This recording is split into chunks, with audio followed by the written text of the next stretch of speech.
his very first stage How about of now? competitive Rainbow Six, he ended that tournament with an EPS of Oh fuck! 108. That's the wrong one. This final with the God damn it! same rating, an EPS of Son of a bitch! I see what happened. I I accidentally went live on main. An exceptional stat line Fuck! at this point, and it's been a big reason why SR have gotten this far. I don't know if you saw the graphic that was shared with Shopify Rebellion before yesterday's matchup, but or it might have been 2 days ago. They tend to. It's fine. It's fine. It's fine. It's fine. Battle of the Spoits, where during kickoff he actually had 1 fewer kill, but 30 more deaths. So far more efficiency here. And it really does speak to it's fine. It's fine. things up. For Dark Zero, though, the stylistic difference. They've got 3 to potentially 4 dedicated support players, and you've allowed Newers and NJR to run roughshot over your opponents. Yeah, I didn't mean to. It was an accident. It's fine. It's fine. We got the streams up now. Okay. Okay. Thank you for the raid, Alois. That was a lot of fun. Let's do it again. Let's do it again sometime. I really enjoyed that. Good information to start things off. Okay. There's a heavy roamer Okay. coming through. All right. Newers, of course, the primary roamer, the primary entry on Dark Zero. He's going to be the first one who likely comes into contact with this roam clear from SR. They don't have to full clear this whole map. We see teams go pretty direct just through cafeteria at times, but it does look like the Rebellion want to clear out some of these roamers before they go for their executes. Newers a little bit solo here at the top of fish stairs. So we got round 1. Let's keep that good shit coming. Time and gain some valuable information. If you watch the reveal panel that went on right before this, say goodbye to the Dokkaebi you know and love. She is seeing some changes, so the last real window before somebody lifts that Dokkaebi. Yeah, Rebellion is my team. Sitting between That's these us. two teams. It's our squad. It's been a good run for that Korean operator, but a new look is never a bad. 5v5, they really haven't actually committed to this roam clear, Parker. They're okay with there still being some defenders up above. They can maybe try to sneak a plant in under some smokes or some other utility. Spoit inside a cafeteria. There's a player just on the other side of this wall. I believe that Fault's close on the window. If Spoit's not ready for this, this could be a massive blunder, but he repositions. Yep, this is grand finals, baby. Still have the pulse, though, but in a different player's arms. That's Kino now upstairs, gaining a ton of information here. Logic bombs will go off. So Kino will be known for the time being. Second round in a row. Dark Zero will strike first. Newers takes Nice, Ambi.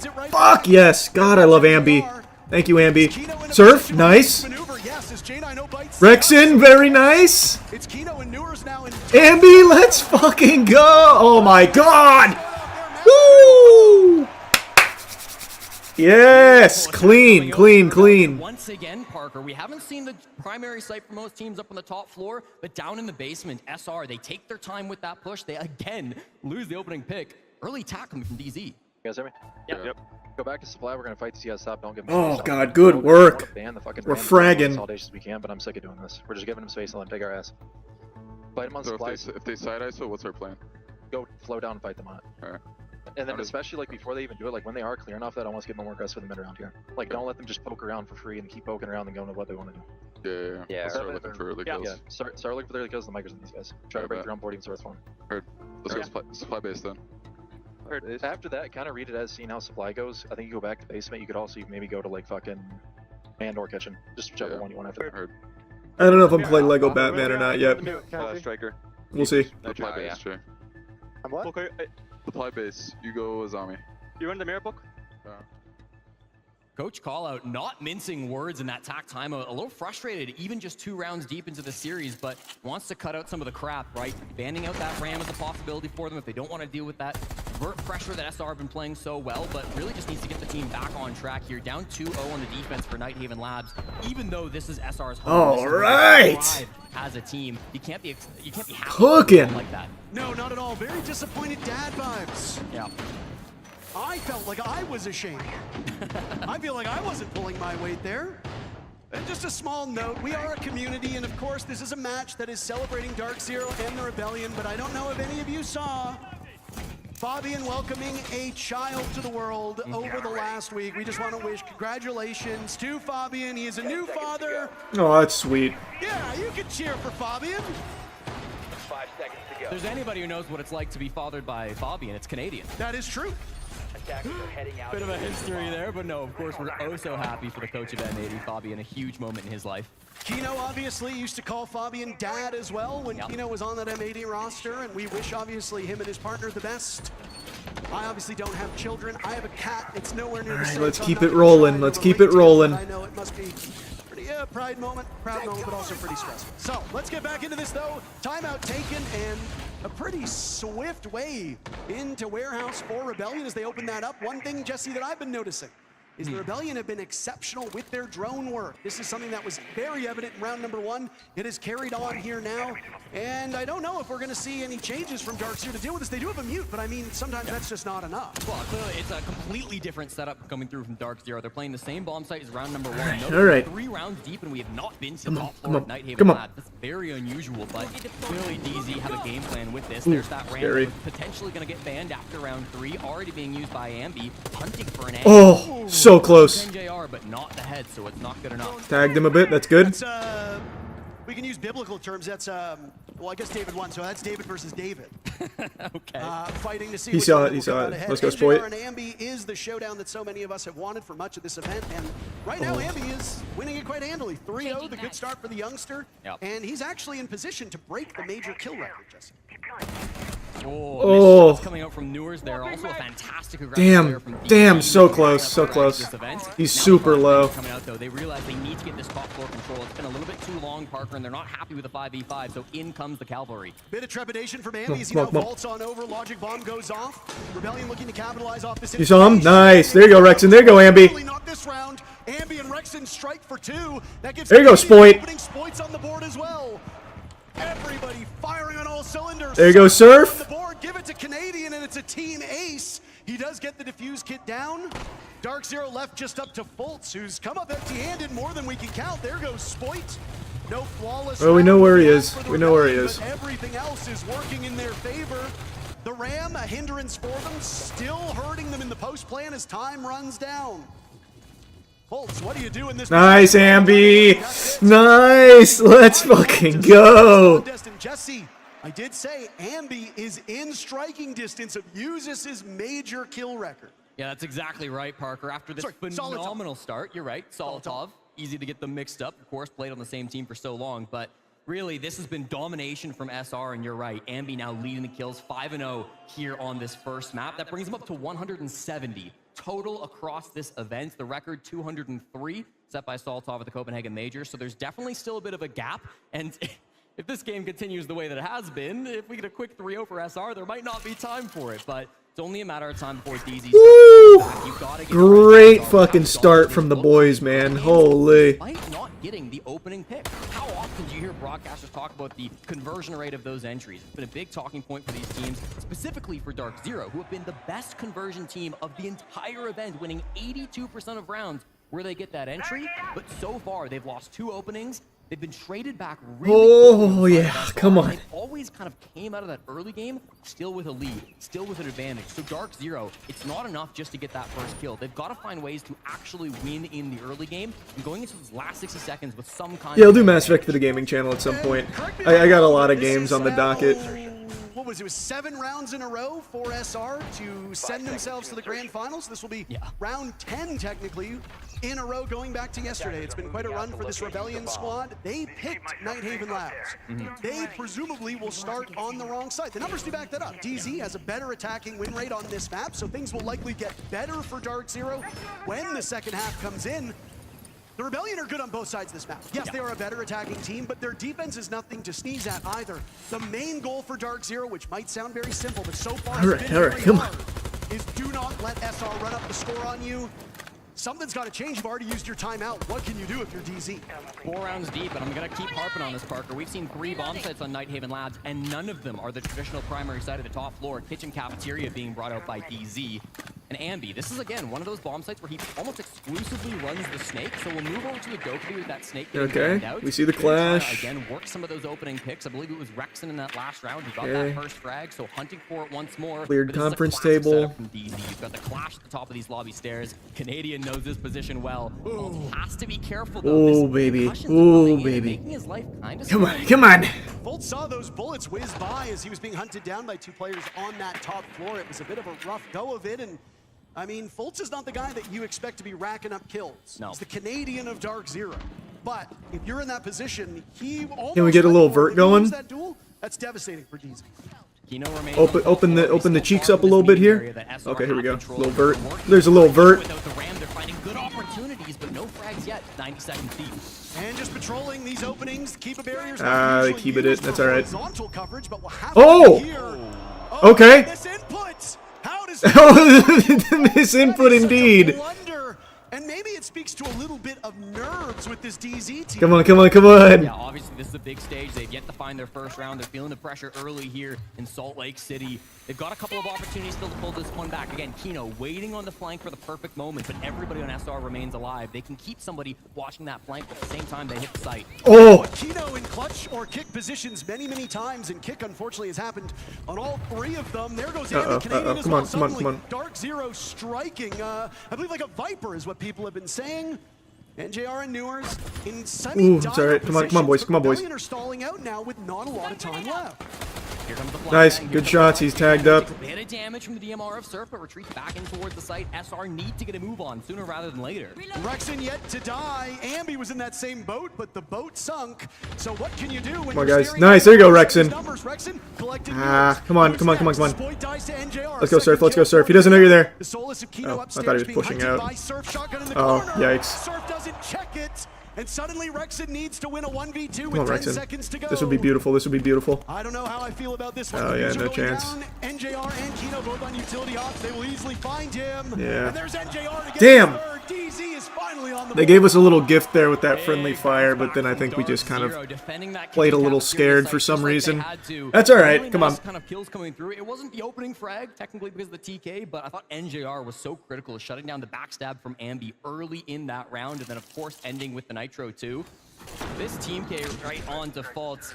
Bit of bad luck, bit of nerves, maybe a bit of revenge as well. Falls tournament in team kills so far in Salt Lake City. He has 2 coming into these grand finals. Nobody else has quite achieved that just yet, so I'm sure it's not intentional, but you know, it does speak to a little bit of chaos. All right, Rexon's hot, Ambi's hot. Fight through it. They win this round if they're on the board. We gotta get Spoit, Nadian, and Surf cooking. Surf's online now. He just didn't check that corner. He didn't check the angle. Just gotta check that. Team that made the Charlotte Major Finals. NJR winning a major in Charlotte. Fultz, of course, a world champion. Kino winning a major before. This is maybe uncharted territory for Newers and Callout, but if you look on the side of Rebellion, it is very different. Even Callout was coaching that Astralis team back in Charlotte, right? Right, So I almost forgot. there's so much experience across both of these teams, but also so many heartbreaks, so many frustrations over the last couple of years in particular. It's been too long since we've seen an NA team not named M80 or Beast Coast lifting a trophy, finding success, dominating the international opponents that so often NA seems to struggle against. But now Dark Zero and the Rebellion have earned their place here in the Salt Lake City Grand Finals. DZ, desperate to tie this half. Again, Let's get Spoit online. Let's get him activated. That's bare minimum on the defense. You want to be racking things up, especially up against the Rebellion, who can be so good defending on this map, but they'll have to earn it. They'll have to work for it here, and we'll start on the bottom floor. Storage, excuse me, actually going to be the bomb site here. So the bottom floor presence a little bit cheeky coming out from NJR. Bit deceptive. Bit deceptive, but SRF spotted it out early. They're taking a lot of map control. Top floor, basement, mid floor. They're pressuring all different angles, and it's going to make it difficult for this DZ players to group up. And Newers has to wait out that Lions. Drone it? Oh, we caught him on drone. We caught him on drone. All right, good. SR assault.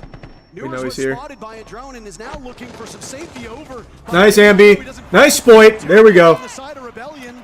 Spoit and Ambi Nice. striking That was the very crossfire quickly. there. That's some good Still 2 shit. minutes to go in That's the some good round. shit. This is quite the leg up for Shopify Rebellion. Just messy from DZ. You can't be affording those frags. Of course, no trades coming out. They're just a little bit grouped up in the hallway. So the window player and, of course, the other hallway player on SR able to group things up. That's the entry duo of Ambi and Spoit. Now, how do you recover from DZ? They cannot sit around and wait for SR to execute 5v3. So they have to go hunting for picks. They have to start getting aggressive. The drone work has just been so good for the Rebellion. Yep, got him on So drone. good. You've got Now we know. Lots of players active He's in on these the comms. downstairs. Rexon right now droning his way through, either selfishly or to assist his teammates. I don't know if they've drone NJR into this rat spot. I'm ready for you. It might be a tricky one. NJR's got a good read on it. Come on, guys. He has to watch a rotate and the door frame, so 3 different areas for NJR to focus on.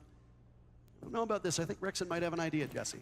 Yeah, they clearly have some kind of a... Oh, nice shot. Let's go, Rexon. The Clash looking down when he had to look horizontal. It's a freebie for Richie now, up to 7-1, and puts Oh, more Rexon pressure on knows. NJR. Rexon knows. And NJR Rexon has knows. to get active. God, he's so good, bro. Rexon is so fucking good, bro. 4.6 points of the spears for the Rebellion. Rexon, whose name has seemingly come up the least. Let's go. Oh my god, so clean. So clean. And it's back to business for SR as they go back up by 3. This has been shocking, Parker. The fact that DZ have struggled so much here on Night Haven Labs, it's not their strongest map, but it's not like it's one they never play. 2 matches so far this season, a loss to Wildcard back during the kickoff, but then beat Wildcard, got their revenge here in Salt Lake City, so they know how to play this map. This shouldn't be an unfamiliar position for DZ to be in, but they just feel a little bit lost. It's They feel so a little bit good. disconnected. How many of these gunfights are going down where they're not even looking at the player shooting them back? Sometimes, like that NJR death, yeah, they're taking fair 50-50 fights, but even then, because of the drone economy, it feels like I think information Spoit's coming is online here, better too. from SR. Everyone's coming online. The snake. This is after you've already banned Ambi's most played operator on this map. This is worrying for the guys on DZ. I mean, if we've seen anything from Ambi over the entirety of this event, Jesse, it's that he is so flexible and he can kill you on both sides of the map. He can kill you on any bomb site. He is really a massive threat to take down, and he's well backed up by Rebellion. Again, a big stylistic difference between these teams. Lots of fragging potential on the Rebellion. There's still plenty of fragging on Dark Zero, but they are more support-oriented. They're more well-rounded, quote-unquote, team. Sure. We said if NJR and Newer struggle in the kill department, we don't know if there will be enough for DZ. Well, so far, their star fraggers amount to 6 kills in 6 rounds. That is just All right, come on, let's keep it going. Let's keep it going. Finally, it took us 6 rounds, but we have made it to the top floor of Night Haven Labs. And again, this is a bit of a double-edged sword, because if DZ do win this, there's going to be question marks. Why didn't they come here earlier? They come into this with this being their highest win rate bomb site, winning 2/3 of all rounds on this site here in Salt Lake City. So they've got some history with it, but I think it's deciding before this match began that being more unpredictable, trying to throw SR off was more important. It will finally go back to old reliable, and this kind of starts to test SR too. All right, come on. Now you've played 4 different sites. Oh, let's keep it going. They will no doubt be prepared and have plenty of experience attacking this top floor, but it's not an easy bomb site to deal with, really. No shields played in this entire first half by Shopify Rebellion either. That is a minor change-up for this team. So again, if you think you're a bit overexposed here, and to be fair, they don't play a ton of shields here on attack. Yeah. But We took some of their shit. That's ours now. 6-7 hand thing, by the way. That's ours now. I'm sorry, but Canadian plays a lot of Monty, specifically on this bomb site, which is why it's a little strange not to see it. Favoring the Ying, this is not a brand new op for Canadian, but we haven't really seen it since April, since the kickoff when SR played this map domestically. So you're going to have to go a little bit back in your brain if you're DZ, if you're expecting this strategy. I'm sure they will be. NJR on that Warden, probably the most important offer to counter Canadians. All right, we're not taking up any space yet. Or find a different angle around him if they want to execute off of these. Very methodical. They've been running drone ops on 5 of these 6 rounds to gain more information. It has been the undoing of Dark Zero as they look like they're playing a little bit too conservative with their defender forces. This is something they call out very wisely. Red after round number 2, it has not changed. But down goes Sport. Oh, he's still got that nitro. All right, there you go, Ambi. Ambi is on the board. NJR will hit the deck. Newer's paying compliments there to Ambi as Rexon knows there's one behind that deployable shield. This is a good nice, Canadian. Plus Keto to Canadian. Time for the mayor to pop on up. He's got Lucy right by his side. J90 will get Rexon in the cross. Damn, It's Ambi's Ambi low. and Canadian combining for 10 kills, trying to make something work. A small ego peek by J90, and that ego is well earned. It leaves Canadian all lonesome upstairs. Dark Zero hoping to salvage this first half with a 4-2. This would be nuts if he pulls this clutch off. Best you're gonna get, and frankly, it looks like we're screaming in that direction. Foltz will get the kill. All right. Round number 1 ended with Canadian killing Foltz. Round number 6 ending with Foltz killing Canadian. A nice bookend to the first half, and it's a 4-2 lead for SR.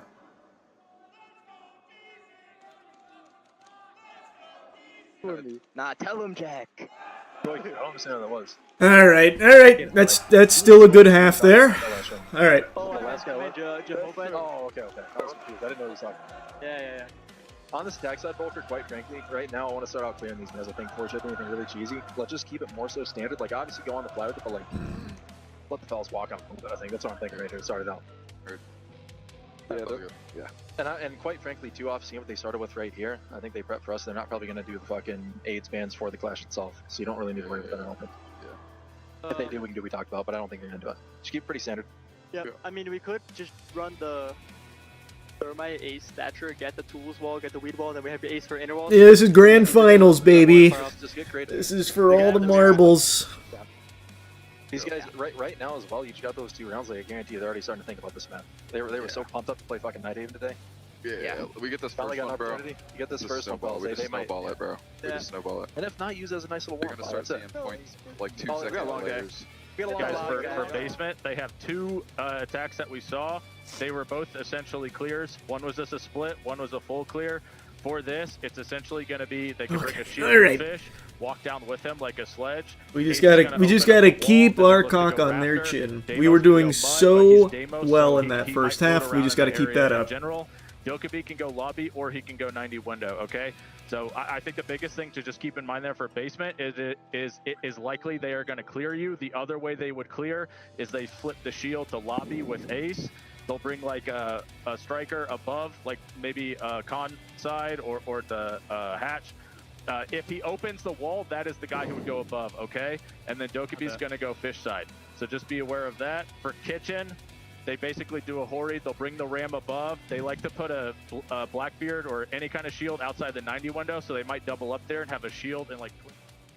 Cool, calm, and collected. Those are the vibes being given off by Callout in that halftime, Parker, and it really did feel like they were taking this as kind of a unexpected victory. What's your Getting rank in just 2 Siege? rounds, Gold 1 they right knew now. that SR were coming I into play this like 2 or 3 confidence, games a and day, if they can shake so them it takes a little bit, while, if but they we're can doing get a alright. couple of these round wins, Solo they think queue's they've got a been chance quite an to pull this one adventure. back. And Callout said it. Even if they don't win on Nighthaven, they didn't come into this series expecting to. They're treating it as a bit of a warm-up. So clearly they're confident on the side of DZ, immediately talking a bit about that clash. And as I'm seeing Nomad Capitao bands coming through, you know Canadian's going to be loving that operator. Yeah, and I mean, the old saying, I've said it many, many times this event, you're never in danger until you lose at home. If SR drop this map, and then, like almost every team before them, drop Chalet to probably the best I know about rank Chalet 3.0. team in the world at the moment. Yep. You go on to That'll your be map with nice, your back against 'cause the right now the wall, rank and then you system need makes no a sense. reverse sweep to get out of that position. So obviously Dark Zero trying to temper expectations, manage emotions. This is one of the best things that Callout does.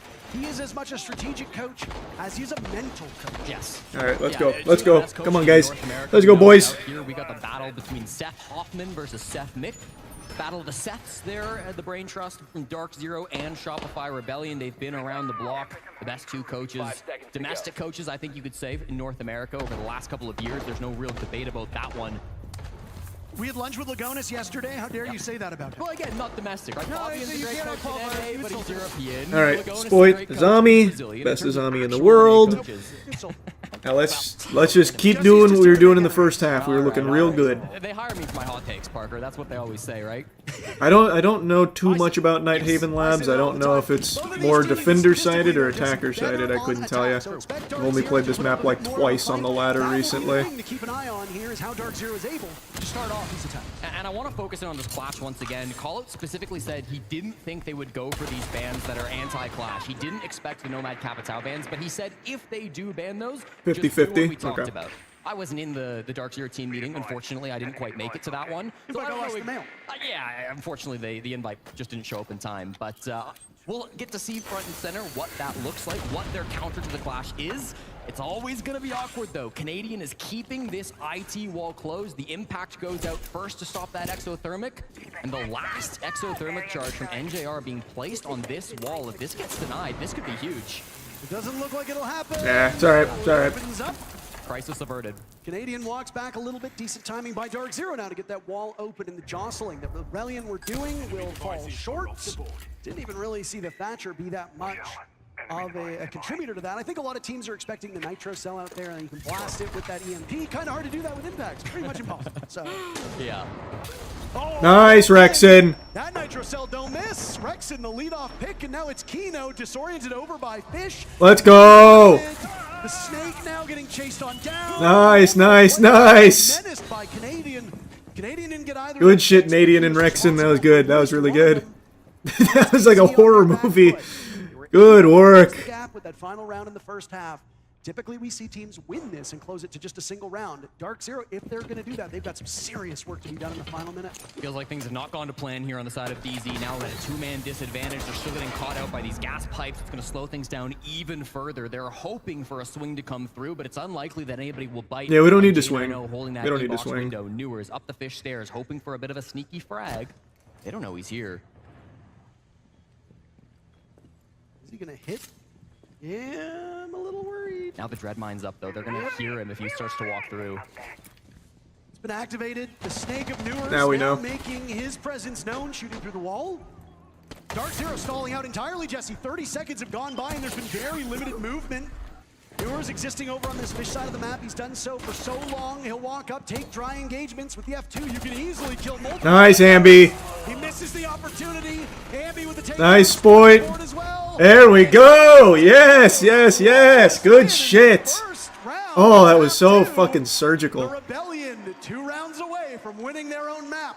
And that's a statement round win, Parker, as well. That breaks an 11-round streak where DZ have been flawless on their attacks. Back during FaZe Clan, they didn't lose a single attack through maps 2 and 3, and they won their final attack on map 1. So they had won their 11 previous attacking rounds. They will finally drop one. Oh, Rexon hit him with the same nitro. Against SR. That's a big moment to come through from the Rebellion. Again, you kind of talk about that clash. It was focused on by Callout and attack timeout. They said they had a plan for it. I assume that was something to do with the Thatcher playing on the roof, but whatever the game plan was for Dark Zero, it was not able to come to fruition. SR very confident on that top floor site. Canadian Very good. 2 more. Let's get 2 more. 2 players on Rebellion have broken double digits already. Both Rexon and Ambi sitting on identical score lines. 10 kills, 2 deaths, 1 assist. They are eating. God, very Rexon well and here in Ambi Salt are Lake fucking City. Now, frying, bro. They're I know that much cooking. of the conversation has been around 2 of the players on Rebellion about them not getting enough kills. But Jesse, there's only so many kills to go around. And right now they're being funneled into the 2 best aimers on Rebellion as of today. It is working out very effectively. Again, Dark Zero, their fraggers being overwhelmed and shut down, and there is just not enough in reserve to deal with here. Things could change. You like to say it. There's 2 halves of each map, but Dark Zero are running out of time. Yeah, no doubt about that. DZ need to change the game plan a little bit. They've already burned their attack timeout back after round number 2. Let's They just will keep have no that more going. Come on. lifelines.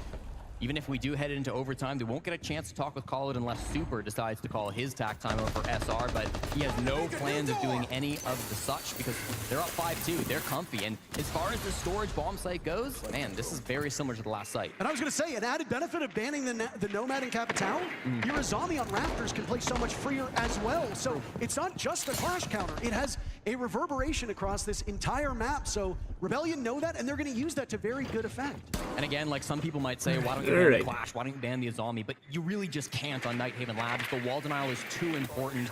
Bandit and Kaid are so powerful to keep these walls closed, and teams just do not like to play up against that. Oh, fuck, that Very was a little common bans scary. coming out here. That cross was a little scary. You know Jalen's feeling good when he decides to go for an ego peek on the IT wall. Ooh, and then he just zapped the drones. So Nice, Rexon. 11th kill for Rexon. Down goes Nice, Ambi. Let's go. Ambi and Rexon again. The Ambi and Rexon show.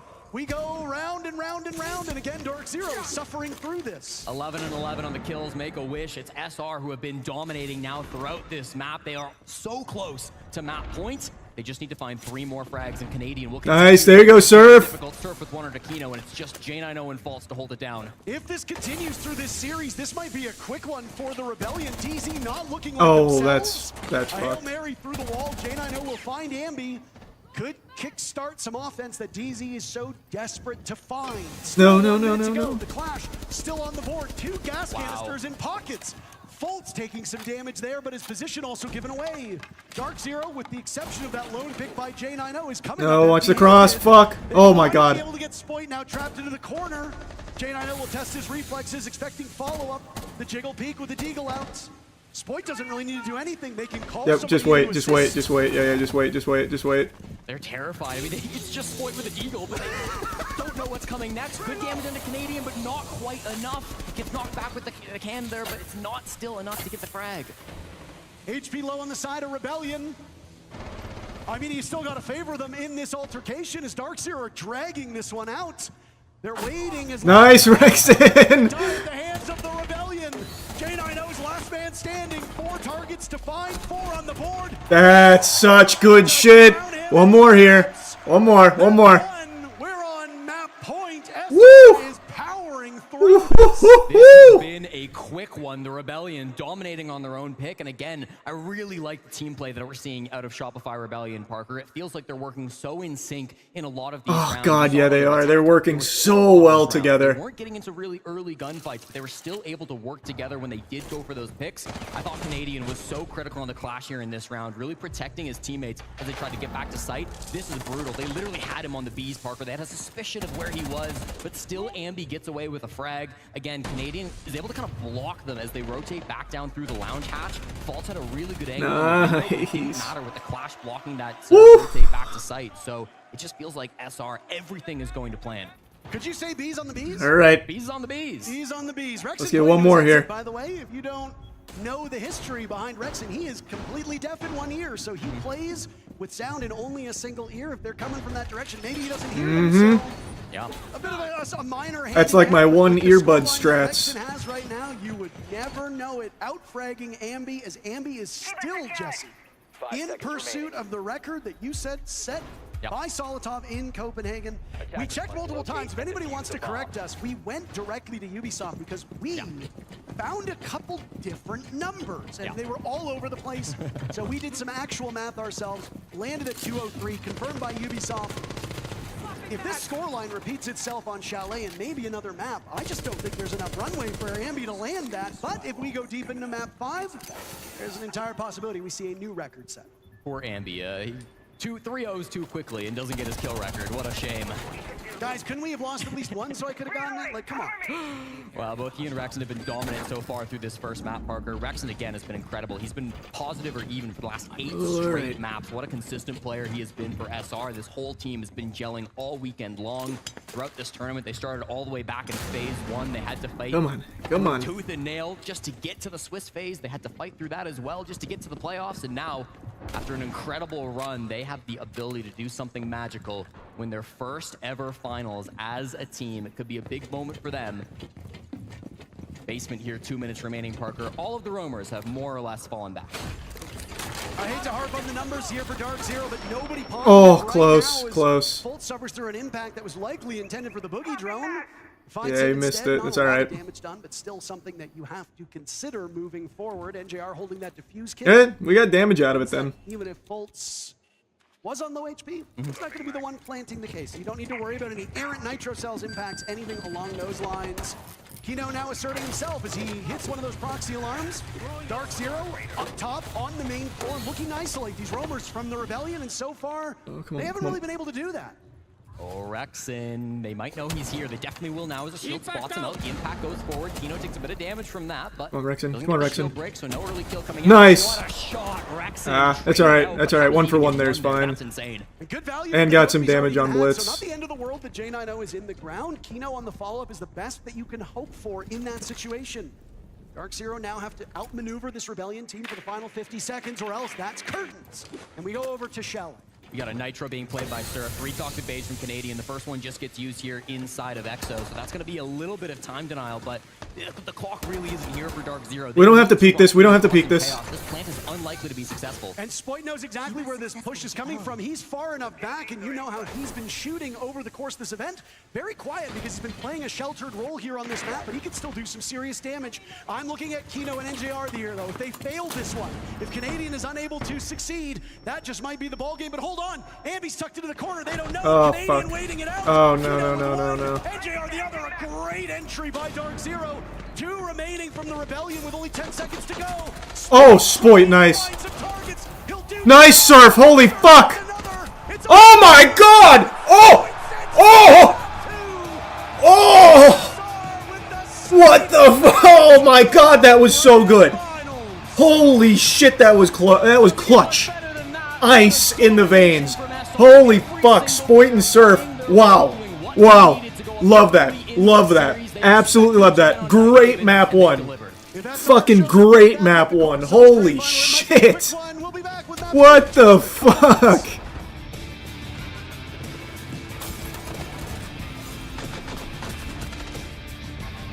Oh my god!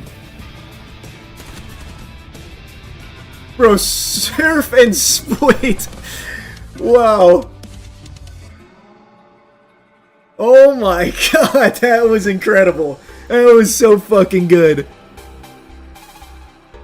Alright, let's get 2 more maps just like that. Fuck, that was so good.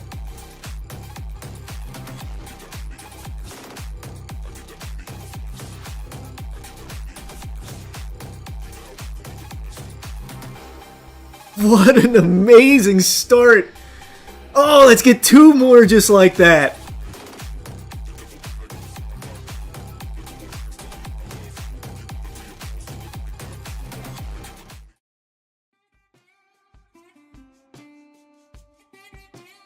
Oh my god, I'm still tweaking. That was unbelievably clutch.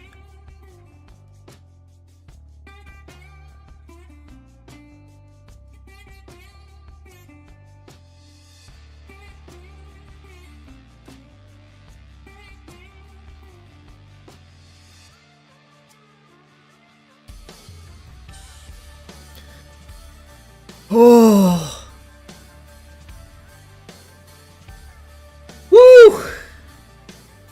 Fucking beautiful, map 1.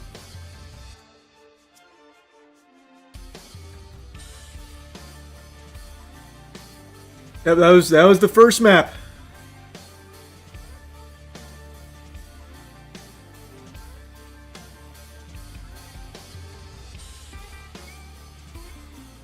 Yeah, this is grand finals. This is grand finals.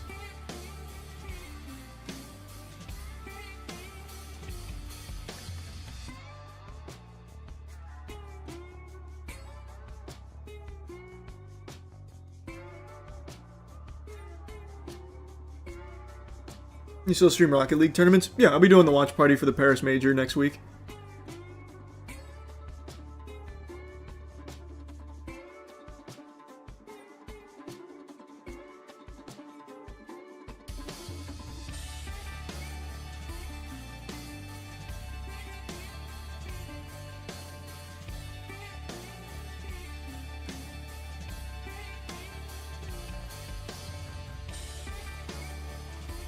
Yep, Rebellion's our team. That is our team.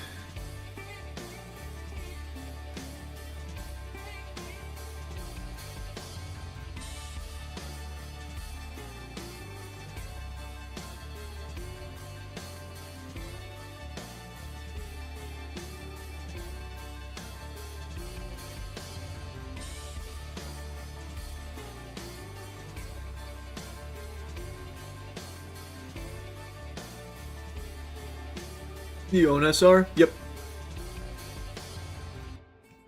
Yep.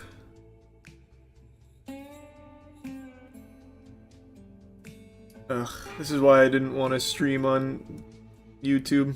I wanted to do it to the gaming channel. Fucking miserable, man. Ugh. The bots are just absurd. I accidentally went to the wrong channel on it.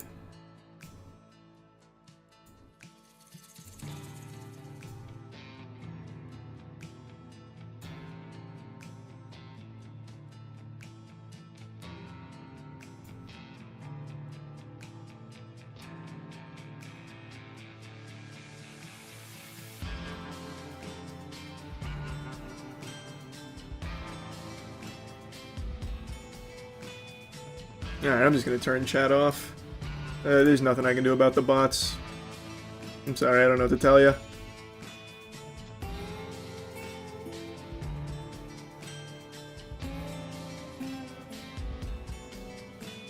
Here's what it is, man. If you want to chat, just go to the Twitch. I can't do anything about the bots.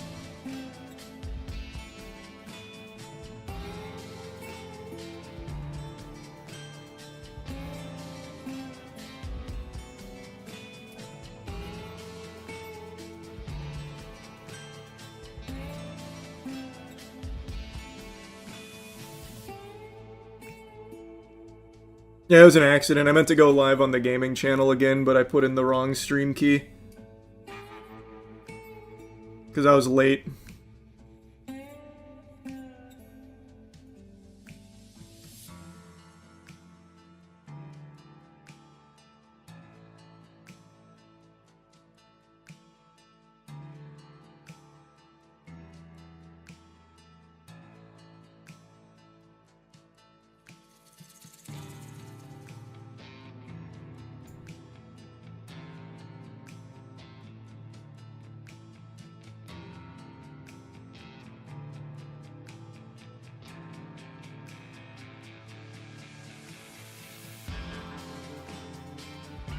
What rank are you aiming for in Siege? I'd like to hit Emerald before 3.0 comes out, but we'll see. I'm only playing, like, anywhere from 2 to 4 games a day, so it just takes a while. I'm Gold 1 right now. I was cooking last night, though. I dropped 12 in the last dub.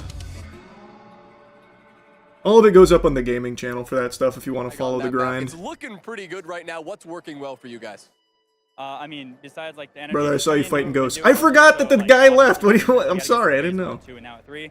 Just believing in each other and like trusting the system that we have. Just, you know, playing to win has mainly been our motto, not playing to lose. So, you know, whether it's 6-2 or it's like 6-7, unintentional, just pretty much playing to win every single round. Bolts, it sounded like during that halftime break, you guys were saying it's a long series, it's going to be fine. Any concerns now that you've lost the first map? No, I mean, I think they played super well that first map, but at the end of the day, that is their map pick, and I think they're very comfortable on that. But yeah, like I said, it's their map pick, and it's going to be a long day. So I'm just going to try to tell my team, you know, don't get too caught up on that map. You know, just let's get fired up for next map, and that's it. Good luck.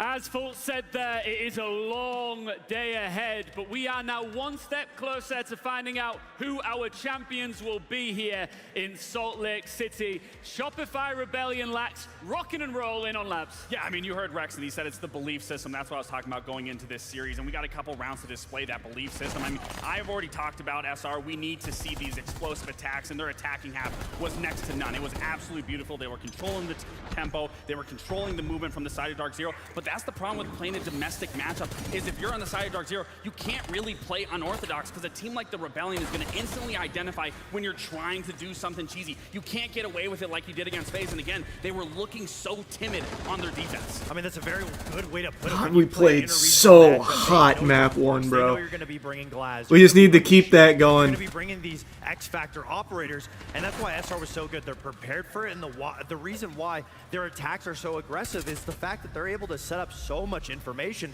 We're talking about Ambi being able to do it day after day. Every single time, there's info all around him to know what's going on in his blind spots. So he just needs to have that confidence to focus up. But for me, God damn, has to be Rexen. He has been so consistent. He's always that player that's in the shadows, doing his best, always on the back line. And when it came to this, Rexen's a fucking gamer, man. Situationally, always in the right spot to pick up those picks for his teammates. And once he has gets in been that position, huge for it's us really this hard to get him tournament. out.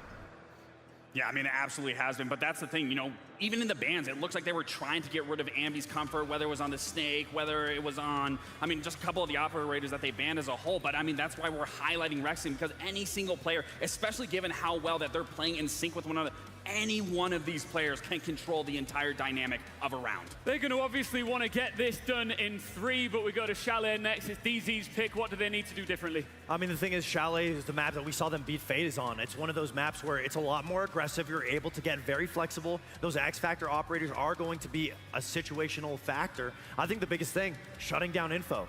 Really, when you look at SR, the main thing is their entry. They're getting those picks off of that info. If they shut that down, that's a good first step in the right direction for Dark Zero. For me, I'm going to focus on the mental aspect side of things. I mean, no one had a good performance in that series. Someone has to step up. When you're in these moments, it feels like your backs are against the wall. It has to come down to yeah, that was our pick. So now this is their map pick. Round for everyone to be able to get behind, rally that's how it goes. And gain that momentum, especially into their map.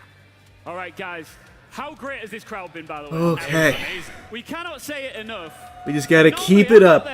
We just got to keep it going. So I'm hoping that I can come and have a word with some of the fans here. Samuel, our incredible Steadicam operator, thank you very much. Let's have a chat with some fans down here. I think we've got some family. I don't know about the cosmetics, man. You're asking the wrong guy. Who you here to support? I don't know how it works here for Siege. Margaret, and I'm Ambi's mom. Give it up for Ambi's mom! Ambi's mom! And? I'm Sheila, and I am Ambi's nana. Ambi's nana and Sheila as well. And you, sir? My name's Danny, and I'm Richie's brother. Oh, love it. It's a nice. Here. Are you feeling confident? 100%. What? Are you feeling confident, Sheila? Yes! Sorry for just throwing a microphone in your face there, Sheila. Who else can we talk to? Are you guys a couple here? Oh, cute. Guys, do you mind if I just come in? Is that all right? Sorry to interrupt this lovely little setting here. Hi, mate. What's your name? I'm Justin. Hi, Justin. What's your name? Chelsea. Chelsea and Justin. Where are you here from? Mississippi. Mississippi. And who are you supporting? Shopify Rebellion. Yeah, let's fucking go. Love that. Love I that. always love a siege couple. You guys come into a major together. How much do you love this game? Oh, I love it. Yeah? I'm mostly moral support, but I'm here for the whole environment and all the energy, so. We all need a partner like you. Look, we're live. Anything else you want to say while you're here? Yes, sir. Yeah? Actually. Oh, shit. Will you marry me? That's so sweet. That marriage made possible thanks to Rebellion, by the way. You're welcome. Without Shopify Rebellion, they just doesn't work out.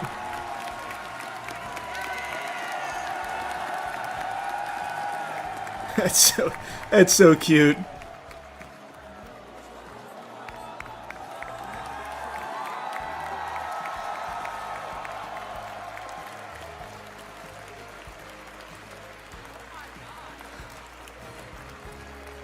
Ring sponsored by Rebellion. Please, just come here. This is an incredible moment that we're all witnessing here in Salt Lake City. Come and stand right here in front of the trophy. Salt Lake City, please make some noise for our brand new fiancés! Yeah.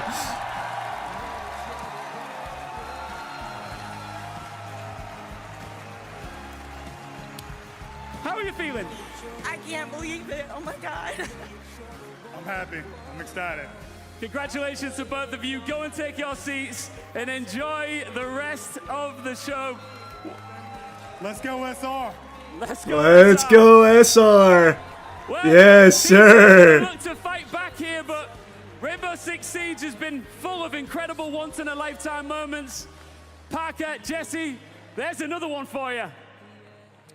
Yeah, it absolutely is. I mean, one of the few things that I think the crowd can agree upon today, as they have been going back and forth with their cheers for the two teams here. Congratulations, of course, a huge moment.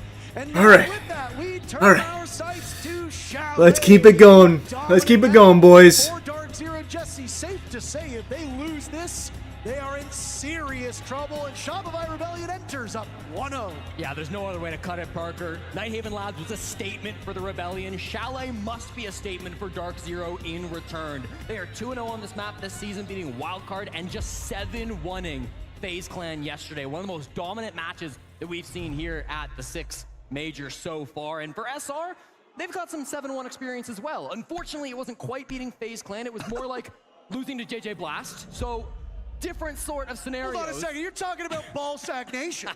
Of course I am, Parker. This has not been a good map for the Rebellion historically, but they would have known it was coming. They chose not to ban this map for a reason. They will have some strategies prepped to counter Dark Zero. I mean, when you don't play Consulate, that's going to be your insta-ban. So SR know that Chalet is going to come through. The right call made by this Dark Zero team. Let's play Chalet early. If we flip a coin on Nighthaven Labs and we win, we are Why do they always ban almost Snake? guaranteed to go Snake's just 12. such a This good is intel great op, bro. place for this map. He just gets so Dark much Zero, info really, completely for we're gonna free, trip over ourselves here a non-punishable. few times on this cast That's why to I talk usually about see just Snake banned. how good Dark You see him Zero banned in is. just pub games too. He's just a really strong That might be op. some concern for Dark Zero though, Jesse. What are you going to be looking for in these first few rounds? Well, Parker, I want to see some new stuff coming out from DZ. Obviously, they've shown this throughout kickoff. They played it a couple of times. All right, let's keep it going. They've shown it against FaZe Clan as well. They haven't faltered ever really on this map, but they can't just rely on their old strategies. They're going to come through and they're going to start by banning the exact same operators they banned versus FaZe Clan, Snake and the Grim. And I think those are strong bans. There's no doubt about that. Snake in particular, again, an operator that plays a lot by Ambi here on Chalet. We've seen it every now and again from Rexon as well. But the Grim, not one that we see SR play a whole lot here, so it's going to be interesting to see what they want to respond with on the side of the All right. Rebellion. A really rough map stats-wise for the Rebellion. They are below 50% on both attack and defender win rates. So you are not expecting very much here from the Rebellion. And also, if we talk talk a little bit about the mental aspect of map number 1. This DZ team, they're cool under pressure, Jesse. I do not expect them to falter after the shellacking that they took. Usually in a best of 5, the first 2 maps really should be your strongest maps. It's what comes after that you need to be concerned with. So expect a mental reset from Dark Zero. They talked a good game, DZ did. We heard it from Call Out in the timeout. We heard it from Faults in that interview. They feel confident despite losing that first map, but now they've got to show up and showcase exactly why they're so Let's go, confident. Ambi. Comes the library push. Oh, he saw him, he saw him. Oh! Yeah, unlucky cross. They amassed almost 20 kills back on map number 1. Yikes. They are just playing with their food on the side of Dark Zero here. A good jump out. Alright, rough start, holy. Will greet us on Chalet. Holy. Terrible start there. They fucking slammed us. That's the answer DZ needed. Through all of Nighthaven Labs, Faults got just 2 frags, Parker. Just 2 kills on map number 1 in round 1 of map 2. He breaks that stat. A nice triple for the captain of DZ, and that's exactly the confidence-inspiring round you want to see out of Dark Zero. That's exactly the statement we were waiting to hear out of this team. Shopify Rebellion, of course, trying to clear through that map, trying to get into the top floor through library stretch out side. a little bit. Just weren't able to find the angles they wanted to. Faults so tricky here on the Thorn SMG, jumping out the building, firing down the stairs. The 3K from the captain is so confidence-inspiring. Both said it's going to be a long day. We've said the same. Our desk has said the same. You should be buckled up for what I imagine will be a bumpy ride as we look to crown a Salt Lake City major champion. I'm very glad that the crowd obviously is something to cheer for now after that blowout in map number 1. Well, I'm looking at these numbers, Jesse, and I'm kind of expecting something similar here, right? SR are objectively better on attack on this map. So if they cannot at least muster 2, maybe 3 rounds, things are probably not going to improve when they swap sides, because frankly, I have about the same win rate defending Chalet at this event as they do. Yeah, no doubt. I mean, even for Dark Zero, that stat remains All true. right. They won All every right. single one of their attacks on this map versus FaZe Clan yesterday. So we know how dominant they can be on the offensive side here on Chalet. We wanted a statement map to come through from Dark Zero. It's still early, right? We're 1 round deep into this second map, so you don't start ringing the alarm bells just yet from SR. But even if this map does spiral, I think if you're Seth, if you're Super, you gotta kind of do the same thing that Call It was doing and say, we don't expect to win this map. It's a best of 5. It's a long series. If you can win your first opponent's pick, that's a huge boon for you in the series, but it's never something you walk in expecting to accomplish. No, and when you look at this map pool, Bank, Cafe, and Lair, things get a bit more even from here on out. So you start off strong, you win your maps, you get some motivation, you set yourself up very effectively. Okay, now let's just regain. Let's bounce back and fuck them up. JR having some tech issues at the moment. He was very briefly told he was a naughty boy. When he tried to talk to Kino, you're not allowed to do that when there are tech pauses. These rules instituted for a variety of reasons. We are having a full lobby rehost right now, so we're still about a couple seconds, maybe a minute or so, out from getting back into the lobby. NJR, of course, a critical player to have online in these rounds. He was the only player to come close to positive back on round number 1. 6 and 7 KD, -1 through the first map of this series. What was his KD? Don't say it, Parker. What was his KD? For the love of God, just move on. So how many kills? 6 kills. How many deaths? 7 deaths. That's 6-7. All right. He's also been the highest rated player at this event Let the people so let far. it marinate. Let the people We won enjoy. map You 1. let that steep. This is their map pick now. Just cheered. If we can get the dub on this map, though, man, that'd be so big. I feel like you're behind the times a little bit, Parker. I hate to call you out like that. Twitch.tv/rainbow. Oh, well, would you look at that? NJR enters this match with a 125 EPS. Again, that is front runner for MVP of the Salt Lake City Major. He has been their best player all stage long, really. He's been such a dominant performer for them. Even going back to his time on Dark Zero when they were winning the Charlotte Major, he is far exceeding his stats from that previous event. It's a long time ago, but even after such an incredible career, NJR seems to just now be peaking as a player. Yeah, I mean, he was kind of on that DZ roster that suffered through an awful lot. But I think NJR's abilities were never really doubted, I think you could say. I think the identity of that team was tricky to really pin down. And I mean, they went through different leadership. They brought in some different players. Like, just think about the amount of personnel changes Dark Zero went through.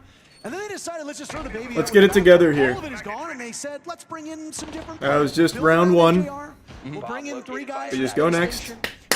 We take it here. Who had some contractual issues with M80. It was not a team decision. They play this map extremely well. I think maybe we just outshoot them, to be honest. And they found their first finals berth with this new roster. Yeah, it's crazy how fast the success has come from Dark Zero, but of course there is still work to be done, and as we load back into map number 2, that work will resume. NJR, I mean, you said it, he's been on this roster for over 5 years. That's an eternity in terms of esports. Vaults for a long time was the longest standing player on a single organization inside of North America, but that has changed as he moves from SSG over towards DZ this season. So lots of legacy, lots of history with these players. There are no strangers to the big light, to the main stage, but come on, let's go, boys. Can come out let's get it. Top. Now again, Dark Let's Zero. get it. Early lead on this second map, Parker, but they need a lot more than that. There really is a lot of history inside of this grand finals, and more history will be written, irrespective of which of these teams win.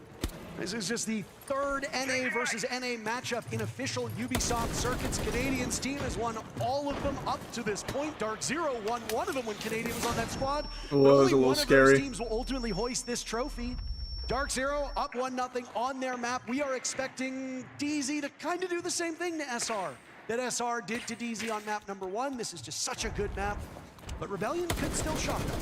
Slow start for the Rebellion, Parker. This is exactly how they like to attack on Nighthaven Labs as well, and this will be a trend throughout this series. They're not going to be rushing into the building and getting these early gunfights. They're happy to take their time. Their drone game was so good on Nighthaven Labs that it can be good once again here on Chalet. Does he know? Playing on the outside window angles. Of course, they didn't ban out that as zombie, but it's not being played by Dark Zero. Instead, it was the castle band to come through from SR, and it makes things a little bit more awkward with all of these windows staying upright. Surf jumping in the building. Close. Surf manages to live a little bit longer than we might have expected. Rexham was looking for a cross on that upside down rappel. Only J90 will move now. That'll flush him. That'll flush him. A grenade from Surf. Its target manages to evade it for now, but he gets Oh. the run. Surf misses a golden opportunity. Damn, that's all right. That's all right. Come on. He's in the middle of the site, Jesse. Yeah, it doesn't have to fuse kit, so can't plant, but that's still massive. Now keep in mind, top floor control is so important for this bomb site. Even with SR in control of the site, it's not favorable for them just yet. DZ have so many players up above the bomb site who can deny the plant if they start for it. But again, Canadian's still outside the building. So before we see the fuse kit hit the ground. Damn. Was a really key component of Let's get a pick here. Let's get a pick. They have not let off the gas here whatsoever. He saw his tootsies. As well from the He saw his little piggies. So far on Chalet, shield play not as important. Canadian running Twitch and operating. Nice, there you go, Surf. Well, Surf makes up for lost time, gunning down Fultz. You referenced Fultz's contributions in the first round. They will not come to pass now as there's 40 seconds left. Surf has not been pushed out of the bomb site at all, Jesse. He's still in there lingering. But neither team sees much value in holding site control if you don't have positions up above. That's why Canadian pushes up the solar stairs, force back the smoke, and we'll have to go for a We're gonna have to plant. force. Come on, Ambi. Come on, Ambi. Swing it. Just swing it. Just swing it. Too strong. Kino taking unlucky. And now a jump out as J90 gets one. Come on, Spoit. Trades him back immediately. Surf calling for help inside the site. Canadian, where are you? Nice, Surf. Surf shredding everybody. There goes the defuse kit. It's a 2v2 with plenty of time left. Man. But Dark Zero's inability to flush out the top floor will lose them the round. Spoit dies at the hands of NJR. Man. It's all over before that kill comes in. We're playing too slow now. Surf had sight for so long. Discipline on the DZ side of things, Parker. Really solid defense, not panicking when they lose that sight about halfway All right, through come the on. round, feeling confident that as long as they hold above, as long as they hold below, they're comfortable. You guys hear me? Not starting with the tone either. Okay, listen. Yep, answer me. One, let's reset. We don't need any, like, going back and forth. It's fine, all right? What I want to say to you guys is we have so many gaps here, but we have to be reactive to the gaps we have. We can't just sit there for 2 minutes trying to figure out what to do. If Dame is applying pressure site there, we need to do something to apply pressure elsewhere, okay? We can't just sit around waiting for something to happen. I want us to continue to clear traps. If we see them, clear util and spread the map on them. They're reactive and you're getting gaps, okay? We need to, if we see a gap, guys, we have to be reactive to actually get to the gap or to help it. We can't sit there while one guy's fighting the whole team and everybody else is doing nothing. Together on the same page. If you have the gap, everybody go together. All right. Left side of your Good screen coaching. there, you can see what the audience is up to during the tag timeout. They're getting active. They're showing their All support right, for come their on now. favorite teams, but I think Come on some now. important That was a words very winnable being round said there. by We just Super in we that gotta timeout, Parker. Just deciding that we there gotta are not tighten it up a really little bit. We gotta tighten the coming out screws. from the Rebellion. They're creating pressure. They're creating gaps. There are ways for SR to work their way into the site, but they're not doing things in a lot of these moments. How long were we watching, whether it was Rexon hold an angle on the solar window, whether it was Ambi holding the angle down those snow stairs? It always felt like there was somebody in SR just sitting and waiting for a response. DZ have been too disciplined for that style of play. SR have to get reactive to find those gaps and capitalize on them. And I think it's fair to say Chalet is a bit of a reactive map as well. Big difference between Nighthaven Labs and Chalet. Chalet is smaller. It feels smaller, at times very claustrophobic. Look at how much map control Surf was able to take, but he never got the top floor away from Dark Zero. What does that do? It means you have to fear the windows. It means you have to fear the jump ins. It means you have to fear top floor control. There's just so many things to account for because at any moment, on a map like Chalet, fighting can break out. Now, obviously, that's true of every single map, but it is especially so on maps like Border. It is especially so on maps like Chalet. And if you can see Okay, the come on now. discipline from Dark Let's Zero, get it back. and then they strike based off of poor information or poor entry from the Rebellion, they will eat you alive, and that's what we've seen through 2 rounds so far from DZ's defenses. Well, for our third site, Parker, Bard Games is the choice, and Shopify Rebellion will bring this sends execute strategy. They ran this back during Yep, here 100 comes Ds run out, early they in know. the kickoff, and you can see Dark Zero Good. wanted to maybe capitalize on it a little bit. They are happy to get aggressive. Faults has found a couple of big moments outside the building on this map, but doesn't find anything early on this round. Again, SR, we know exactly what their pushes like to come through. Sometimes they'll go direct in through the window. When you've got Canadian on the sends, that is an Let's option get a for nice you. entry here. A All nice right, entry inside of Canada, frag would be or so library, I big. should Just say. nice This is pick. really early control from the Rebellion. It's not being held by DZ. I mean, maybe they want to pick Yeah, up the chef. pace a little bit and knock this Dark Zero entrenched style of defense off guard. Back onto Twitch they will go. A very incredibly valuable operator. I like that a lot, Rexon. I like that a lot. Even though they traded, it's fine. I still like that. Aquino on a beautiful refrag. Great opportunity from Dark Zero, and still so calm even when things go bad. Yeah, still, we're seeing SR get a little bit more active. They're trying to find these gaps and exploit them, but there are refrags coming out from DZ. 4v4 now. Spoit just inside a mudroom, has to jump on back. They've got Come on, control guys. of the basement. They've got control of library. They have quite a bit of map control that DZ chose not to hold on to. They never really contested these parts of the map, so it's going to be on DZ Let's get to it, either gentlemen. flank and go for a retake of these positions, or potentially even just concede them and then stop this execute when it comes through. And they were Trade it, trade it, trade it. Denari tripwire established around Bar. The Solus of Fultz will hit the deck as both teams kill baby. one apiece. Neither able to shake each other for the moment. Ambi holding that defuse kit. Nice surf. Easily for Rebellion here on this map. We got numbers. They can't trade that. As they take the lead on round number Nice. 3. Fultz will be harassed by that death mark, leaving Newers as the X factor, and he fought Nice surf. but he loses the duel. Surf takes care of him, And we know where he is thanks to the death mark. Still being hunted down, his whereabouts known by Ambi. Now just, yep. Good shit, good shit. Way to bounce back, way to bounce back. Very good, very good. Surf been throughout this contest Very, so very far, good. Parker. Feels like he's always in the right position to find a bit of a gap to get things started on the side of the Rebellion, and it finally pays off in a round win for them now. He's played 3 different operators so far through Chalet, played Dokkaebi, Deimos, and the Ace, and that's expected to come through from Surf. He's played more different operators than any other player at the Salt Lake City Major, 46 different ops across the first, second, and third phase here at the Major. So he's such a thorn in your side at all times. They will ban out the Ace, of course, one of those 3 operators that he played just recently, so clearly feeling a bit of pressure with how good he's been, but even still, he will have such a wide arsenal to go through these next All rounds right. on the attack. Shopify Rebellion, again, did a really good job of finding some of those gaps and taking the space that was given to them. Again, Rexon's able to walk into lobby for free. Ambi's able to walk into library completely for free. Like, they're getting a lot of this space, and because DZ are contesting it, it makes it almost easy for SR to start colliding with these kills, to rack them up one after another. I mean, Chalet, Okay. even Chalet, Now let's keep take that away going. what's That was around good. works, That was right? good. If you can drone them out and put them into unfavorable See, a little bit of positions, aggression there I think is exactly what we need on this map here against them. Rexon going just right down the pipe there for that entry is good. That just opened it right up for us. Obviously, Rebellion have been eschewing the shields, Jesse. It is a bit abnormal. I know that we've been talking a lot about Canadian playing these shield operators, whether it be Blackbeard as part of their arsenal or Blitz and Monty being far more common.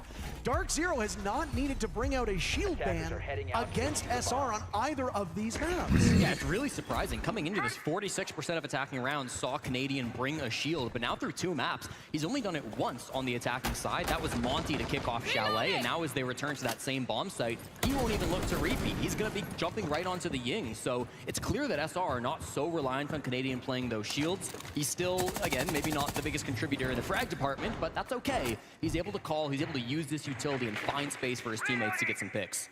Well, back to the bomb site that started off this affair, and it was a flawless win for Dark Zero as they patrolled all of the main arteries of this map, especially that top floor. Rebellion were hoping for some early picks, if you recall, looking to carry the momentum that they earned in map number They really 1 do give a onwards. lot of Obviously space did around not site. end up happening. Then it was won flawlessly by DZ. Very little that we saw from DZ that looked bad, and hey, history's repeating itself. J9 Volts with the 2 opening picks. They play that site so well. Knocked astride as the 2 tips. All right, maybe Spoit, Surf, Nadian pull off a little miracle here. In the ground. Yeah, so good. Again, this used to be a support duo back on SSG, Faults and J9O, but they've played a much more active role since combining their forces with NJR and Kino, and it's really been paying off. These guys have incredible gun skill, and especially when they're playing together, that chemistry that's been established over years of playing on SSG has been so big for them. Yikes. Oh, well. All right. It's all right. Come on. Just go next. DZ just have 2 more to find, and they will go right back to the lead that they had prior to the start of round number 3.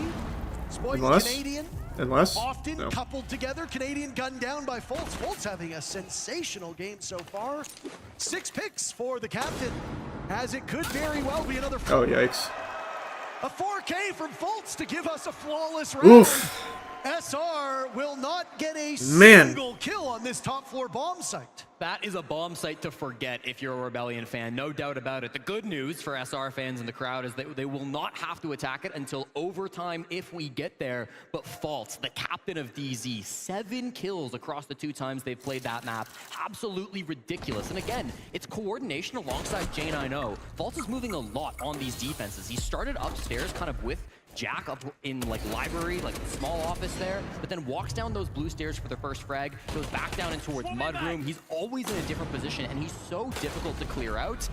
Even in that final frag, okay. Only gets it because J9O is causing Let's just try and get 1 more on the board here, and then just really fucking hose them on defense, maybe. That'd be great. It is looking real rough on attack here for us. They really are locking this fucking map down. Have a golden opportunity to actually beat that scoreline if this keeps going. A 7-1 is very much possible because the Rebellion, again, their defender win rate on this map is horrific, Jesse. So, if you this doesn't seem like it's our map. I really think what we should just be looking to do, knowing that this is their map, like they are fucking specialists here, and we are not good at this map, I genuinely think we should just be looking to take fights, aggressively take fights. Especially on this kitchen bomb site, because you can keep that top wall closed inside of office. Just simplify it. Closed inside of fireplace as well. Like, there's a lot of good places for those flaws. Expecting a bit of a different defense, Dark Zero will not oblige. They bring much a similar lineup as they did previously, with Newers lurking around that mid floor, going for a bit of a cheeky play. And that's actually kind of what we're doing right now. See? That shield down goes Fultz, but they trade it so well. Surf dies elsewhere. Twitch drone off the board. Could be. Come on, Rexon. Come on, Rexon. Nice, Rexon. Very playable. Very playable. He's gonna. Yep. He's gonna. Nope. No. No. Oh, we're fine. Advantage for Rebellion now. I thought he was gonna try and swing it. Very early on, we still have yet to hit the 1 minute mark. A strangely aggressive swing from NJR. You don't see him making risks like that too often, but he does get hard punished there on the top floor by Rexon with the DMR. So okay. To counter that pressure from SR. Nice. This is a bomb He's tagged up through the first quarter, but they've had a good answer so far. J9O plugging holes. We know he's on stairs. Yep. Now on the hunt, dancing around the oh yikes! Oh yikes! That's lands in his lap. He dances around it. Nadian's getting a little too fast again. Kino's also been able if he had just waited, we were fine. There goes the other nade, and Kino is still surviving. This is incredible. Oh, what the fuck? Newers there for the assist. Dark Zero is everywhere all at once. A third nade. Nice, Ambi. Will get the follow-up. Alright, still doable. It's still doable. It's still doable. Come on, come on. Rex and Ambi. SR still have a pretty good number on the clock, Parker. Over 60 seconds still in this round. They can work with this 2v2 lead. Of course, they've got lots of information. The Lion and the Deimos coming through. You're out of Lion scans, but even still, you can get some really good insight on these last couple players. It's gonna be fucking Not quite full top control. J9O is up here, but you've got to be so careful if you're going for a plant. Oh, and he's got the read on it. Jack seeing through those holes down below. This top floor was the I think main you just gotta impediment for challenge Rebellion it. last time. Surf sat down inside of this bomb site. The previous attempt. They don't have him now. They've got Ambi and Rexin to try to bail themselves out of this position. They were terrific on map number there you go, one. They Ambi. have not shown up. That's exactly what I think you gotta do. There's a fall off for Rexin with 30 seconds to go. That looked like it might have been a mistake. Maybe he wanted the late flank. A double drop on in now as J9O will hit onto that death mark. He'll find himself the mute jammer. Damn it, alright. Ambi? No, that's gonna be tough, yeah. Alright. Yeah, this map's looking like a wash. Fuck. They play this map way too well. If Nadian just slowed down on stairs there, I think we had it. He didn't need to push that. A little bit worried because the Deimos tracks are there for SR, but Dark Zero, they are never really predictable. Right when they start to send a player up towards the top floor on the side of the Rebellion, DZ drop that hatch, they retake the site control. Brilliant shots being hit by both Newers and J9O in that 2v2. Some big moments coming out to clutch that one up. And of course, Kino, you have to highlight his play in that round. Phenomenal on the smoke. Often thought of as one of the best SAS players in the entire If we can get world. one more here, it's still doable on this map. And his time delay right here on the stairs, I mean, this was crazy. The fact that he doesn't get blind by the blitz there is insane. And then he just uses that to completely dominate the rest of the round. All of SR's attack has to turn their focus onto Kino, and he just makes them pay so much. I mean, that is a tough position if you're not coordinating very well on library stairs. I mean, those grenades had no real follow-up other than the blitz, and I mean, that's a good bet, right? You drop an anvil on his head, you've got the blitz there in tow. Usually that's enough. That was not the case. And Kino is able to survive far longer than anybody thought he would. I mean, what Kino did wasn't particularly flashy, and we're not going to really remember that round for kills on his part, but we talk about impact versus kills. That is a very high. I think that's the right idea, though. I think we just have to play aggressive. Just fucking send it at them and just try and outgun them. They're too good at this map. I think if we just try and take fights, it's our best bet. The final round of this first half and hope to stem the bleeding. Only the second round that Canadians played a shield again. We're going to keep tracking that stat. Both times now he has lost. Once on the Monty, once on the Blitz. So keep an eye out if he does try to move back over towards that strategy. Is it something that DZ are just too strong at countering so far? That seems like what it is. For now, though, they'll put him on the Ying and they'll start to go once again for this bar game site. It's a similar defense from Dark Zero. They're again not holding inside. Let's just try and get one more on the board here. Instead, chosen to extend throughout that mid floor. Couple players up in sort of office too. Newers, the main culprit here, 5-1, holding the window as well. Can really get some cheeky plays, especially backing him up. Cheeky? Canadian held off the scoreboard so far. He's been in more kill positions than usual, Jesse. He's just not unable, or he's been unable to hit these marks. Oh boy. My goodness, that's a nasty one. When Newer starts to do stuff like that, you've got to be scared. He certainly has the potential to dominate a game. There you go, Spoit. There you go, Ambi. A good one to punch from the Rebellion. Yep. J9O on the board as down goes Spoit. Canadian getting diffused, gets the halfway. Nice. Where is the coverage? Trying to get to the side. Oh, Ambi, that was so close. Oh, Ambi. All right, that was a really good one to get. That was a really good one to get. See, that's what I'm saying, man. They know the map so well. They play this map so well. Just play aggressive like that. Just push them and make them outfight you. That is. I think that is how we beat DZ on this map. Try to play the fucking flash. Yeah, I mean it really does not fucking matter on this map, quite frankly. Yeah. And then for the third ban Bulker, just like if we want to start like increasing the pace and moving on these guys, we can go for a Thorn too. Yeah. I don't think we're gonna need them.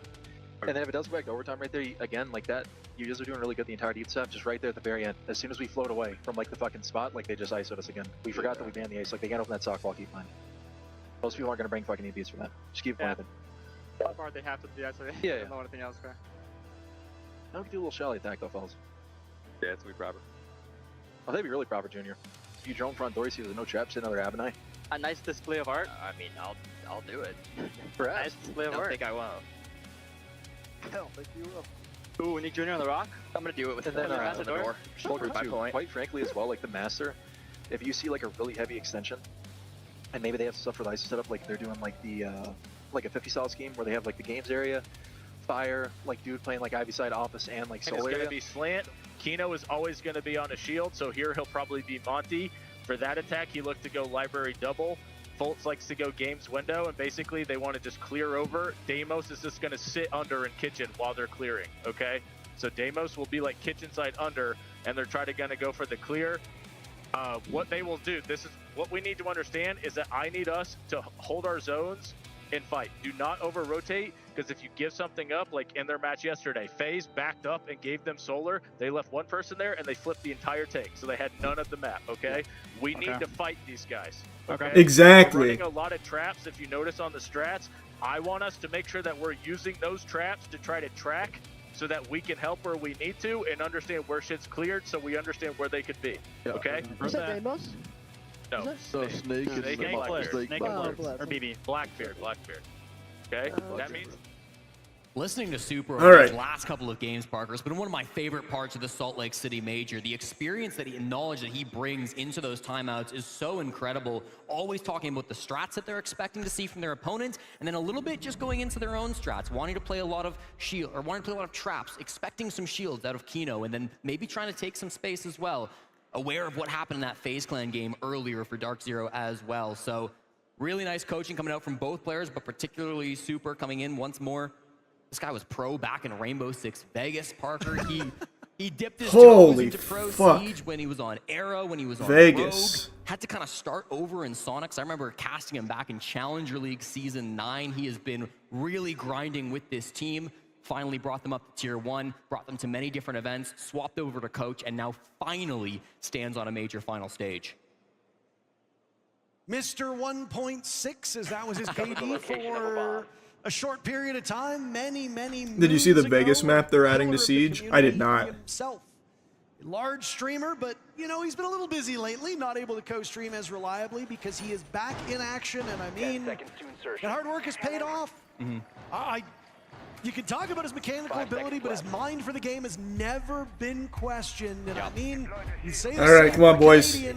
Come on, boys. This is still very winnable. This is still very winnable. As we always say with good coaches, you can coach a team, but you can't play for all 5 players, and it is really a team affair. Well, we didn't quite get to catch the first couple of bans that Dark Zero were hoping for, but clearly it's been Castle Mira, very similar to what we saw being banned out by SR. They did say after those first 3 rounds, they might want to ban out a Thorn, depending on what SR are playing. Super himself said that our strats have a ton of traps, so that Thorn very likely going to be that ban after round number 9. But for now, it stays open. Spoit will jump on the operator, and the clear will start from Dark Zero. Bomb site over towards Master. It's going to be on that top floor site. You can see clearly Dark Zero wanting to take this library side before anything gets too crazy.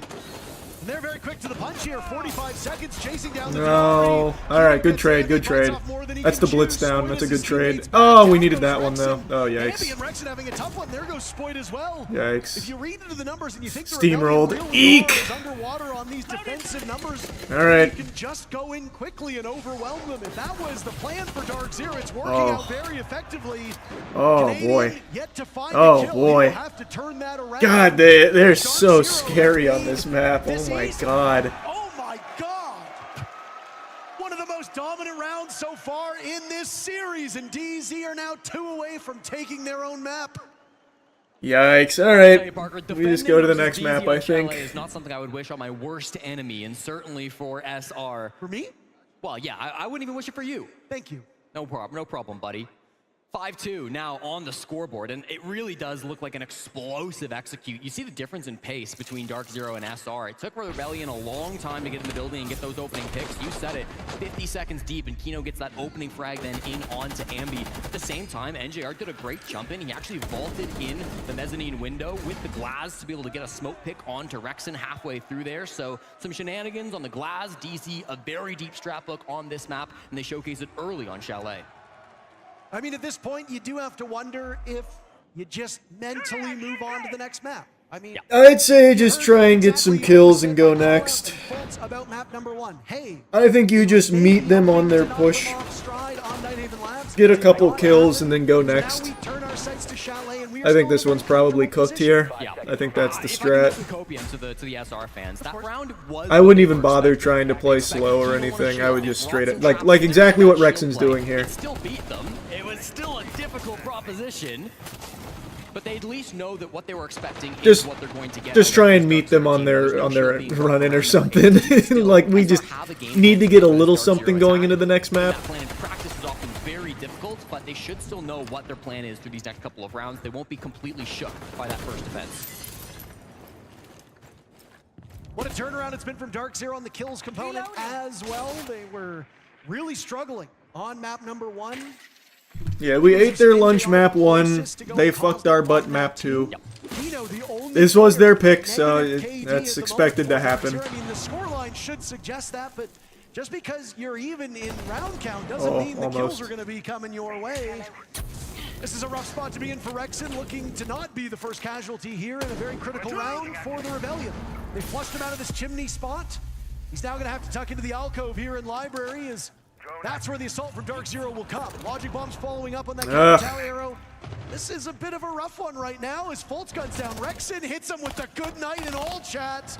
Dark Zero got the start that they wanted here on round number 8. What do you do as a response to the Rebellion? You've got to find some way to make a play, but you're being flashed out of your current positions. No swing from Spoit. He can sit just inside the mezzanine for now. They haven't really applied that pressure that they're looking to, but the players on Dark Zero are all around this map. They've got Kino inside of Kitchen. They've got Engine. I legit think just play fucking unhinged, man. Just go crazy. One-dimensional push for long. Just fish for some kills, some wacky ones. Spoit has taken up spot in that same area Rexon was playing in, a very critical part of this map, but he's punished by J90. DZ hunting SR for sport at this point. A slower round, but Dark Zero looked just as methodical as they did the time before. That calls upon the 3 remaining players from Rebellion with a minute to go to coalesce around this bomb site. Can they do it, Jesse? They've still got 2 toxic babes from Surf. They've got some good plant and out to play around. They really need to get aggressive. That's why you see Canadian all the way over the all Newers finds and moves aren't paying off, and now it's a 2v5. And it's Surf and Canadian yet again. Canadian still searching for that first kill. They will call upon him as well as Surf does double duty.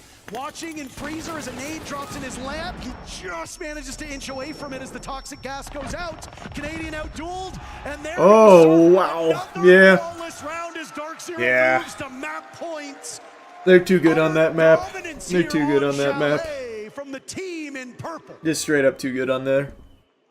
We said they had to respond with a statement of their own, and Parker, it looks like they're doing just that. It was 7-2 for the Rebellion on map number 1, and now we are just 3 minutes away from another 7-2, but this time the sides are swapped. Dark Zero dominating their own map pick, just like we saw from the Rebellion. You gotta give credit to how well DZ were isolating these picks. It seemed like it was always like a 1v4, a 1v5 on all of these frags, especially early on the top floor. It just wasn't a team game from the Rebellion. They were being picked apart one by one as Dark Zero were able to work from multiple different angles. I said it earlier, but players in Kitchen, players in Piano. That happens. They rinsed us here. It just felt like all the angles that DZ could be in, they were in.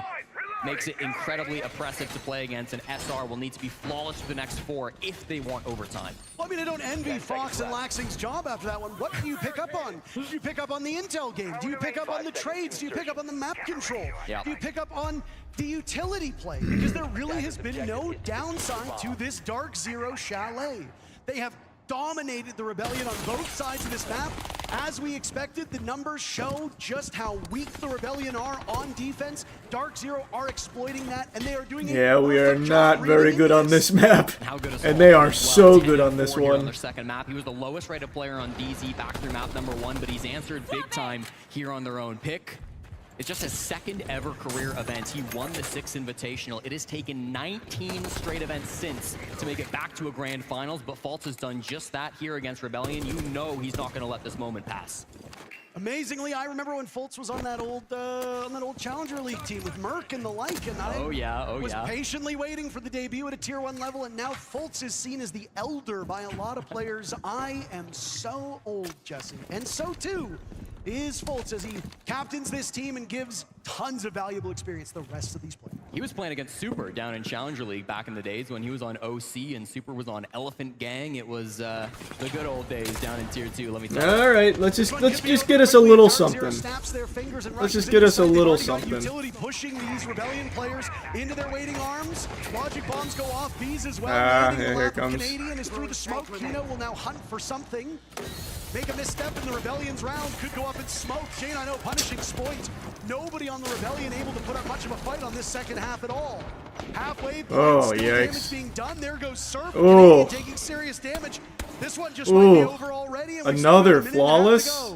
What do you do? God damn, you man. Have to be able to find a way to battle back, but at this Absolutely point, just seems like dismantled moving us on in the this wind. map. Shane, I know, already a single kill from outside the building. Why not another? Finds Canadian on a rotation, and Ambi and Rexen are left with it all to do. Could it be another flawless round?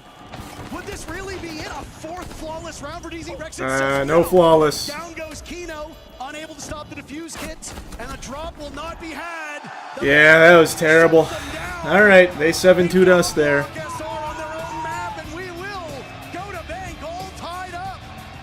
Go to a best of 3 in Salt Lake City. That's exactly what these two teams expect. All right. Yeah, that was always going to be the case there. Okay, 1-1. That was awful. Holy. Yikes.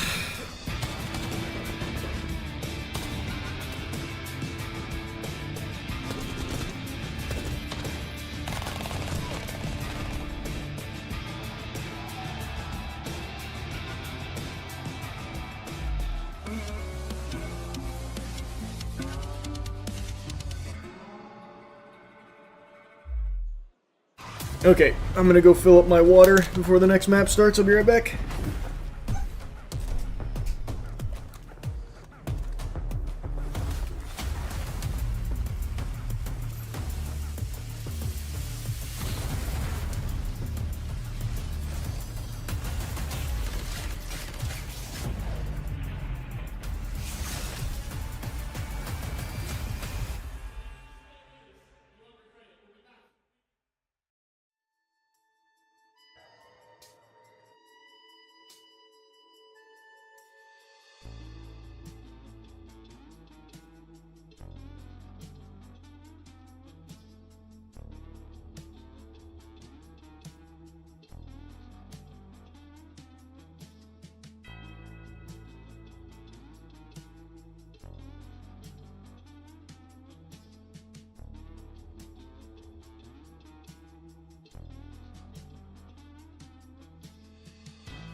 Alright, I'm back.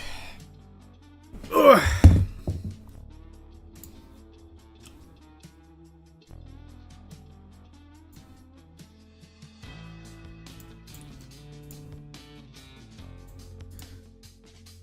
Whew.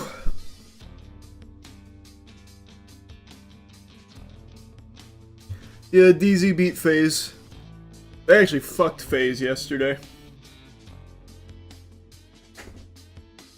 Oh.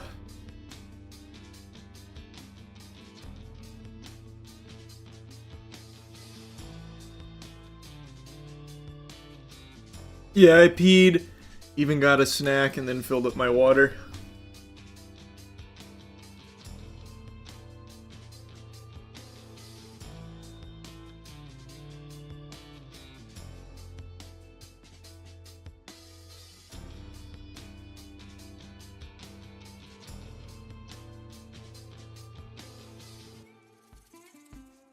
What do you think of the league yesterday? I thought it was great. A nice 2-0 for playoffs. We're still alive there, baby.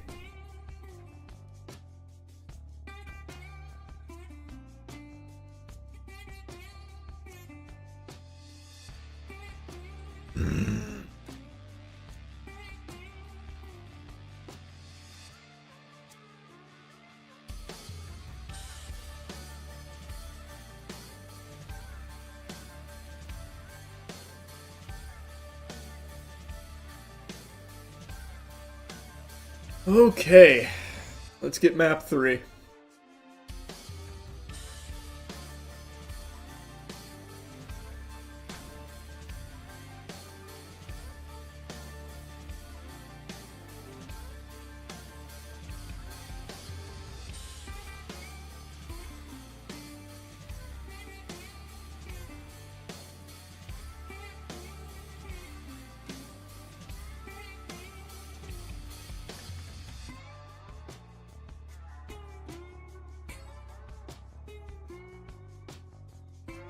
What are the chances you're gonna have to take a shit at the start of the round?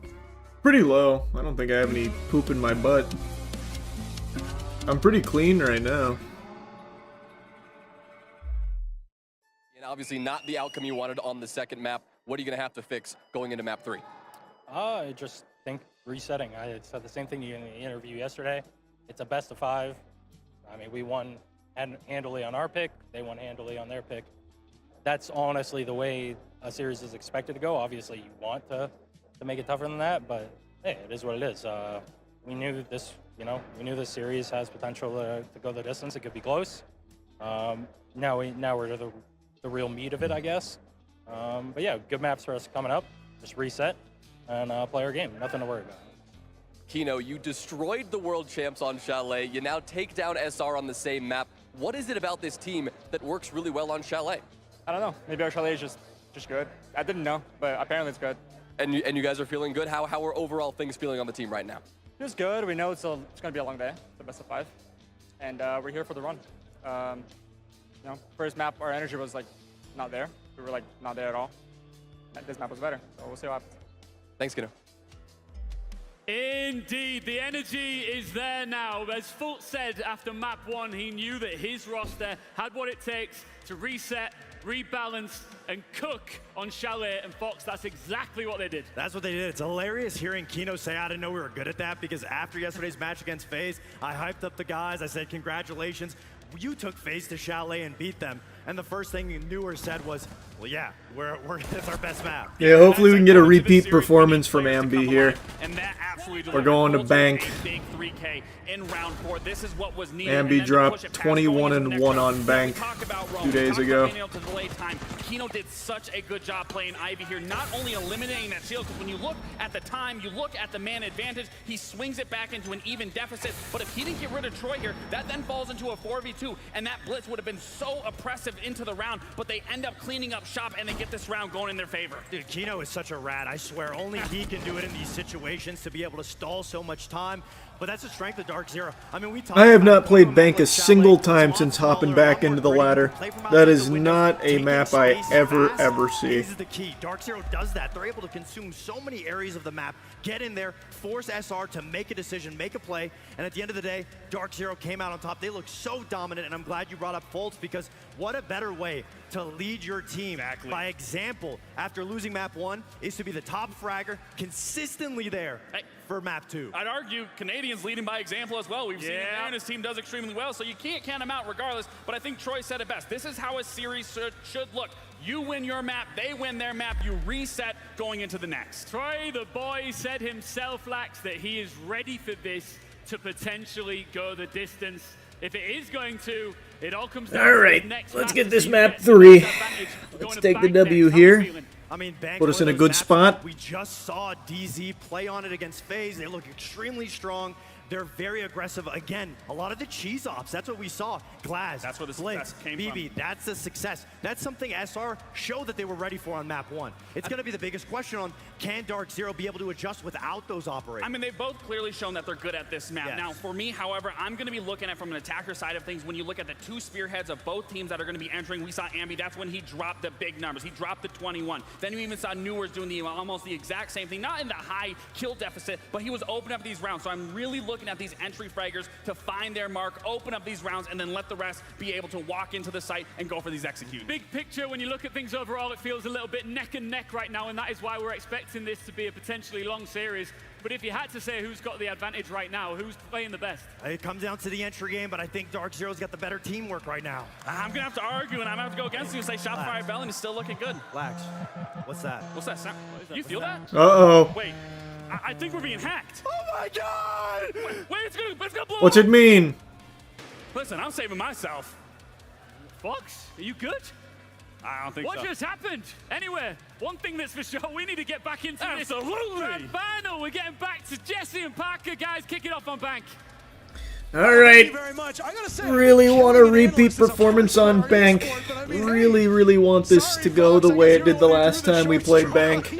That's honestly on me. I thought I'd give you a call, say, hey guys, your analyst segment's doing great. I guess it popped up the dope thing. It wasn't meant to be such an explosive call. My Korean's a little bit rusty, but isn't Doug gonna be something about an imp? Jesse, you are a little impish as a human being, so I mean, it does make an awful lot of sense. You might want to lay low, though. They are looking for you. You're wanted for murder. So, all right, well, hopefully Fox can put himself back together for the second analyst segment after this map. But for now, Parker, we've got to load into Bank. And some would tell you that we're already 40% of the way through this grand final, but I would argue it is just getting started. The way these best of 5 goes, you get ban, pick, ban, and then only 3 maps remain. While this is technically going to be the pick of Shopify Rebellion, both of these teams banned maps out until we got just 3 maps left in the pool. So we expect both teams to be very comfortable. Let's get it. Let's get it. absolutely, and I think we're Let's go gonna ballistic. have a pretty good show of this. As you said before, Chalet was fully over. It's a best of 3 now. The advantages are gone. It just comes down to map pool. So buckle up. Sit tight, go maybe get some beverages. It's, you know, Salt Lake, get a little thirsty. Salt probably doesn't help. Make Get sure some you, soda? well, yeah, grab some soda. That's all the rage here. And prepare yourself for Bank, as one of these teams will move to series point with a victory here on Bank. And then it really just comes down to, does that same team carry Cafe for a 3-1 victory? And Parker, it's not every day you see a Tachanka ban in Rainbow Six Siege, but that is respect being shown to one man and one man only. NJR is without a doubt the best Tachanka player in the world. It's his most played defensive operator here in the Salt Lake City Major. Let's go. 64% Let's hop back in the driver's seat. when playing that operator. Let's start He is fucking so good when it comes to granny shooting those shifting fires. and So double clutching on him. Say, let's just get rid of it. We'd rather deal with him on the smoke. He'll be playing a very similar position, starting in elevators and then backing off to play the site with those toxic babes to waste some time. But keep an eye on NJR. Let's just get up on those cheeks and give him some of that. This is a massive map. There will be lots of isolated engagements occurring on Has this always been here? I don't think so. of these bomb sites. Last time I played Bank, this little area did not exist. Where we are looking right now for round number 1. Expect there to be quite a bit of pugilism as these teams will come to blows. One of the things that really benefited Shopify Rebellion back in map number 1 was their drone work. That will be maybe it did. more important. I just haven't played this map in a long time. Capable of Holy using intel fuck. correctly. They will be at a disadvantage. And dare I say it, Jesse, the team that uses intel best probably will be the team that ends up winning this map. Yeah, and of course, Ambi and Spoit are going to be two intel operators that we typically see. Ambi over at the IQ, so changing things up a little bit. Usually we'd see him on the Snake for this bomb site, but not unusual to see that IQ instead. Of course, will come through to counter that Echo, so lots of utilities still being countered out. This really is not an aggressive hold from Dark Zero. They're happy to sit inside the bomb site. We started with Newers inside of open area. We started with NJR inside the elevators, but all of them had hatches that they were able to quickly drop back down to site. So not a surprise to see this one start so slow, but it'll really come down to the execute of the Rebellion. Let's go, They've boys. got the Habana. All the hatches should be open with no problem, but you're looking at this site and you're seeing yokai cams, you're seeing C4s, you're seeing toxic babes. Like, there's so much utility in the site. No. You've got to start with some man advantage, and that is not what they wanted. That's Well, you say Kino's a good SAS operator. boy. They passed one of those two. We didn't drone that? And the first pick here Or did we just... on Bank will Oh, come boy. in his Oh, boy. hands. Kino now on the run as Canadian was breathing down his neck. Just wait. It's been about, No need to send that. 40 No need to minutes send since that. Canadian was able to get a kill again. Not integral for the Rebellion. Ugh. But Canadian gets some frags, especially on this map, where he's going to be playing a lot more shields than we saw on maps 1 and 2. They've got a yokai cam on him. Canadian is in a very vulnerable position, and this might be a great kill opportunity for Dark Zero. We didn't need to do that. But Kino doesn't care. Hits the head of Canadian instead and finds that body shot. Well, so what are we doing right now? Newers has to Boys, survey come the on. hatch above Let's his lock head, in. But was also looking over towards blue stairs and maybe a bit of a step back for this DZ defense as they will reposition Echo's drone. Nade goes in. Kino flushed out of that position. Right There you go, there Rexon. is Rexon. Good coordination. Rebellion still trailing numbers. 30 seconds to go. There goes the yokai drone in that same position. Rexon Ambi Surf. So integral to give information to Dark Zero. They will be flying a bit blind. Oh, he's so low. J9O will go for a full flank. What damage can he do? Rebellion have their hands. Oh, Ambi. Takes down Newers. They're boxed out of the bomb site. Rexon holding the defuse kit. A surprise looms for this Rebellion team as they will incur some damage. J9O still on the hatch. It's just like Dark Zero not letting up after Chalet. that call with Nadian going in like that just doesn't make sense. That maybe We can't be doing that. We can't be doing that. But he is better than that. Plays so well on the smoke there, Parker. You saw him delaying that plant for so long. They didn't really get to start it until there was maybe 5 seconds left in that round. Hit some beauty SMG 11 shots to close that one out too. Of course, you start with this 2-man lead coming out from these extended players, J9O and Kino. But even beyond that, it felt like a perfect round from Dark Zero where the early game went their way. They didn't lose anybody on that very small roam. And then when it came down to the final seconds, I mean, 5 seconds is not going to be enough for SR to make an execute go through. Certainly not. All right, let's lock in. Let's lock in. We're cold right now. Let's fire it up. Let's fire it back up. Come on, we got to reset. The Dark Zero maybe had a bit of jitters on that Got to first regain. map. Obviously, they shook it off for Chalet. Business as usual. Both of these teams slugging on their favored turf, winning 7-2.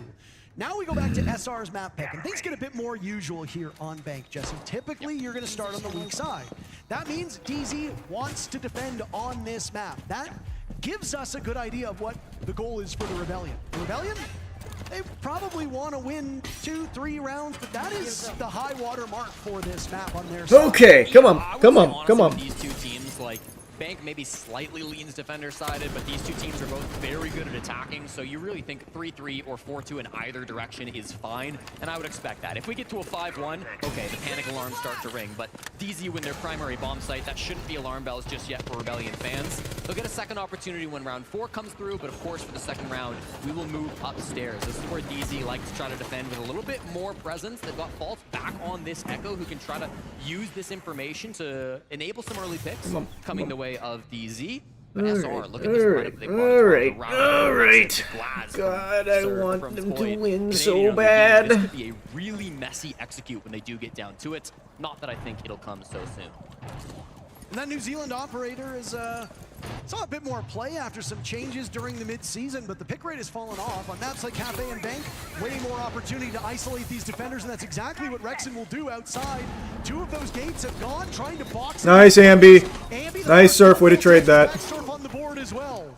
Shield in the hands Ah, of yikes. J9O, and they've turned this round on its head. A very Fuck, quick man. entry for the Rebellion. We're not even at the halfway point, and it's been rebuffed by Dark Zero. Surf's entry was excellent, but his whole team fell around him. That's going to be the big problem. Now they're in a man disadvantage. Nice, Surf. Surf just flicks around and finds the head of fault. Evens things back out 2-2, and Rexon and Surf are in a really good position. The fuse kit is inside the site, so it should be covered. Oh, 6 kills between NJR and J90, the 3-letter duo on this team, holding down the bomb sites. They'll have to retrieve the diffuser on the side. Come on, baby. Come on, boys. Plenty Come on, of time boys. to do that. And early action has now made way for this ceasefire between the teams. As there's Rexon now planting the diffuser. He hears him. He hears him. Worried We know. about We know. over towards paper. You saw him? That's You saw him? You saw his gun? Waiting in the wings. I'm pretty sure. Rexon will have to rely entirely on Surf, but J90 is an unknown variable. Oh. And there he is, Rexon trusting Surf. That trust seemingly misplaced. Blackbeard will have to put the shield and the team on his back. As both NJR and J90 immortal up to this point. 40 seconds to see if Surf can break that trend. Now behind the desk with the case down, shield on his back. NJR swings around, buying time. Off the defuse kit, Surf will go. Oh, Good that was the information, chance giving there. time for That's J90 just a to hard shot to reposition. hit. He Yeah. doesn't want to. He's holding this cross. The moment that he attempts to defuse, they fall in, then they fall out. Quite a rhythm here now as Surf will attempt it for the 4th time. Up against a hard wall, he manages to get it down. Yeah, just swing together. Guys, we can't be throwing rounds like that. We can't be throwing rounds like that. Come on. Continuing their reign of terror. NJR and J90 have for years been thought of as so clutch, and it'll force attack time on Taking 2 deaths going upstairs is just catastrophic there. Can you guys hear me? Yeah. Okay, with this Echo, guys, we need to be running Dokkaebi. Okay? They're using that for the info to get aggressive on us. If you notice, they're playing very bunkered and just waiting for us, and they're acting up the Echo.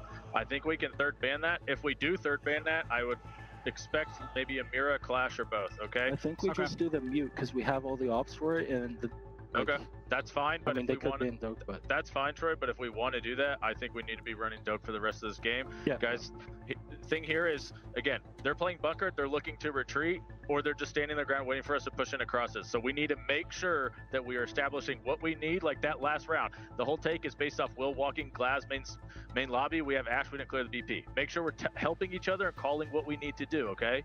Okay. Let's go. Sounds good. Keep it, guys. Come on. A lot of that time. Oh, come on, we gotta shake it off. We played such an explosive map 1, and now our like mental or something, it's just off. To get aggressive, to force some early frags, to favor the defense on the side of Dark Zero. And again, if you can get things messy on the side of DZ, that is always going to favor you because they have some of the best late round players in the entire world. Fans have been asking for years of what it would look like to see NJR and J90 on the same team. When it comes to late round clutch players, there are almost nobody in the world who are as good as those two. So you put them in a 2v2 situation and they're going to be favorites every day of the week. I thought they played that 2v2 so perfectly. Parker, of course, never giving up a free pick. Even in the 2v1, they only went for the swing when they were both there together. They didn't give up any opportunities to equalize that man count to a 1v1, and that's that late round consistency that we've expected from Dark Zero throughout this tournament, and is showing up again here in the finals. Alright, it's looking a little scary now. Now I'm getting worried. Now I'm getting real nervous. Conversation around it, but Come on, guys. a bit of a disservice to not highlight how good and how critical these comms are for Dark Zero. They are always in control. Even when they're losing, it still looks like they have an idea and the right way about tackling a problem. On Chalet, it was immediately evident. On Bank, it's becoming even clearer. This is a team that is really trusting each other, and that last round showed how perfect it can be when you've got 2 players on the exact same wavelength. One thing Super wanted to see was he said, if we're not going to be banning the Echo, we need to run Dokkaebi for the rest of this match. That's why Ambi's immediately jumped on this operator. Usually on this bomb site, you'll see him either on the Snake or even the Nook. He likes a little bit of sneaky Nook play on this bomb site, but is forced to go over to the Dokkaebi. Now, there is no Echo being played by Dark Zero, but you just can't risk that anymore if you're SR. And it's going to be a quick one. They take control of Square. There goes the buck of Spoit marching in. Spoit has been very quiet so far. There you go, Surf. They will need a big game for him. Surf on the board. Canadian outdueled another from the glass of Surf. Come on, Spoit. Come on, Spoit. Come on, Spoit. And the and Rexon There we were go. the star of the Good show. pick. There's Spoit now for another. He knows the others Rebellion there. had 2 more bodies to find. Shotgun versus Nice. shotgun. You don't usually see the Skeleton Key out winning against that SAS shotgun. Oh, he's so Now it's low. Newer's Good on shit. the All right. Half of the Much way better. to go. Much better. See, that's the tempo we need to play at. That is the tempo we need to be playing at right there. Really Good nice shit. push there, Good clears shit. the top floor, Parker. What I like about that push is you've got the short range and the long range working together. From all the way back at the top of square, it was Surf on the glass. He was finding those long range picks. He was doing some really good work trading out Canadian after he went down and finding that opening pick. And then Spoit, the other S player on Shopify Rebellion, able to just run in with the Skeleton Key, get a couple of crazy picks in the midst of that push as well. You mentioned it briefly in that moment, Parker. The pace being set by SR is really nice to see. Again, they didn't have great pace coming through that first couple of rounds. That's largely due to the bomb site. It's really hard to have a fast-paced push when they're defending on the basements and they're not going for a roam game. But if you let SR take control of the game in the early moments, I mean, that can be where they thrive. Dark0, one of the best round teams in the entire world. But if SR can get more of these early fights, that could start to favor them. Yep. I think that's the exact way we have to play is early fights. Just don't even let it go to late. That is exactly how we need to be playing right there. Map 1, as we saw in map 2. A 4-2 scoreline at this point is looking most likely. And again, knowing what we know of the map, knowing what we know of the teams on the starting sides, Dark0 and Shopify Rebellion are setting us up perfectly for that when the second half arrives. Yeah, I would say this game is still neck and neck. Even if DZ win this bottom floor bomb site, I still feel like it's pretty neck and neck because SR will have those opportunities to bounce back on the secondary and tertiary bomb sites through rounds 5 and 6. Okay, come on. Let's get it. Just fucking A-ram their shit. Once again, they will not choose to ban out the Echo. This is something that Troy said during that timeout. He said, I'd rather ban the Mute because we've got the tools to deal with the Echo. The Mute is something that we don't have as many tools to play with, so they will continue to run this Dokkaebi. It will probably not be swapped off for the rest of this half, but now with the Mute not on board, they can start to play a little bit more aggressive. The Habana can start to be a little bit more effective with these long-range hard breaches coming through too, so good tools from the Rebellion. And again, Parker, we have a relatively passive hold playing by Dark0. Newers and Faults maybe a little aggressive on that mid floor. Newers just inside a cafeteria to start things off, so there could be a moment where they want to get aggro. Let's get Rexon back online here. Always got to be so worried when you try to roam on this map. It can be really difficult to survive with your life. Spoit is in a position where if they are not aware of this, he could cause some real chaos amongst the ranks of Dark0. Still waiting for Ambi and Rexon to devour these games. We mentioned that if things go all to plan for SR, Come on, boys. could break Come on, the kill boys. record at the major. That is still possible, but he has very much fallen off since game number 1. I mean, all of the Rebellion have. Frankly, it's not unique to just Ambi. Oh my goodness. No way. It's a floor below. I know. It can be tricky with Snake sometimes. I have eyes. I'm aware. Thank you. Sees the retreat, and that's just going to be the reset coming out from Dark0. They don't All want to right. fight again early on that roam game. It was a little bit more aggressive than I think back in round number 1, just with Faults and Newers' positions, but fall back towards the site. And now Kino kind of becomes that first line of defense. He's playing those server stairs, and when he's on the shotgun, I said it earlier, Parker, one of the best SAS players in the entire world. He can be so difficult to root out from that position. And it was Jane I know on the Mute who contested that part earlier. Obviously with the Mute ban, they've had to change things Okay, up. we got two gases down. To the bomb site. All Blue right. is one of the most hotly contested parts of Bank when the bottom floor is under watch. They struggle to get Kino out on Chalet in an area that is the exact same name. And oh boy, Oh, they might fuck, just be fuck, struggling fuck. again. No. Stack up. That we can't be doing that. We can't lose things like that. Yikes, holy fuck, dude. Kills in this entire series. He's hoping to go higher than that.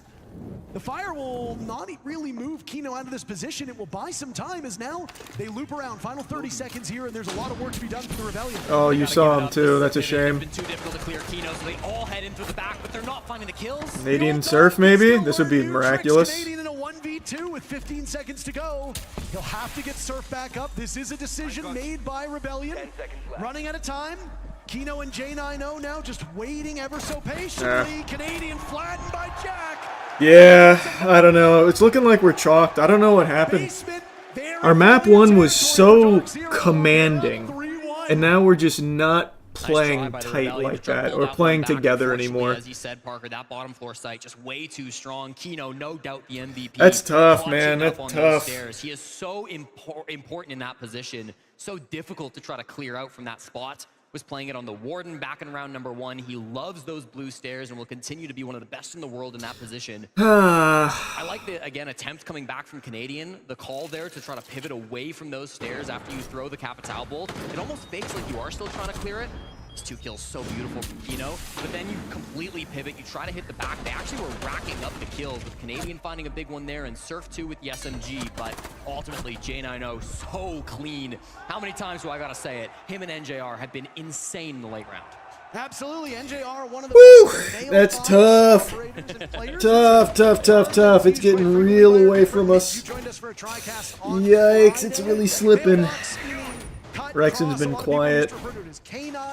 Nadian's been entirely offline as well. We've got to get the spark back, man. It can be looking at the bomb site. It could be on flank watch. It really depends on the map, the bomb site, and the numbers as well. So this is where the real test starts for SR. You're not expecting to win a whole lot of those first rounds on Bank, but now you're getting a second look at that secondary bomb site, and you'll go to the third bomb site after this as well. What worries me, Parker, is in that attack timeout, Super spent so long talking about the Echo, talking about how they were going to counter that operator.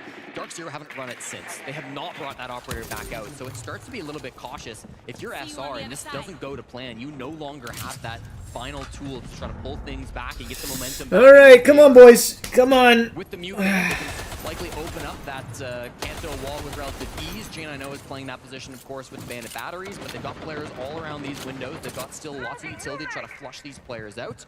And be downside of main lobby. There is nobody roaming below the site, but that doesn't mean there can't be somebody who flanks down late. Let's just get in there, be aggressive. Like we just are not beating DZ at these slow, drawn-out rounds. It's just not happening. So why not just put them on the back foot? Just make them outgun us. Maybe hoping to kickstart some offense. Now, Ash is more of a Come on, boys. operator these days than she used to be. But I mean, if you need explosives, she's one of the best. Let's just get a nice pick. A little entry frag. What say you? So you do see a lot of util being used currently by Ambi, his 5th most played operator here at the Salt Lake City Major. 90 seconds deep and no real action coming through. SR have taken some good map control. They've got Surf over towards Square, and of course they've got that lobby control and control down below the bomb site, but if they don't start finding picks, Parker, I'm worried about the late round again. I mean, SR has been very slow on attack time and time again. Spoit gets dealt with by J90, the savior of the previous round, starting off strong. 10-1 for J90. Oh, man. Even Ambi's looking kind of cold now. He doesn't usually miss that. He doesn't usually not get that kill. Oh, no. Okay, still got it. Kino fixes his mistake. Rexon there for the follow-up. Canadian looking for defuse kit. Surf finds 2, and a team kill is one of them. Oh my goodness. Man. Like, really poorly for yikes. Canadian in a 1v3. Under fire as he now turns to head back up to the bomb site. He's got a good idea. Does he have the aim? He's picking away, a tough shot to be made with this Reaper. I mean, one shot's all it really takes. Inside a conference room now, looking to hold a meeting for this team. Circles around and it's J90 again! 4-1 for Dark0. Uh-oh. Yeah. This is brutal. I don't know what happened to us. We are just we are just not here now. Eek. It's not even DZ's like doing anything we're not expecting. We're not even winning our gunfights now, which is so uncharacteristic. What a shame. We gotta pick this shit back up, man. Very isolated. After you kill those window players and after Ambi dies right here, Canadian is all by himself walking up the lobby stairs. 9 times out of 10, Ambi's getting that kill. But he's got no teammates to play with. He's got the defuse kit by himself. Even with site control, his teammates aren't able to play the objective to put the defuse kit on the ground. J90 12-1 here through 5 rounds on Bank. That is unbelievable. J90 was the highest rated player on DZ towards the start of kickoff. I can't remember exactly what day it was, but Kino was at 1.2. Again, it just goes to show you the depth of this Dark0 team. Anybody can step up when needed. Really need this round. 2-4 still very playable. NJR and Newers are not matching Rebellion blow for blow. Is there enough from Dark Zero in the remaining 3 players? Well, Fultz had a terrific game on Chalet. Now it's J90 saving the day here on Banks. I don't even want to say saving the day. There's no danger for Dark. There's nothing to be saved at this current point in time. He's helping them punish this Rebellion. So it's those auxiliary players, those support players. Let's try and lock in and grab this one. That deserve all the praise on this Dark Zero team. What do we think? What do we think? We need to see some bigger moments from SR. We're really approaching the must-win territory. If you go down 5-1 on attack, when both of these teams favor the offensive side, you start to get very concerned with what the rest of this BO5 looks like. Rexon on 1 frag, of course, Canadian on 2 as well. I mentioned Rexon came into the series with 8 straight positive or even maps. Was positive on that first map as well, so that would extend his streak up to 9, but negative on that 7-2 loss. He knows low. Now here today. See, this is a good pace. I like this. Just go in. Just behind him as the bullets go on through. Now wait, Nadian. Just wait, Nate. No! Drop on down. Ambi surprised by NJR. The flank will now also put Canadian in a really tough spot as he shot through the wall. Newers out-dueling him. This is a great read by Dark Zero, and while every half has been 4-2, DZ have set themselves up so nicely for our first 5-1. 13 for J9. Woof! On the precipice of it, finds a player, but doesn't quite Yikes. get through the wall. Will drop back down towards the site, so that top floor conceded now to the Rebellion, but this is still not a favorable position. Pushing through that by himself. I do not know about that one. I do not know about that one. Over the lobby, starting to get those back shots straight into Canadian. That was a little desperate. Really scared at this point. They have to retreat to plan B. They have to clutch up a 3v5, and frankly, Parker, they're starting to stall a little bit. Well, I mean, you lost your Blitz, you lost your Dokkaebi. This was a go for broke strategy, and broke seems to be on the menu for Rebellion at this point. I mean, how do you course correct? Diffuser is miles away from you. It likely is being watched by these Dark Zero players. It's in an adjoining part of the map. And there you go, Spoit. That was good positioning. That was nice. Position is given away by F0, but as long as they trade, Dark Zero will be in a beautiful spot to send this one away. Doubled up by the remaining Dark Zero players. Rebellion has their work cut out for them. There's Newers playing with impunity. Spoit will collect a kill on Fultz. This would be crazy. The only person able to find frags so far on this Rebellion round. I don't know if I like this position for Spoit one bit, especially since he's given his position away, heralding his rival to the bomb site. He'll pick up the defuse kit, twitching around but running out of time. Woof! Down goes Newers. All hope now rests on Spoit, but there's J90 again!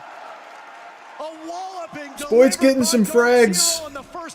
He's fragging out a little bit, but we are not playing very well together.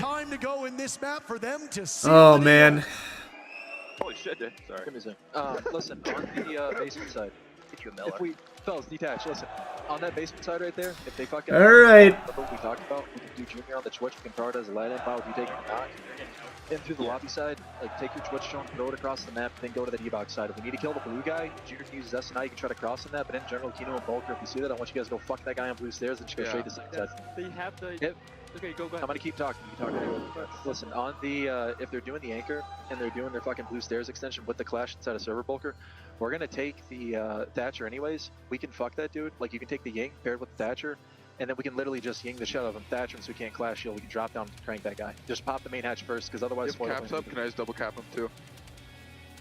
Yeah, you can. Yeah, you okay, can. just EMP. The only reason I was saying the Ying is because we can also Ying blue stairs off that as well. Like we need the Thatcher for Ward Dogs. We can do both. Yeah. Okay, I like that comp. Yeah, just Blitz better. No, not yeah, it doesn't have to be on the Ying. You could also take the shield if you want to go for like the Blackbeard plant, whatever. Okay. Yeah, whatever. Let's really start to pop off here on defense, huh? Guys, every Thoughts? attack I saw from them, they tried to finish server. Okay, so that's one thing we need to make sure. When the second time I saw them clear for that, the only change was that they went Grim to Cap and IQ to Striker. Literally same exact execute positions, okay? So again, look out for that. Doesn't mean it's a guarantee, but if that's what we think we're setting up for, think about those positions, okay? For CEO, they do have a square take that they were doing with Glaz. Callie sits on the main lobby repels. They won't be able to do it really here with the Glaz. They could still try to maybe do it with the Ying. For that, he repelled in to just try to basically push. Nomad was top square. Thermite opened both the square walls. Fultz like literally sat outside stock, just flashing curve. They repelled in and they just try to play like basically to get aggro while they were planting behind. Okay. What side was that on the last one? Woof! All right. Let's come alive. Sledge plays CEO repels. When the going gets tough, that's when experience can make the difference. And there is nobody in NA more experienced than Shopify Rebellion's captain. He's won 2 hammers. He's won a major in the past in this very country. He knows what it takes to dig deep. He will have to channel that resilience, down 5-1 now versus DZ. All right. Lots of strats being spoken by both Callout and Super. All right. Timeout. Lots of words being exchanged between both really Callout and his players in that one, where he says, listen, I need to control the This would be a biblical comeback. You guys, a lot of ideas that I can put into your heads. Make a little history. Parker, there's no other way to cut it. Dark Zero enter this matchup as the best attack team in the tournament. They have been dominating, winning 68% of their attacking rounds through the tournament so far.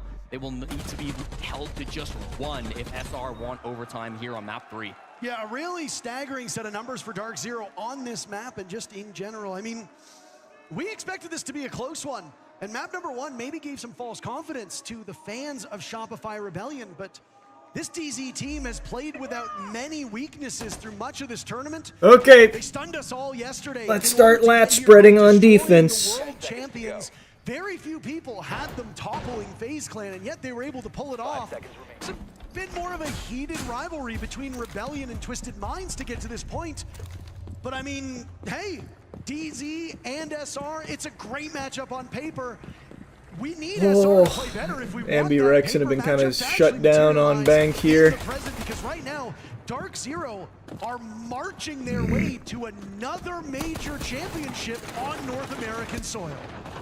This round is going to tell us a lot about how this second half is going to go, Parker. Shopify Rebellion get to play the best site on the map. They get to go down towards the bottom floor. They have the most minimal amount of bans they're going to have on this bomb site throughout the rest of this series. They lose the Tuberau, they lose the smoke. That's okay. They move Surf over to the Tachanka. I talk about NJR as the best Tachanka in the world. I still back that, but Surf is incredible on this operator as well. Very used to playing with the Shamika launcher, so we know how good he can be in this position. And Canadian back over to the Clash. This was something we saw a lot from him over the last couple of maps. He's very confident here with this operator. Won't be taking any early gunfights, but can maybe shoot some drones, maybe cause some panic early on the side of DZ. Okay, we got the intel. We got the info. And help his teammates to slow down this round. I know that we focused a lot on Canadians' kills, but the one person I want to touch on that needs to really step it up is Rexon. 13 kills in map number 1, 4 kills since. That is just not going to get the job done. And while our concerns about Dark Zero's fraggers were very real, I think we've messed up the teams here. Our concern about fragging is now on the side of the Rebellion. Damage is damage. A familiar spot for him when he's defending. He'll get knocked away by the taser of the Clash. Rexon menacing. No, we can't do that. We can't. Not the greatest gun in the game, Parker. Probably brought it for the rotates, but unfortunately it doesn't That's go just, exactly as that he was wanted. really Playing bad. against Yikes. He's left without a teammate. He's got to fall back and try to play closer to sight. And Newers has a really good opportunity to jump on Spoit, as Canadian now needs to wander back. Dark Zero assembling their forces over here, and down goes Canadian, waiting for the call. Spoit will likely slip up. Here they come. The cavalry has arrived. Dark Zero need a single kill, and they will move to match point. All right. Well, yeah, I mean, can you believe it? you can't win if you can't at least get that early pick that was kind of free. Parker, back-to-back maps now. They have gotten 3 rounds over the last nearly 2 hours playing versus DZ. This has been a disaster of a turn of events. The last couple rounds both felt like they had to be must-wins. They didn't win on their primary sites. Even with that opening pick going the way of Dark Zero, it felt like they had the control. It felt like they were still able to win through the 4v5, but what counters were coming out from Dark Zero? You saw them bash away that Clash, doing a great job to apply pressure to Canadian. This play from Kino, one of the best shield players in the entire world, and you gotta look at the Clash of Canadian maybe a little little bit far back, maybe a little bit passive when he could have been up helping Rex at the top of those stairs, then just through the smokes. I mean, it's a massacre coming through towards the end here. Faults a couple of big kills to get to even in round number 7. Okay. 13 and 1. It just doesn't Overtime seems like a pipe dream. Can we just get something for a little momentum going into map 4? Just a little something, just a bit to put into our bellies. We are playing so afraid, and just we're not getting our kills anymore when we have some good opportunities. Didn't look as strong, or so we thought. Yeah. Maybe they were just saving some of the gas in the tank for this exact moment, and the longer that this series has gone on, as longer that this event has gone on, Dark Zero has made steady improvements. And I mean, you'd be forgiven if you said this was DZ's map. This is SR's map. There is a high likelihood we go to Cafe with DZ sitting on series 1. How big do you think Fresh's smile is right now on his coach? Oh, shut up. All right. Jack was like, DZ. All right. Obviously, when they struggled against Wildcard, Panicking. and when they beat FaZe yesterday, Jack just went back and like necro posted. Okay, huge. Well, they're not done yet. 6-1 is still something you can come back from. A Canadian will start us off strong. Shotgun frag right onto Newers. Shut him down now 4 and 6. Open area is the bomb site, but the top floor is always going to be a heavily contested area. Kino jumps in now. He's the one with the defuse kit. Still a couple of Rebellion players up on this top floor. It's going to be Ambi and Rexton trying to hold this down. When do they drop? Do they know? The standoff now is Rexton's the intended target. Good Nitro. So well, there goes Kino. Rebellion need anything to keep themselves in this series.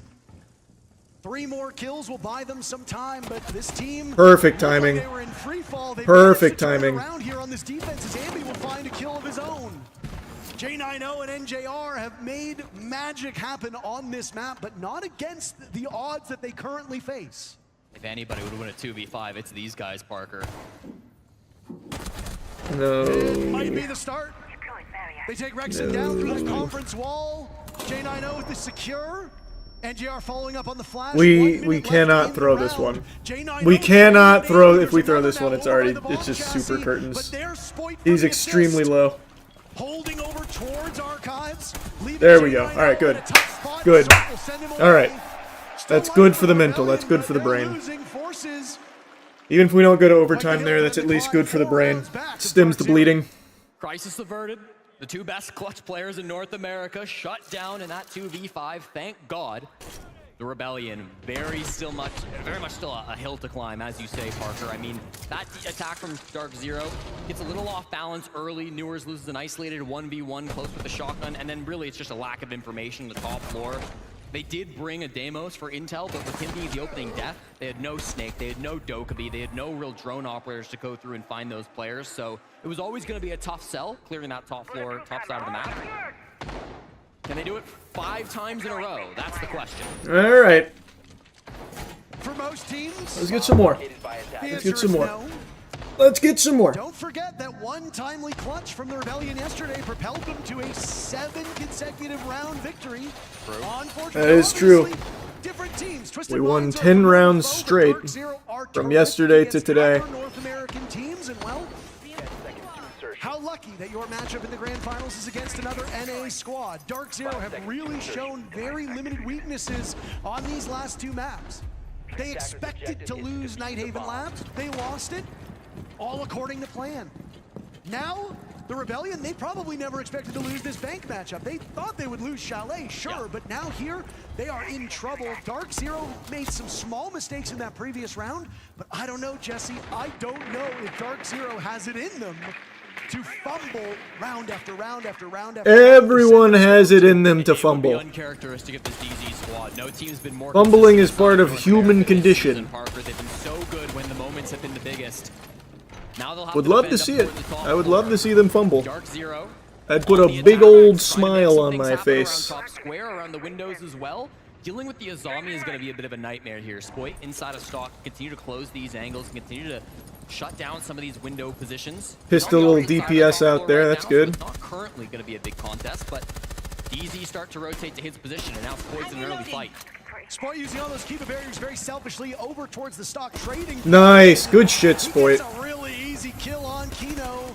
Oh, be careful. Be careful in there. This is great play by Spoit. Willie holding down the Oh, fort. wow. That was good. That was fucking huge, Dark Zero actually. unable to follow Colossal.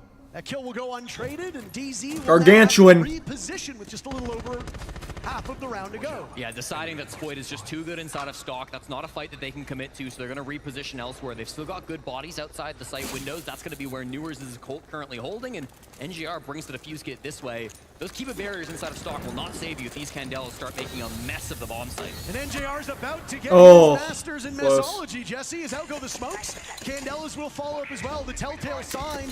Bolt's looking for an opening, but Perfect timing. Good shit, Spoit. We know, right? Yes, we do. Nice, Surf. By the Rebellion's momentum. Now it's all left to J90 and Newers. Again, Jack always in these final moments here.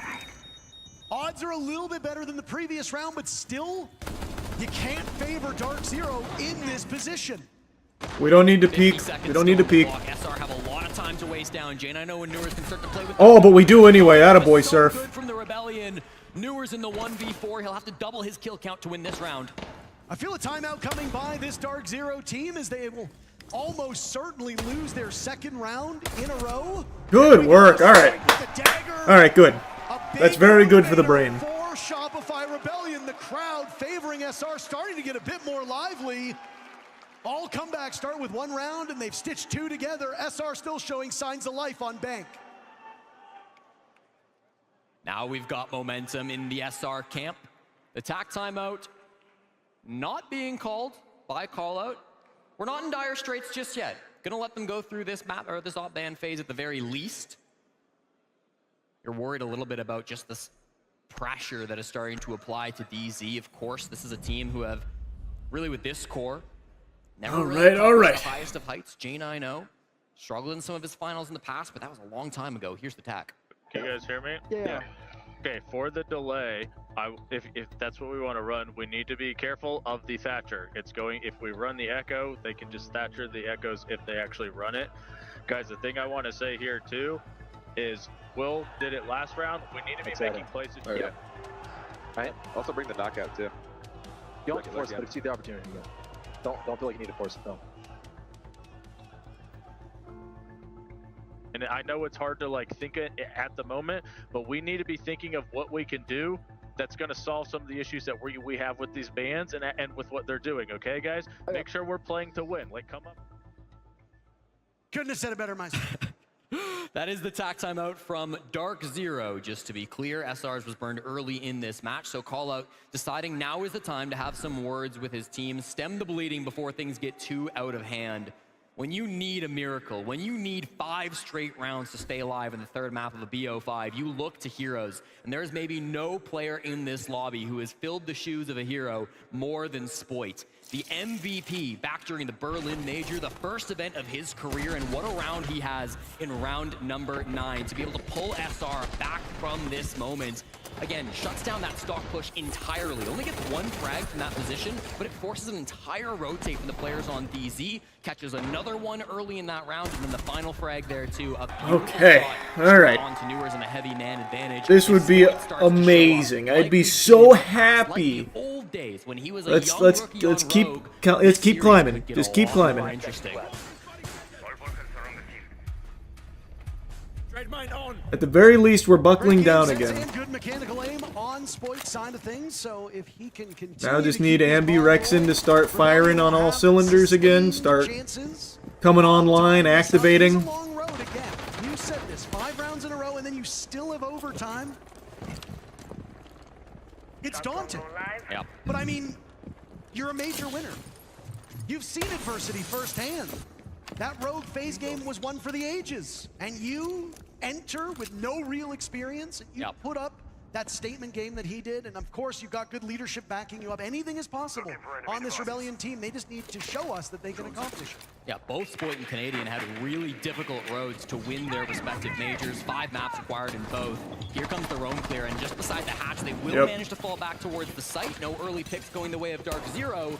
The Shopify Rebellion happy to fall off. They do not want to take gunfights when they're playing a combination with Kaid, with Goyo, with the Chonka, with the Echo. They've got so much for this bomb site. 5v5 is exactly where SR want to be. Kino just did that clear all by himself on Blitz. Reminds me of another particular matchup we saw on Bank about 7 years ago or so. A flying V, some maybe would say, but Kino able to pull that one off. It scares Andy out of his position, and I mean, I don't want to deal with a Blitz going head-to-head with me, especially if you don't know what follows. Kino is scary on shields on his own, but if there's a 1-2 punch, the best bet that you can hope for is to trade it off. Come on, Smart move come by on, the Rebellion is come now on. that allows Dark Zero to settle in here on this main floor. Using Thatcher effectively, his call-out had spoken of, to get these claws off of the hatches. Yeah, it's for the claws, it's for the yokai cams, it's for information on even the bulletproof. Like, there is so much utility being brought by SR, but the frags will still favor the Rebellion. Spoit with the first. Canadian falls. It's alright, it's alright. That's Newers wagging the dog on Canadian. Down goes NJR to Spoit. So, I mean, you talked about the impact that Spoit could have. He's already on the board in this round.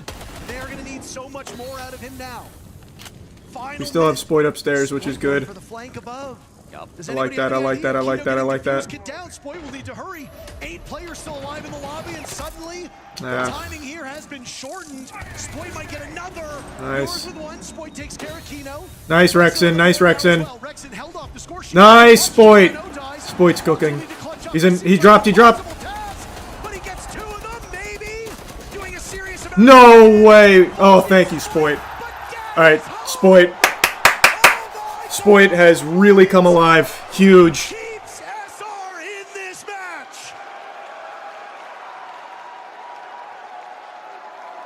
Actually, so fucking massive there. Really came to play. What a clutch. What a flank, Parker. We said they needed a hero on the side of SR, and they have found it. Spoit with a massive maneuver. He finds a frag over towards main stairs, works his way to the top floor of this map. It's Surf on the flank watch, and he caught a little bit lacking as he tries to come back up. NJR managed to be the first one to go down, and then we see Spoit go nuclear here on the bottom floor of Bank. He wins the 1v1 clutch, stops Oh, from making God. the 1v3 happen. It could Alright, this is really, really good for us now. captain of Dark Zero could put it Again, even together, if we lose but this at that map, this is moment, still Parker, really good there for was us to get nothing Spoit cooking like that. No, and I mean, we're starting to see that, right? Okay. Now we need Ambi back in form. We need Ambi Rexen back in form. Emerged from the telephone booth with the S on his chest. The S, of course, standing for Spoit. Super Spoit. There you go. Still, the road is long for the Rebellion, and while they definitely have confidence on their side, there's still 2 more rounds to go. If there's anything that can really just exemplify how tough this is for Rebellion, it's this gap between the teams. Yeah. And DZ have so many threats that at any moment can take over a round. Rebellion cannot just keep relying on Spoit. They need somebody else to join him. That's exactly right, Parker. Spoit has given a lifeline to the Rebellion, but they cannot rely on him getting 3 or 4 kills every single round to win this map. Now you've got yourself an opportunity. You have to be able to capitalize on it. SR back to the defense, and now it's a tertiary site. Let's go, Ambi. Let's go, It Ambi. can be a tough one for some Get teams yourself to some hold food down here. Defense did a great job previously, of course, but Oh, this God. can still be Oh, God. tricky. Oh, and God. the early damage, but is safe behind these castles for now.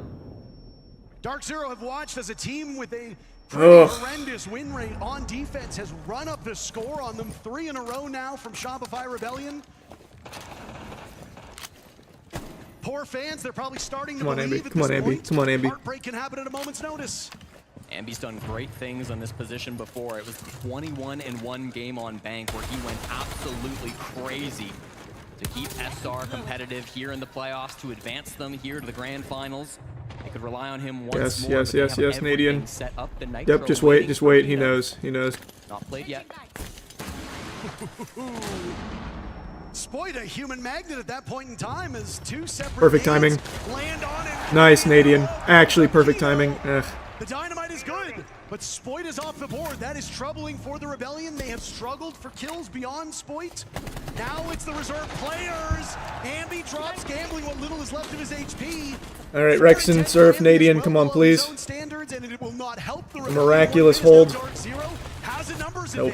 Canadian was Don't do desperate that. for a refrag, but he just couldn't find Yeah. J90, so now it's a man lead for Dark Zero. This is their best shot that they've had. I wouldn't to challenge close out this. this game on the tertiary site where SR are going to struggle the most. They've gotten themselves the top floor control. They've gotten themselves a one-man lead, but without their shield, that's the entry point here, Parker. They can work the vert with the ram. Newers will start on that now, and they can likely pop that hatch inside of stock if they need to as well. But as the time ticks down, a 3v4 clutch from the Rebellion is not impossible.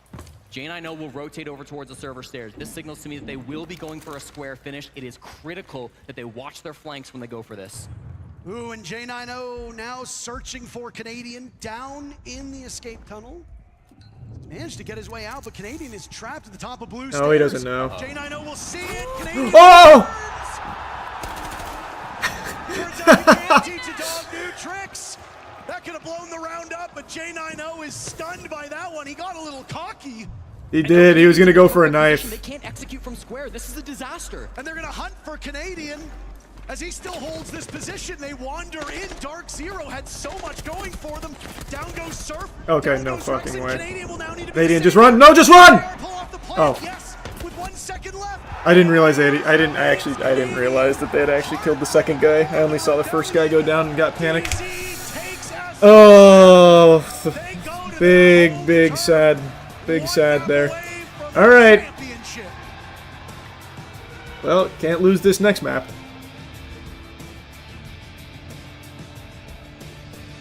That was a rough one from Ambi and Rexon, unfortunately. Spoit played fantastic.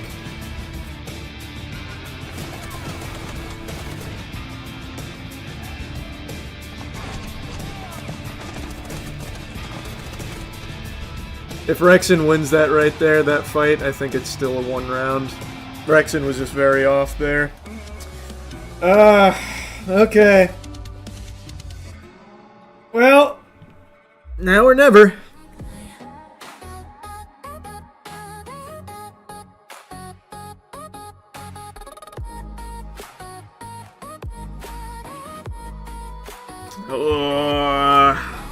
I wish we could have just 3-0'd. This is always so fucking sad when it's close.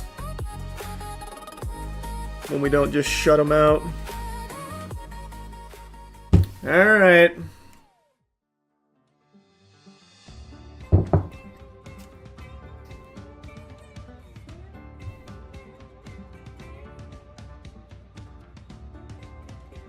Gotta lock in now. Gotta go nuts to butts.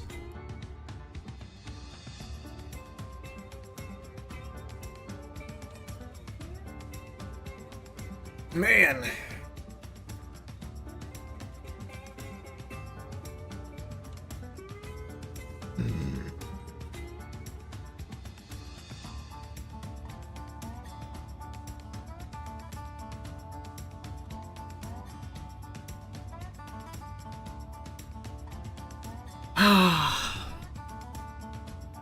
Rexon could have had that fucking 1v1 right there, and then we had the round. Oh, okay. I just gotta get it out of my head. It's alright. It's alright.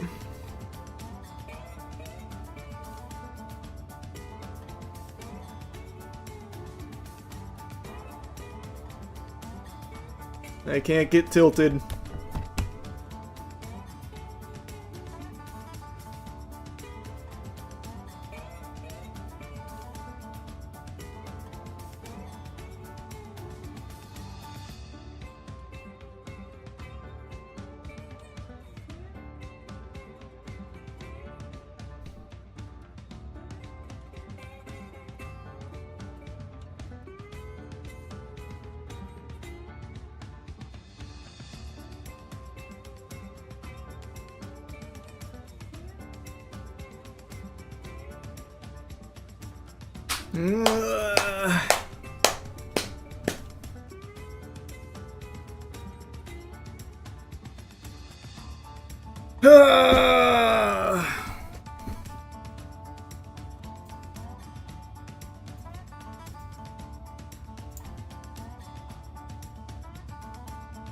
Maybe I switch up the feng shui a bit. Let me throw some of this trash away.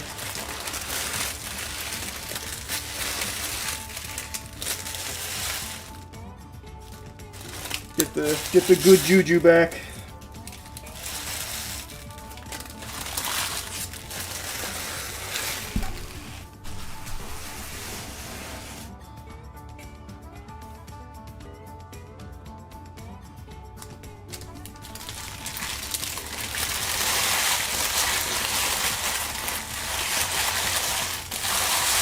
Okay.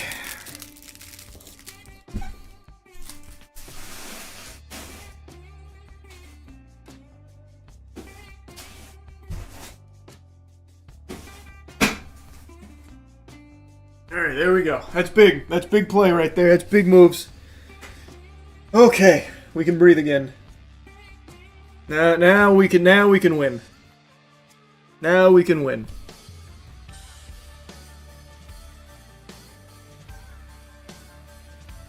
Woof! Yeek. It was looking better though in the second half of that map. So that bodes well for us at the very least. We started to get it back together.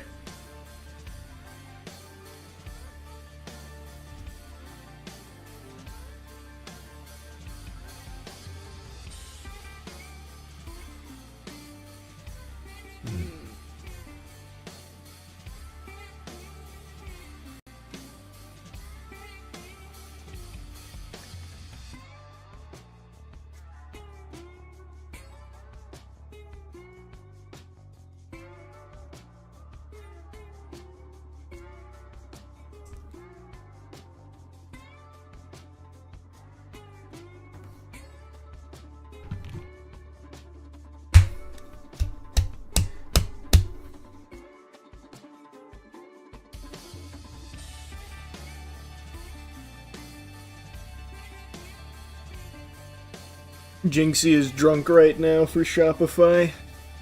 Maybe that's what we need. Some inebriated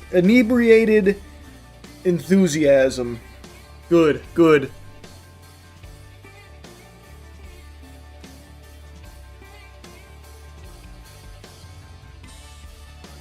We just need to go back to the tempo that we had in map 1. That is when we are at our best. Against DZ, that is. Against DZ. In general, though, we usually like to play attack pretty slow. But against DZ, I just don't think we can. We literally can't, actually. It's not even I don't think we can, we provably cannot. Super, not the result you wanted on this map. You now go down, series point against. What's the message for the guys going into this next map? We just need to continue to play to win. I don't think there's a message. You're not going to give up. Going to keep fighting. Anything in specific you need to focus on going against this DZ squad? Well, call out standing right next to me, so it wouldn't be smart to say, would it? No, it would not. Thank you, Super. Call out. Normally we see you standing behind there, focused, very stern, not a lot of smiling. I saw you crack a smile on that last map. What's making you smile right now? That basement round, we just used like a very great usage of like the prep we had. We were talking about using the Thatcher for their clash and just running down on them, and the guys executed, and I got fired up. I don't know. You know, it's the best thing I can say. Incredible. Thank you so much. Yep, thank you. Super, not giving much away there, as you might expect, but you could argue they gave the map away there. There was times where it looked like they might start to fight back. DZ just too good. They have been too good, and I mean, love the humility from Call Out. I mean, great way to put it. You get fired up when you see the team executing on all cylinders, and I think that's what we saw throughout the whole map. I mean, it's really been a DZ train. Their coordination so far has been amazing in the way that they go for the executes. It's just one of those things that when everything's working and you have an amazing player to be able to stack on top of it. We should have had this round. I mean, you see what the outcome is. They're essentially just no there was quite a few winnable rounds there that we just gave away. Consistently getting kills. I mean, I think this round in particular was a good J90 round, but a team-oriented round towards the end. They get their picks, 3v3. They push. Watch everybody from Dark Zero in unison from every different lane. You can see them, Newers on one side, UCNGR on the other side, them pushing all together to be able to execute. That's just showing the difference on how coordinated DZ are compared to what SR is showing. It's very different, and for DZ, especially going into this matchup again, where I talk about that domestic matchup back and forth, they were always so responsive on that defensive half, where you would think SR was all set in stone. We heard even SR in some of those timeouts, what they wanted to do, how they were going to counterplay, but they just absolutely not could get over that hurdle. DZ constantly always meeting them at the front door and then forcing SR's hand every single time throughout that defensive half. Lax, when it comes to professional Siege, especially a grand final, the devil's in the detail. What was one of the key points from this map? I mean, it's no brainer. The blacklight detail certainly has to fall on Kino. Once again, playing that smoke shotgun inside of blue. I mean, he really forced SR's hand here, not only stalling out time once again, but he's playing for his This life. was another easily winnable round for us. He has to be a thorn in the Rebellion side. Not only does he get 2 picks, that was just really bad SR there, to actually. rotate, to leave blue, and then because of that, they have to panic. They have to go for this execute, and because of it, Kino gets the down. They go for the revive. That then allows Jack to swing out into garage, get the 2-piece, clean up shop, and it's why we have to highlight Kino and give him the blacklight detail. I mean, we talk about Kino in those death spots. He's so consistent. He's so good. He understands how to use his utility. Best shotgun player in the game by far. The Kino shot. Okay. Never misses. In the past, we let it go. We let it go. And now, map 4, we take it. Grab it by the fucking melons and say, thank you, ma'am. It's never nice to have you back against the wall. Let's get it. Let's get it. We need this. Well, it's literally do or die. So yeah, we very much need it. In Siege since 2022. On the flip side, you got Shopify Rebellion potentially about to have their hearts broken on home soil. Lax, what are they going to be talking about right now? I mean, you gotta reset. That's the beauty of this, is you can just wipe it away. You know where things went wrong, and thankfully they did start to bounce back. I mean, we did see that huge round 10 from Spoit being able to bring that round back. Inevitably, had they lost that, this wouldn't be the series that almost went the distance here to bring it to an overtime. But fact of the matter is, I mean, everyone has to be on the same page again. They have to find that same sort of synergy that we saw in their Twisted Minds game, that we saw in that even got them here, to say the least. So everything has to start coming together. I mean, with going to Cafe, DZ are currently 3-0 record on it, SR 5-2. It's a very even match. I think the edge when it comes to DZ, though, is the utility. The way that they're using these unique operators to get that first pick. If you're SR, you need to be able to run more traps, find a way. I just think we're losing our gunfights. I think we got a little shaky. If we just win our fights, which we are taking sometimes, we're back to being golden. We just keep losing our fights. It's been a long time since he's been in a situation like this. Which is uncharacteristic of this squad. He's not going to let this opportunity go, Fox, without kicking and screaming. Yeah, not at all. We were talking about Ambi all weekend, and when push comes to shove, we haven't seen him too much. Spoit has shown up. He really did his absolute best on Bank to be able to keep his team alive. And if we can keep seeing that, I mean, when you get a player fired up, we always talk about it. The best way to get momentum back, if you have a player that's getting clip after clip, big rounds, that's a surefire way to get that momentum back into your spirits. Absolutely. Troy the boy, Canadian. Some highs and lows for sure in map 3 there. He needs to come out and he needs to lead this team. Listen, it's not just on Troy, it's on the entire team. It wasn't just on one single individual on this SR roster that got them to this grand final. It was every single one of these players coming in with their ideas, coming in with their plays, coming in with their moments, their clutches, whatever it might be. Okay. That's where they were finding the rhythm. This is the time. This is the time, guys. This is the time. Like a brand new roster than what we saw back during kickoff. They have to be able to find that and make it work and gel quickly. I mean, SR was still doing an amazing job at getting the opening kills. When you look at the statistics after watching the match, a lot of it for Dark Zero really was those late round scenarios, being able to understand how the execute's going to come through, and they had the utility for it. That was the biggest downfall. SR didn't have a response for those cheese operators. A lot of their problem solving was maybe get a flank from Spoit, maybe get a 2-on-1 push. It wasn't really utility based, and that's where I believe DZ got the edge on them. Rebellion, Cafe, how are you feeling about it? I'm not feeling too great. However, like I did say, they did start to fight back towards the end of that bank. I need to see something right out the gate, or I can see DZ steamrolling it. We need a big play. It's one of those maps that's going to hinder Ambi's ability to get active on the entry because information's there, but Cafe's such a small map. It's very difficult to find openings, find a way to catch DZ off guard. It's really going to come down to an adaptation game, the utility. I'd be surprised if we don't see some shields just to be able to get the foot in the door from SR to be able to progress through the rounds. I'll tell you what, you mentioned Ambi there. One person in particular is hoping for a big Ambi performance in this next map is his mum, and Jonah's standing by with her right now. Yeah, guys, thank you. I'm here with Ambi's mom in the crowd. I can't imagine. Holy what this fuck, must that be like for cosplay. you, watching your son up there playing. What is that feeling like, watching him up there, and as he's been, for the most part, conquering everybody so far this week? It's amazing. I know Noor's mom and grandma are here as well. My mom is here as well. The crowd behind us is amazing. It's Yep, and now we just need we need to do it. Now we need to take it home. Let's go. We've got to take it home Wish now. you could tell him right now, going into this map with their backs against the wall. That they're the rebellion and they got this. Incredible. Thank That's you so much. sweet. Back to you guys. All right, come on. Come on. That's the point, isn't it? You've just got to remember who you are and what brought you to the grand final, and not forget all of the phenomenal performances you're putting up to this point, and of course on map 1-2.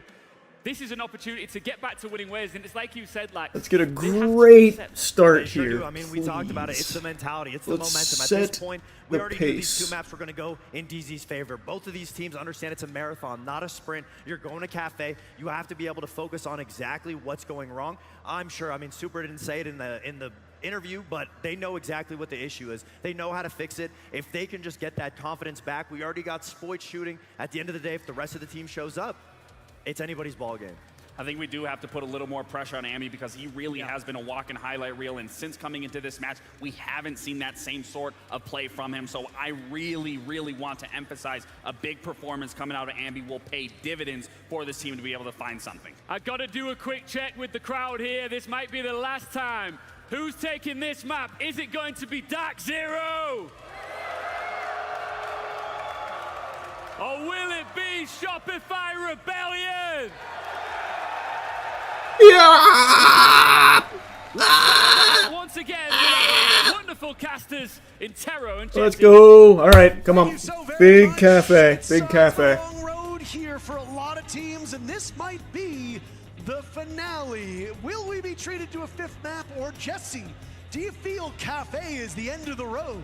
Cafe is going to be a real big obstacle, if nothing else, for the Rebellion, Parker. This is a map that DZ have been undefeated on throughout the season so far. Foxay mentioned it on the desk.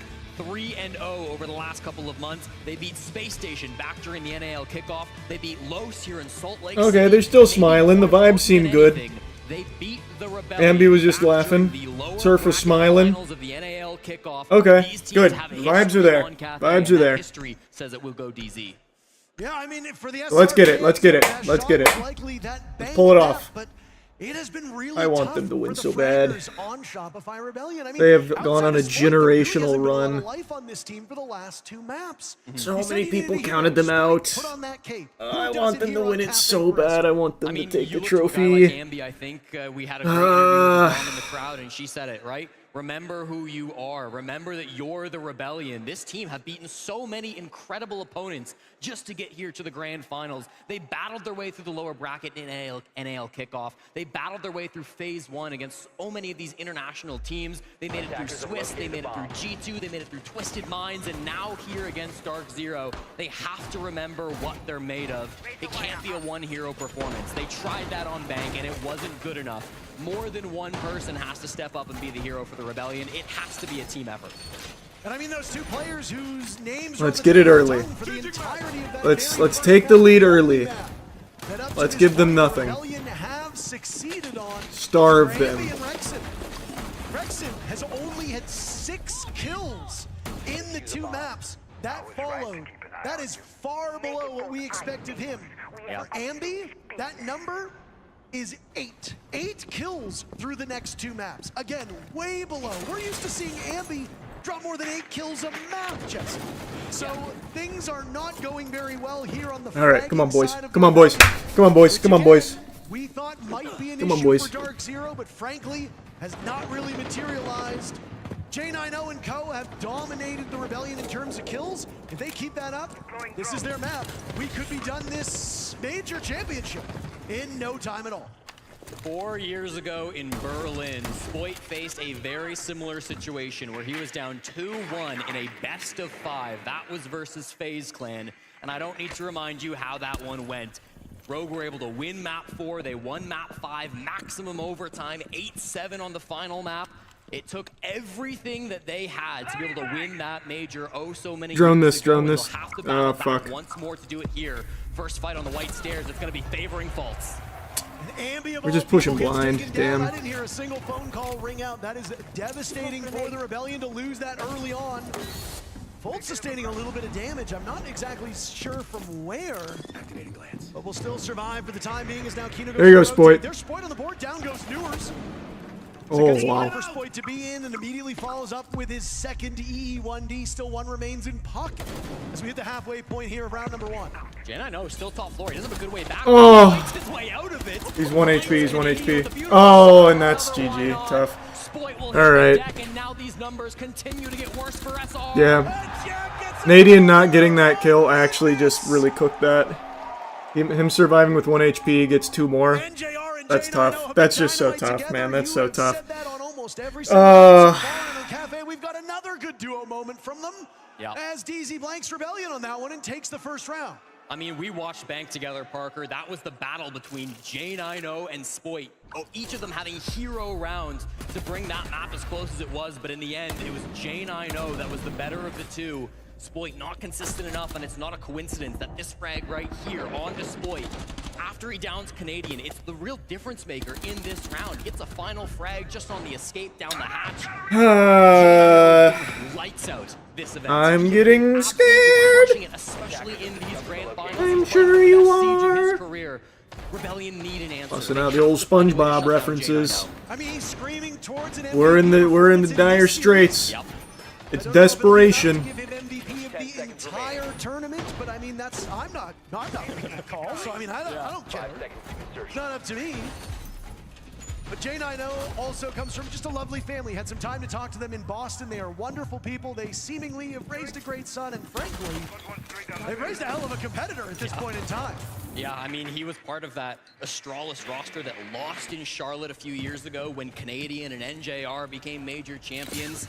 Finally back in a final, his first one since that major. He's been waiting a long time for this moment.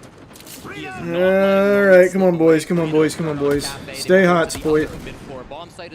Spoit and Surf have been very good. We just need everyone else to start activating. These individual performances again, because anybody can step up at a moment's notice. You don't make it to the grand finals without somebody pulling off a hero play. Kino dives off the top rope, down goes Surf.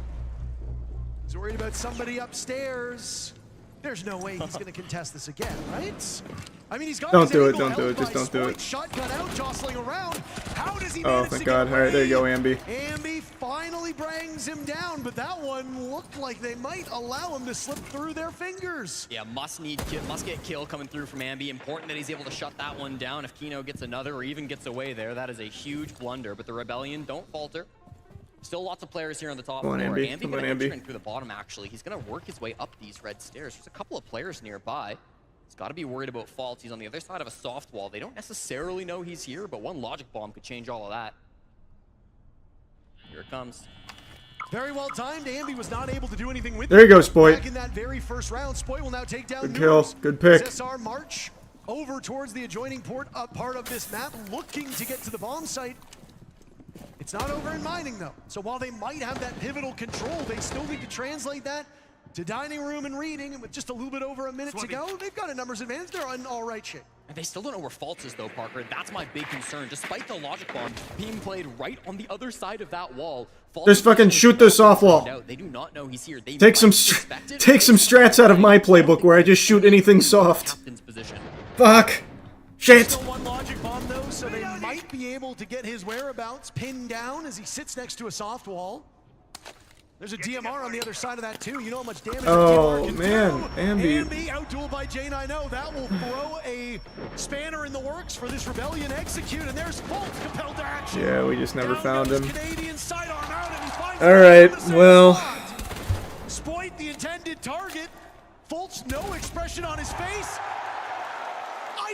I don't know what's happening to us here. I don't know why Ambi does that and then it instantly goes in before the gun's even ready. I don't know. It seems like an unnecessary risk to take. Just under that hatch, was sitting inside a pillar for almost 2 full minutes. Never was it droned out, never was it found by the logic bomb, and when that moment is required of him, he finds the frags. Starts off with an aggressive move from Kino. This goes 1-for-1, but right off the this push for what SR wanted to go for. I liked their recovery. It's a great shot from Spoit inside mining. Jane, I know, of course he's good for one, but falls the real MVP. The fact that he finds not one, not two, but 3 frags from this position inside a pillar is absolutely disgusting. 2-0 now. All right. It's oof. A profound impact on these games, Jesse, and a big one was we are indeed getting mugged. Your gun and maybe stick it a little bit farther away from your face, right? Because the CZ75, Rexon has just been fully shut down. Rexon and Ambi. I'm really confused on what's been going on with Ambi. He's just not playing like himself in the last couple maps. Play close quarters, as we saw a couple players do on I don't know. I think he's getting a little tilted. Is now a viable option. And I don't just mean like losing fights, but he's just running in kind of recklessly. Like he's never expecting anyone. En route to a dominating 7-2. If he has that kind of game here on Cafe, oh boy, SR, you might be counting these rounds real quick. Perfect rotation on the line for Dark Zero. It was denied to them back on bank. SR were able to stop bleeding momentarily on their early attacks. It's been a consistent trend this map where SR have chosen to start the attack, DZ have chosen to start the defense, so we've gotten a lot of the same side starts. The Nitro from Newers will miss and give his position away, but this is down on the kitchen side, Parker. This is going to be a slow round coming through. SR so much Nitro. Seemingly have a lot of pressure top floor though, so despite all of this space being relatively free, they might just be trying to force this in through Baker. Kino was hoping that mute jammer would keep him safe for a little bit of time. Oh my goodness! Fultz blows them up, and with it, maybe the round. Yeah. Taken down by one. Well-timed. Yeah. Easy of a huge leg up now here in round 3. Now what do? Shopify Rebellion down by 2. It's a huge Nitro to come out. Dark Zero, they just have to bide their time, but Ambi has something to say about it. Finds the head of Fault over towards Restaurant. We're back within 1. They have killed the raid boss. There's another one though, Parker. He's lurking inside a VIP. J90 yet to die in this match. Might have an idea of his position. Takes some damage from the barbed wire. There's Newers. He was distracted, looking over in Surf's position. They just all right. Dark Zero playing with their food at this just point getting run down. 1v4. I think we know where he's going. This will be a timeout. So Rexon will go upstairs, sit and wait. Dark Zero will win the round, and there is still a minute to go. All right. It's really out of control. I don't even know what you discuss at this point in time. What has Super not said? On Chalet, on Bank, now on Cafe. What more can he say to this team? He's not saying anything. What's he doing? Well, you can't. You literally can't win this here. So they're just taking this as a free timeout. There is literally nothing Rexon can do on this site 1v4. So he's just using it as a timeout. To the fullest extent that they needed, but they did start. So that way they can talk through and maybe come up with a different game plan. We are not at that point yet. It's 2-0, it's about to be 3-0 on Cafe. It is not a game over situation, but with how good DZ have been playing, with Faults racking kill after kill, finding unique and creative ways to get those kills, with J90 still having a flawless game so far, and with everyone on DZ working together, you have to be perfect. I just think you need to just put Nadian back on a shield up and just try and shove it down their throat. Next step are the operator bans, and I mean, we can't play slow against them. I don't know why we keep trying. We cannot play slow against them. We don't win that. We haven't won that. Over for Shopify Rebellion. Just stick Nadian on shield and just try and run it at him. Blank stares, and frankly, for good reason. It has been a slog here for SR over the last 2 maps. The hope was that after you got demolished over on Chalet, that you'd be able to fix it. Maybe the timeout here will do it. I want us to be clearing every round. Avoid the lurk. Like, we can play Snowside, but they're literally camping it and they're farming us on that. And we're trying to force them, and we're getting punished solo for that, okay? Guys, play into our game. Fucking clear these guys every round, okay? For C1, they're only running a Rooney. We can clear that guy if we want to. We have the option to clear that. The C1 fast that can work too. Yeah, we can clear. Listen to me. We need to make sure we're checking for thorn traps, like repelling in heaven if we want to. We don't even have to do that. We can just go for that kill. But guys, stop forcing shit solo. Let's just clear and play together, all right? These last 3 rounds here, every fucking round, everything you got. Make plays to win the fucking game, guys. Yep. Come on. We have the BB, we have the Glass. I think all that really nade spam, bro. Like Hunger, who the fuck you just did to us? We just nade spam the corners. Like, That is the most firm I have heard from a super attack timeout in a very long time. Some frustration starting to build on the side of the Rebellion, but the message is clear. They have to be playing together. They have to be clearing these angles. They can't keep trying to force individual plays because Dark Zero, they're winning those over and over again. Yeah.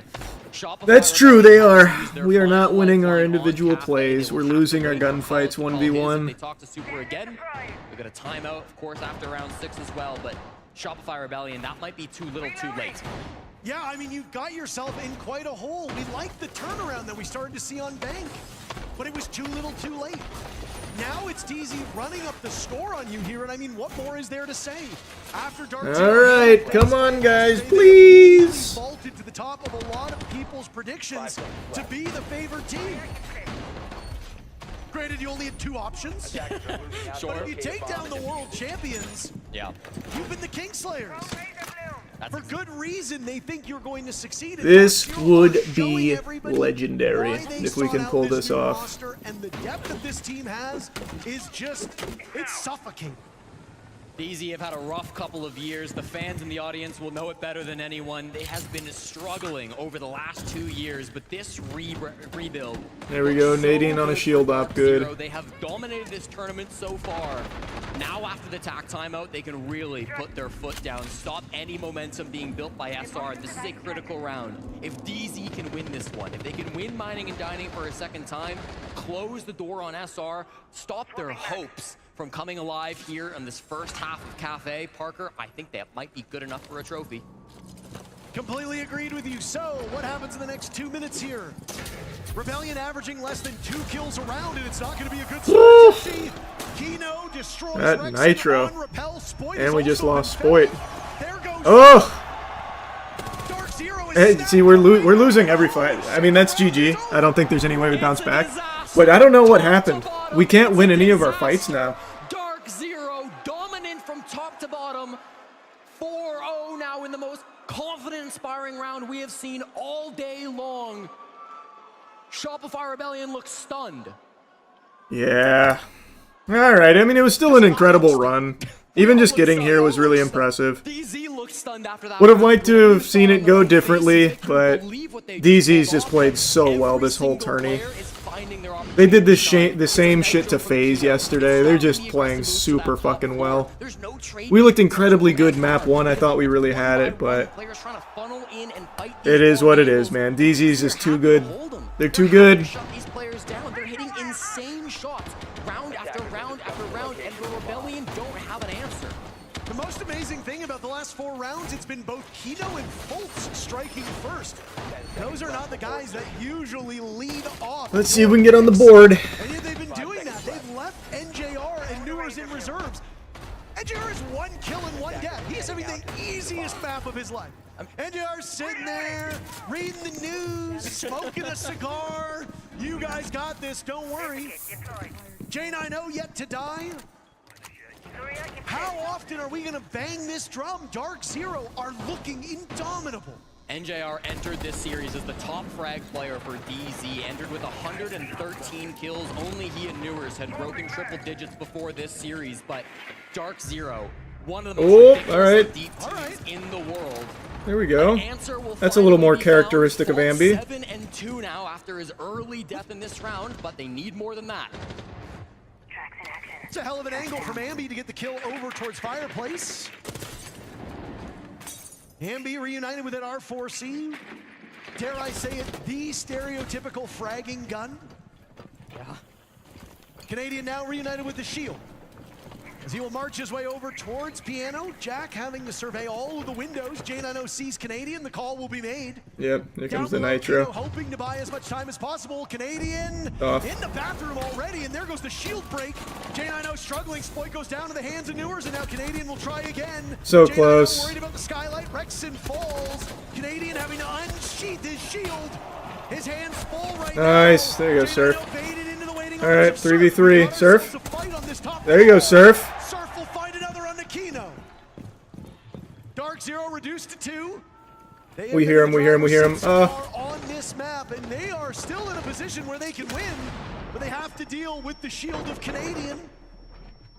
On half HP as he's chased off by NJR. This duel still over on White Stairs. Here comes Surf for the assist. He's a bit solo for a long time. Finally, Surf comes to help out his captain through the feet. Canadian gets down to just 1 HP on a sliver of health. Surf has to hit this shot. There you go, Surf.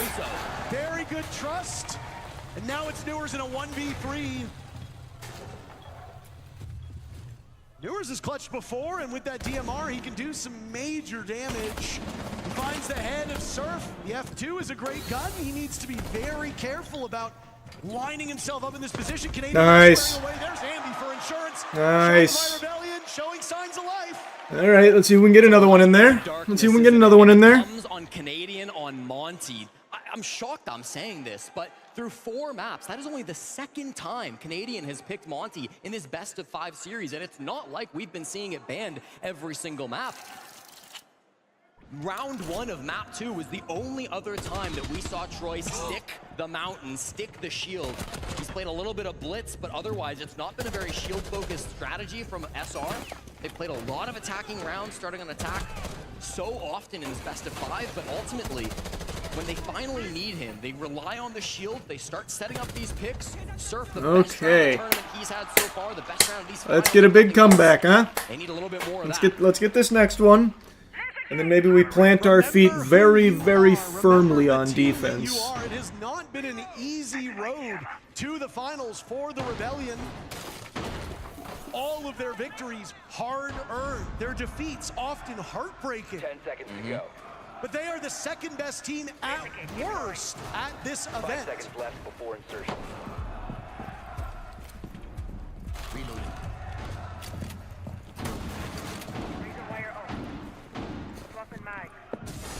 Nobody enters the grand finals wanting to say, yeah, well, we were 2nd best. Everybody is fighting for that trophy on the stage. Some of these players looking for the first taste of a major victory. For others, they're looking to repeat success they found some long ago, some very recent if you're Kino. Final round of the first half. 30 seconds in, Dark Zero with a lead that could yet become insurmountable if they take this fateful 6th I thought he was going to try and peek that there. That was going to be Playing scary. passive so far in the wedding window. Forces Surf back just a bit.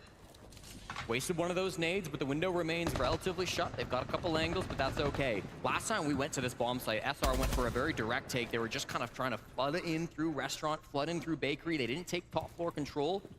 They've brought Ambi on the sledge this time, so you might think, okay, they are going to go for top down, but that's not where their current position suggests. It's probably going to be Ambi alone late in this round, trying to take control of mining, take control of train. And if Newer is existing up here, that could be a huge problem, but he army crawls his way away and stays alive. It's okay. The Bravo drone's not a trade I would make, Jesse, but of course I'm not. Oh, he's so low. Gets them both. He's so fucking low. More damage was done to Newers now as he scampered off of his position. You see him, you see him. Oh, close. Kino's attention elsewhere. Good read by Ambi from above. Kino has Oh my god, and he got nitroed for it. Oh, that just saved us. Thank you, Surf. Shopify Rebellion having a much better 6th round, but they've just lost their numbers advantage. Fultz coming in for the assist. Down goes Rexon. Canadian trapped in the corner. Uh-oh. Surf is the last man standing. Dark Zero wanting to finish this one off. As Surf takes down Newers and will now have to head back towards the main bakery door with... We had 2 chances there. We did have 2 chances. Surf's been one of the most clutch players for the Rebellion ever since he joined this roster, Parker. He's got full 60 seconds to work with. They're all in his line of sight. But he can't even find one frag. We had 2 big chances there. We just cooled off. I think that Chalet map 2 kind of busted our brains a little bit. Do the Solus first, Pulse second where we do this? Well, this would have to be a Biggest thing perfect I do, defense. Like, last time we played season on Cafe, we were in like the exact same position. This was like what, over 2 stages ago. We got up like 6-0 or 5-1. They just started playing like absolute buffoons. So like be aware that, especially when we're going towards the window side on these bases, Just lean into like full anti-cheese a little bit early. Take this first round pretty slow here to kind of feel out what they're actually doing. And then the biggest thing though is like Junior was saying, just fundamentally sound. That's all we got to do. Stay fundamentally sound. We don't have to do anything crazy, nothing special, simple and fundamental, and that is it. And just be aware of the fucking buffoonery. Yeah. I'm literally bagging. It's gonna be like probably like the fast layers too. If it's not the hard nose aggression, it's gonna be fast layers into like bunkers. Yeah, and if it is, then we're already in a good position because we banned the pulse, so it's gonna be a lot easier to actually see off that. It's gonna take a miracle. It's gonna take a miracle. Maybe some echo work, like with flanks. Oh, damn. Just start bringing out the IQ again. Quite frankly, we don't even need to force that in the beginning, but just be aware of it. Yeah. Heard all the prep Plan is still on that, like, so he's going to do it at the same time. When they did that, Newers walked down Brown. Ram was just playing the mining vert. Fultz just dropped the bomb with the sense. He can also go white and try to sense that off and like run across. And if they do that, the glass might go elsewhere if they have it. Second time, they did the exact same thing, except Kino went Monty, and he just pushed Whitehall with the Monty, okay? So big thing here is both times for that, when they cleared, they did try to push that Whitehall to distract the VIP player. We need to make sure that in the pass against us for that bake, remember they've obviously ran Nomad. So if there's Nomads, make sure that we're in a position where we can actually help to start your superstition rituals. I already did. I did all my superstition. Here, I'll change this though. I'll take this out. Pressuring, like holding white. It was there yesterday, but let's take it out and see what changes. For mining, NJ's gonna go snow. He's gonna run striker. He's gonna have. I already did all my superstitious shit. Deimos Heaven as well. So DZ's just better than they can do it with Fultz dropping superstition, I guess. Or sorry, Kino dropping Heaven off of Skylight off the Ram. J9 will just be sitting Christmas. It takes a village to be the best in the world, and that's exactly what Dark Zero have had throughout this weekend in Salt Lake City.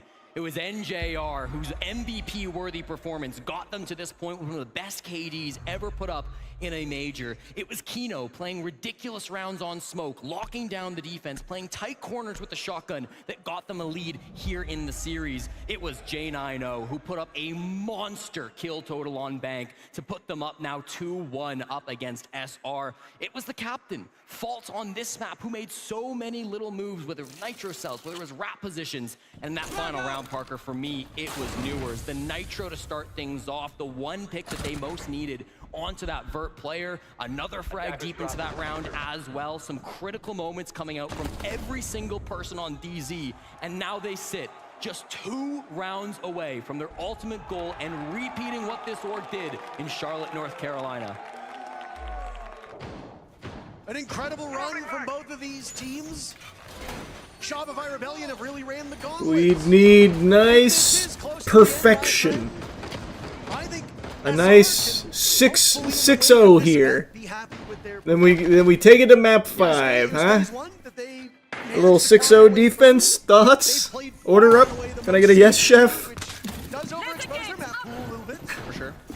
But I don't think there's anybody who will say this isn't an earned position. It's feeling like DZ's got everybody's number here in Salt Lake. Yeah, no doubt about that. I mean, after Munich, people were calling for heads to roll on the side of SR. They went to Paris, not making a single All right, come on. Result for this team, but they still believed in themselves. They still kept this 5-man core alive, and it got them to this point. It brought them to be one of the 2 best teams in the entire world here in Salt Lake City. But it's gonna need to be just a little bit more if they want to upset Dark Zero. Down by 4, down by 1 in the series. So much still to pull back. We ball. Canadian and Spoit? Maybe. Let's make like my nuts and hold them. Has continued to go bad here. They managed to catch that yokai drone. The Canadian popped through the hatch, but there's still information as to how many people are up there. Very beneficial for this DZ team as they now will presumably have the easier side. That's something we haven't talked about an awful lot here. Dark Zero can easily ride this one out if the numbers are any indication. Nice. Rexon and Kino will get traded back and forth. Rexon still without a kill. Fultz burning alive with what I imagine is his. There you go, Nadian. Way to pick that up. Oh, they traded it again. Fuck. Canadian still surviving in this position. Now it's Surf! Dirty! Rebellion with a numbers advantage, and Surf has to go to all chat to let him know how he feels. Halfway point of the round, and Rebellion are in pretty good shape. You heard him, you heard him, you heard him. That a boy. See, now that's more like, that is much more like Ambi. That is so much more like Ambi right there. Much better. It's just as daunting as it was on Bank. The comeback almost real on the previous map. Will they be able to pull it off this time? Rebellion are really hoping that that round kickstarts some offense. Well, they start to get aggressive in that round, Parker. They start to get a little scrappy. Never afraid of DZ early on those entries. That's what you want from a team that's down now 5-1, turned 5-2. Here in the grand finals of a major, they make some really aggro moves. They never sit still. Despite some good early pressure from guys like J90, it's really these window positions that are punishing them. When the players are inside the building, it is some nasty shots from the Rebellion that are giving them the edge. Surf was required to hit some great shots back on the attack when he was pushing with Canadian on the Monty. Ambi really required to hit some crazy. Very good. Very good. Rebellion. We keep playing like that. There's still hope. There's still a chance. Still potentially to be played. Jesse, you say yourself, there's always two halves to a game of Siege.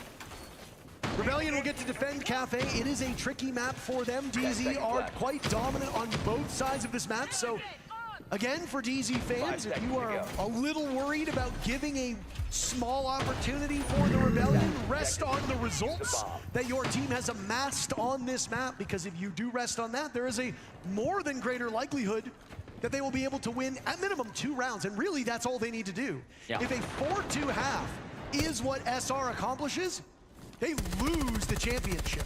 You need to do exactly what Dark Zero did to you, a 5-1 half. There is very little room for error. Let's just play perfect. Let's just stay doing what we just did in that last one. I want more of that. I'm ordering that off the menu. Multiple times throughout this series, they have gotten off to an early lead, and then SR have threatened a comeback, but never have they really been able to pull it off. The threat comes once again now as they win their first round on the defense. Mining and dining is their second choice for a bomb site. Dark Zero bringing a lot of good tools to shut this down. They got J90 for the vert play once they take top control. They've got Newers trying to force these players out of these power positions. And it'll work. Dark Zero, they force SR back. They started to give up some of these positions on the top floor. Really just Spoit and Rexen that remain. Nice, the drone got them all dizzy. The drone fucking spooked him. Good work. Now Rexen will take a position nearby on the top floor. Sitting on a mute jammer should any drones come his way. No real intel for Dark Zero. Yeah. Down goes Rexen though. Newers takes care of him quite easily. Surf is still in the spot and the bees will go. He dances around the nitro cell. DZ will find another as Andy goes for a desperate run out. Yeah, and suddenly they Dark covered Zero the run finds out. themselves with a 2-man lead. Newers has been great so far. It's a Claymore kill for the second. Now in a 3v5. Dark Zero will need to be able to close in on these last couple players. Spoit was the hero on Bank that completed the comeback, that got them halfway there. On the window, playing close, surrounded on all sides, pressured from many angles. And I mean, this is really do or die. It's all up to Canadian now. What did I say? Very little room for error. The captain will need to lead by example. Well, 50 damage has been done to Dark Zero. Oh my days. Canadian knowing what awaits him inside the site as Dark Zero looks to sink their teeth into him. He's got they're gonna so knife many him. angles to cover. Oh, I thought they were just gonna go in and knife. Dark Zero moves to championship. Hey man, it is what it is. It's gonna be as close to impossible as it gets here, but that's alright, man.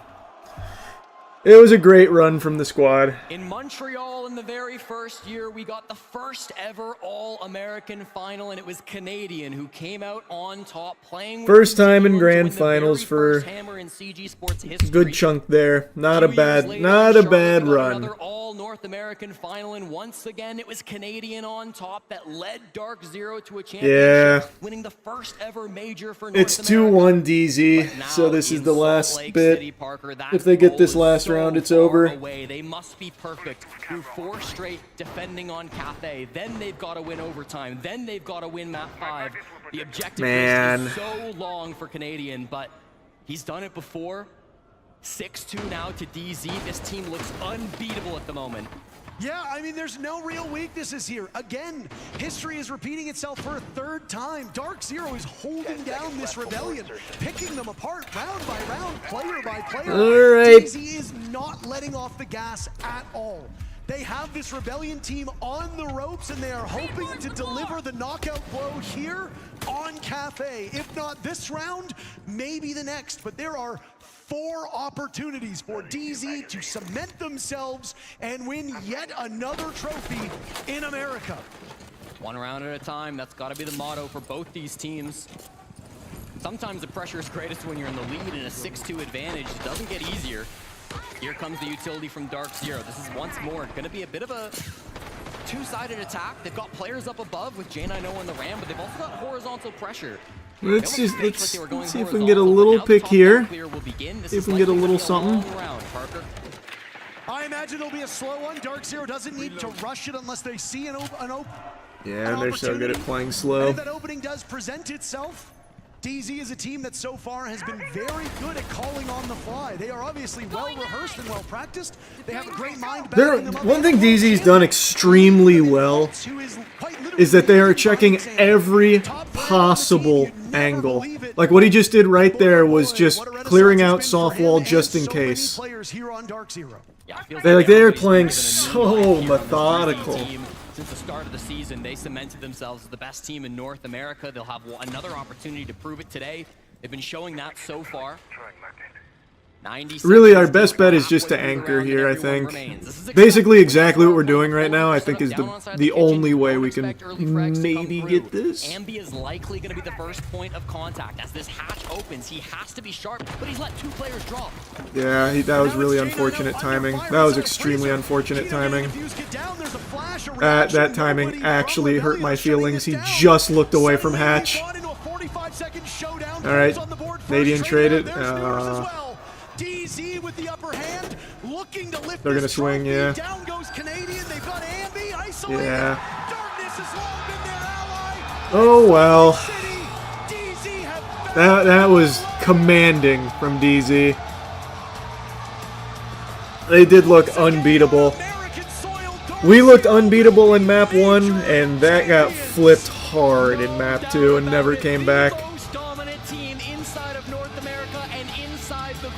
Tough, man. From the very start of kickoff, dominated through the group stage.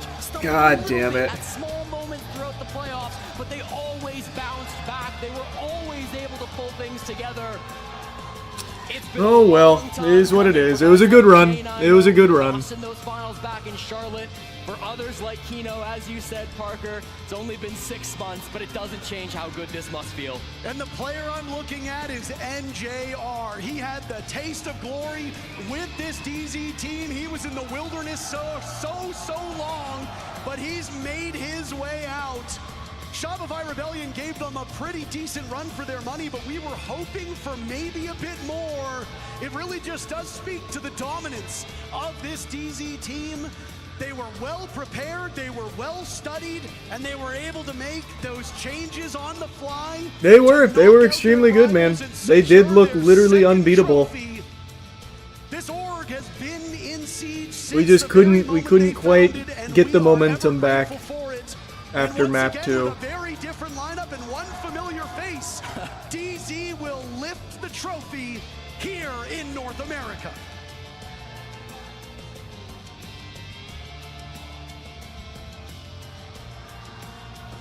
How about that, Salt Lake City? Oh well. Next time. Next time. Folks, 2020 was the last time you lifted a piece of Siege silverware. This must feel like a long time coming. Yeah, I mean, a lot of emotions right now, for sure. Talk me through them. Well, you come to these tournaments year after year. I mean, this is, like you said, I haven't been in a finals in almost 6 years probably, and you fight so hard. Yeah, second place is always the worst, man. I hate that. I fucking hate losing, but I especially hate losing in second. Losing in grand finals is always the actual worst feeling. It was an incredible run from the boys getting there, but man, second place always hurts so much worse than like a fourth or something. That's always, because you're that close. And we looked so good in map 1. Just to show how hard we've worked. Yeah. I think it's absolutely obvious, and that display from you guys was dominant. At what point in this final did you feel like you'd taken control? Control felt after Bank. Bank, it felt like control was in our hands. And then, you know, we just had to keep it simple. They did fight pretty hard on Bank, like when we were on the attack side, but yeah, Bank. What do you think, guys? Should we lift this bad boy? Such a cool trophy, too. What a shame. Damn. 6 Salt Lake City Major Champions, Dark Zero!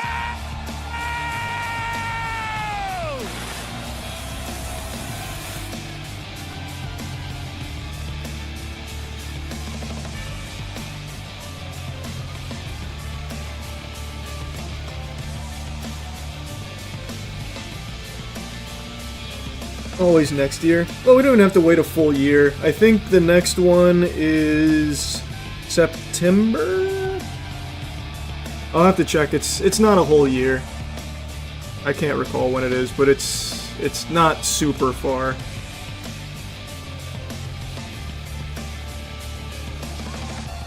It's November? I thought it was earlier than November. Is it not September?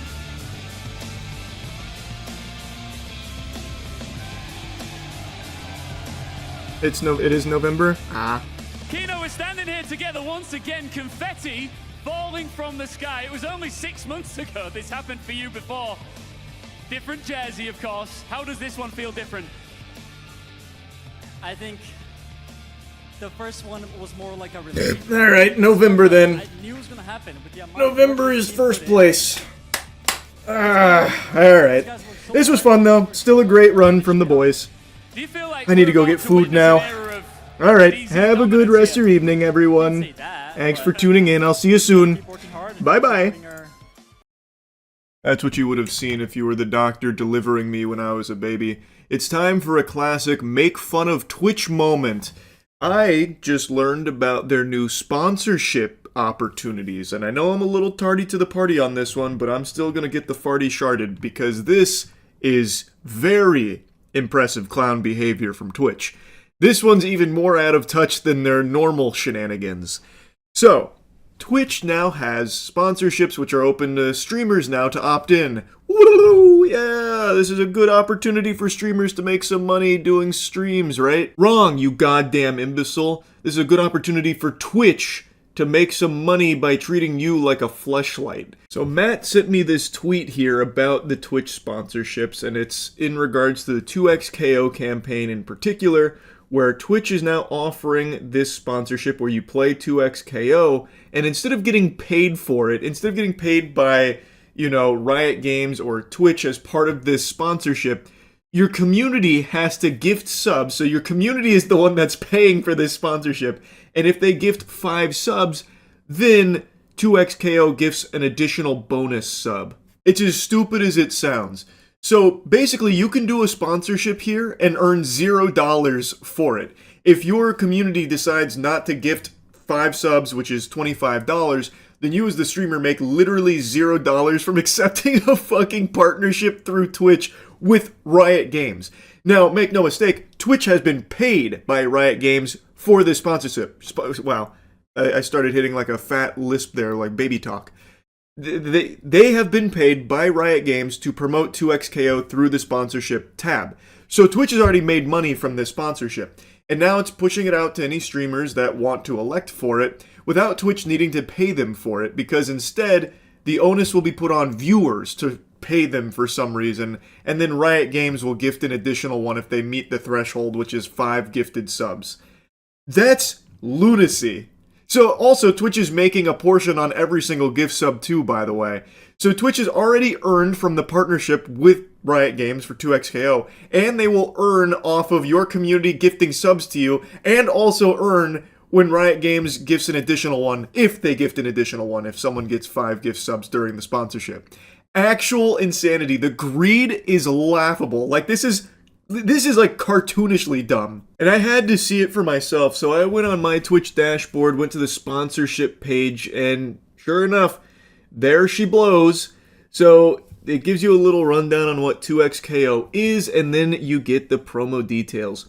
You can only activate this campaign while streaming 2xKO, stream 2xKO during this campaign, and bonus gift subs will become available to your community. For every bundle of 5 gift subs purchased on your channel, Riot Games will add 1 bonus sub in celebration of 2XKO now being available on consoles. For reference, 1 gift sub is about $2.50 to most streamers on the platform. So, how generous the benevolent saints on the 2XKO brand partnership team are willing to give $2.50 to communities that have individuals fork over $25 during the streaming of their game. What an interesting model. But be on the lookout, because they'll also be periodically giving out even more gift subs on top of that. This offer is only available on your channel during the campaign dates and while you're streaming 2XKO. Bonus gift sub earnings are paid out based on your typical net revenue share. You must opt in to participate in this offer. Terms apply. What a nifty idea, where the only person that walks away with a W is Twitch, because it costs them $0 and they make money on already securing the partnership with Riot for 2XKO and the gift subs from the streamers community and the gift subs from Riot with 2XKO. And Twitch, they didn't have to do anything. That's fucking free money right there. Holy Toledo. Very interesting. So the way it worked previously on like the bounty board was Twitch would present offers to streamers through the bounty board, typically lower than what you'd see if you worked with like an agent or whatever who represents you. But the idea was it's accessible to any streamer and like only a few clicks away from accepting a brand sponsorship. And the way it worked is Twitch would secure these deals and they would take a cut of that brand partnership, but you would get paid for the campaign. So like stream, the poop that took a pee for 2 hours and you'll get $800 or $1,000 or something. Twitch has already made money by partnering with that brand, and now you as the streamer can make your piece of that pie if you want to accept that deal and stream like that. Whereas this new innovative method here, this nifty idea, means you can actually earn $0 and Twitch has already earned off just having this brand partnership. So there's no like actual payment anymore, like campaign payment from the brand. It now has to come from your community to even trigger the brand to give you like $2.50 on top of it. Yeehaw? Like, well, I don't understand how they thought this was a good idea. Now, looking at the sponsorship page, they still do have the old method of like campaigns where there's a payout offered for like streaming Marvel Rivals or something, right? So like that's still there, but now this seems to be another campaign offer that they're willing to play around with. It's pretty embarrassing. This shouldn't even be something that's offered because it's just terrible for the streamer. And like I said, plenty of people over the years have criticized the Twitch bounty board, which is now the sponsorship page, because the payouts they offer are much, much, much lower than if you worked with like an agent or even represented yourself to brands that you want to work with, because now Twitch has to take a piece of the pie here, whereas with like an agent or if you did it yourself, you then would have like an agent fee, like a management fee, or if you did it yourself, there wouldn't be any of that. So you definitely have like higher earning potential through working with brands that way than you ever would through the bounty board. But the idea of it could definitely be useful for streamers that don't have access to agents or don't want to like reach out to brands themselves. So there's always been like a place for it, and there are some people that really do swear by it, and that's completely understandable. But this kind of offering of like you get a free gift sub if someone in your community, just a normal viewer, donates $25 beforehand, that's your payment.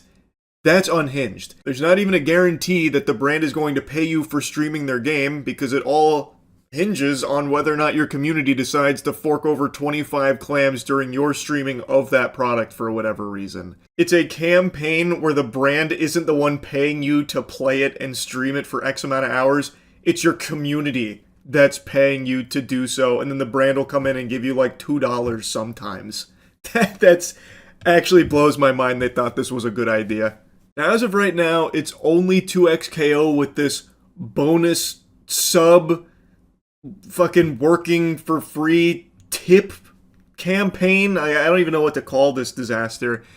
But I imagine it probably won't be the only one if this like proves the concept. Like if a lot of streamers accept that sponsorship deal, I imagine we'll see more of this, because it is extremely cheap for the brand, because instead of paying, hundreds of dollars or whatever, They now only have to do $2.50 worth sometimes. Well, they pay $5 for the sub, but the streamer's getting $2.50 is what I'm saying. It's extremely cheap for them to just like occasionally have to drop an additional gift sub if the community for some reason dropped 25 prior. They are not even the ones paying for the partnership, like I said. It is basically the community that's paying the streamer for these campaigns.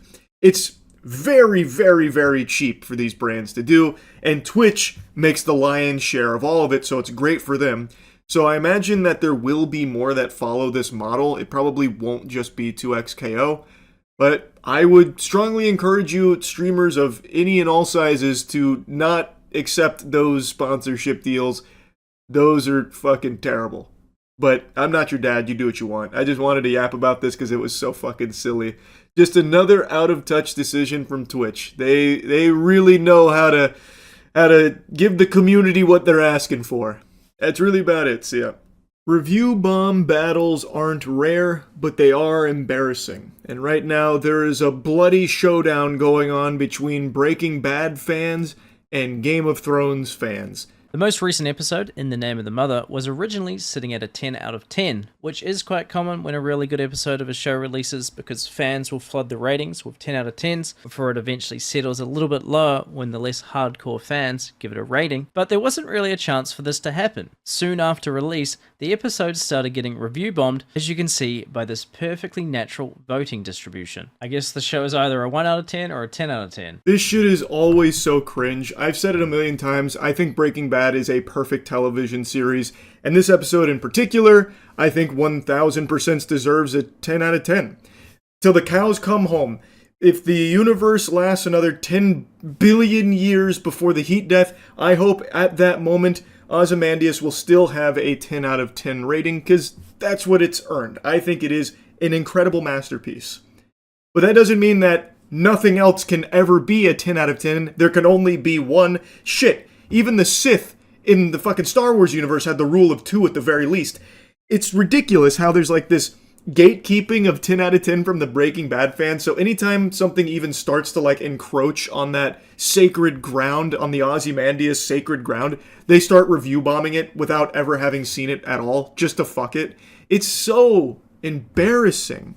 Like, there's a group of people in every fandom that for some reason take it so seriously that they put the achievements and the accolades of the property they're a fan of on their own soul. So in this case, there are people whose entire identity and personality revolves around being a defender of Breaking Bad and ensuring that this 10 out of 10 remain unsullied by anything else coming close, and they'll fight tooth and nail for it. It's just so embarrassing because, like, they feel personally attacked because another show has an extremely good episode, like in this case, A Night of the Seven Kingdoms with In the Name of the Mother. I am a huge fan of A Night of the Seven Kingdoms. I already made a video recently glazing it, which thankfully has not aged poorly or anything because this show is only getting better. The finale airs tonight. I'm extremely pumped for it. And I think that this was an incredible episode of the television show. Do I think it would have stayed a 10 out of 10 without the review bombing? No, I don't think so, because it's not a 10 out of 10 episode. Very few things are. It probably would have settled in like the 9-7-ish range if I had to spitball, but the fact that it got review bombed in there and just fucking dragged to hell for the crime of just being an extremely good episode of a television series is so fucking silly. Well, due to having a 10 out of 10, and the only other episode of a show with a 10 out of 10 being Ozymandias from Breaking Bad, when the review bombing started, people were quick to blame Breaking Bad fans. And I'm sure a lot of the review bombers were, but also some people just like causing chaos. Well, anyway, the news that Breaking Bad fans were review bombing the show went viral, and in turn, Game of Thrones fans decided to retaliate, review bombing Ozymandias, which held a rating of 10 out of 10 for basically 13 years. But after the recent review bombing, is now sitting at a 9.7 with a massive 71,000 one-star reviews. That is a very good point. There's no 100% confirmed evidence to suggest every single one-star review bomb that came out of nowhere was from Breaking Bad fans or anything. There definitely are people that just want to poo-poo on anyone's fun and do what they can to shove a little misery wherever they are able to. So it's definitely possible it's just people that did it for the sake of, you know, fuck you guys and that's it. But there were some very vocal Breaking Bad fans going through the marching orders of review bombing this and getting a lot of people on their side to do it, at least from what I saw. And what is clear is after that story went viral, as Dolan Darkus said, then Game of Thrones fans responded by review bombing Ozymandias, and now it is no longer at the 10 out of 10, which is just, that's an affront to God. Because I do think it is a 10 out of 10 episode. There's a reason why it's held a 10 out of 10 for 13 years. And now it's gone. Fizzled. Over what? Why? Why spill this blood? Why can't multiple shows be extremely good? Why can't there be 10 out of 10 episodes in more shows? I would rather that world as opposed to just one 10 out of 10 ever made. Like, I don't see why Breaking Bad fans get upset if there's another show that gets, teetering on a 10 out of 10 or extremely close, whatever, that they feel they need to start review bombing to keep it in line so that way there's only ever one. I would much rather a world where many shows are having 10 out of 10 masterpiece performances because that's much more entertaining than just getting served dog shit. Similar things have also happened in the past with Attack on Titan fans and Breaking Bad fans review bombing each other. You can tell it's bad because the next episode of A Night of the Seven Kingdoms, which actually hasn't even released yet, has also been review bombed. The entire thing is basically just next level unemployed activities. True. Dolan's right. So yeah, even the episode that's airing in a couple of hours from now is already been review bombed here because of this pointless loser fight. Here's some of the more pathetic reviews from either side. We've got this Breaking Bad fan giving it a 1 out of 10 and saying, Game of Thrones can never be a % of Breaking Bad.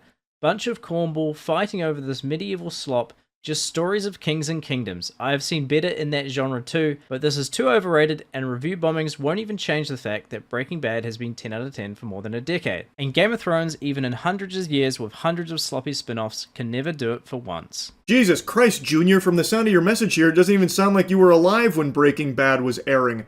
Holy fuck, did he write that review on construction paper with a box of crayons? My god. I think that is the perfect epitome for these review bombing soldiers here, the champions on the front lines of these review bomb battles between fandoms. That right there is the perfect summation of their mentality. Actual baby brain. And we've got this one from a Game of Thrones fan. The last thing you're ever going to see is a Game of Thrones fan smiling down at you as you loose your rating. When people ask what happened here, tell them the North remembers. Tell them winter came for Breaking Bad. Not every story is about a chemistry teacher with ego issues. Some episodes are about character depth, atmosphere, tension before the storm, subtle storytelling. Holy Redditor, I can actually hear the grease and fedora slipping off of his cranium as he typed that one up.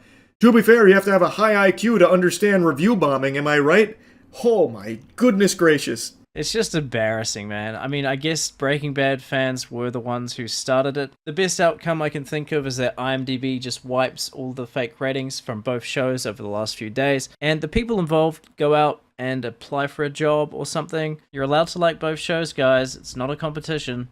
Thanks for slopping by. I don't know if that's something IMDb often does with getting rid of baloney, bogus reviews that are very clearly like this, a review bombing back and forth buttfuck fest. I don't know if they do that, but if they don't, probably should. I think it is such a crime that because of all of this hoopla, Ozymandias is no longer a 10 out of 10. And as Dolan said, it does seem like Breaking Bad fans were the ones that started this just completely unnecessary nonsense review bombing war, all because A Night of the Seven Kingdoms had a banger episode that was doing really well on IMDb. And now look where we are. All this bloodshed for what? Nothing to show for it. War. War never changes. Yeah, review bombs are cringe. Anyway, that's really about it. See ya. Yeah, I'm in a bucket hat. I'm enjoying it. I'm having fun.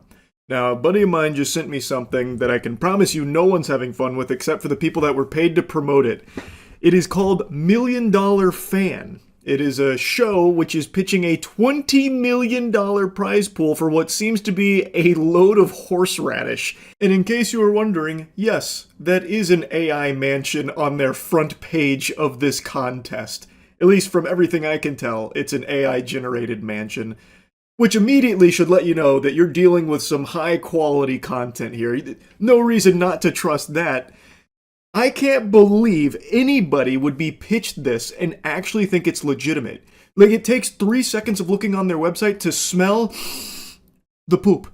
It is unbelievably foul. Like, there is no world where this happens. To put in perspective that prize number, $20 million, that is significantly more than Mr. Beast's Amazon show and would make it by far the highest grand prize pool in any kind of like reality game show history, pretty much.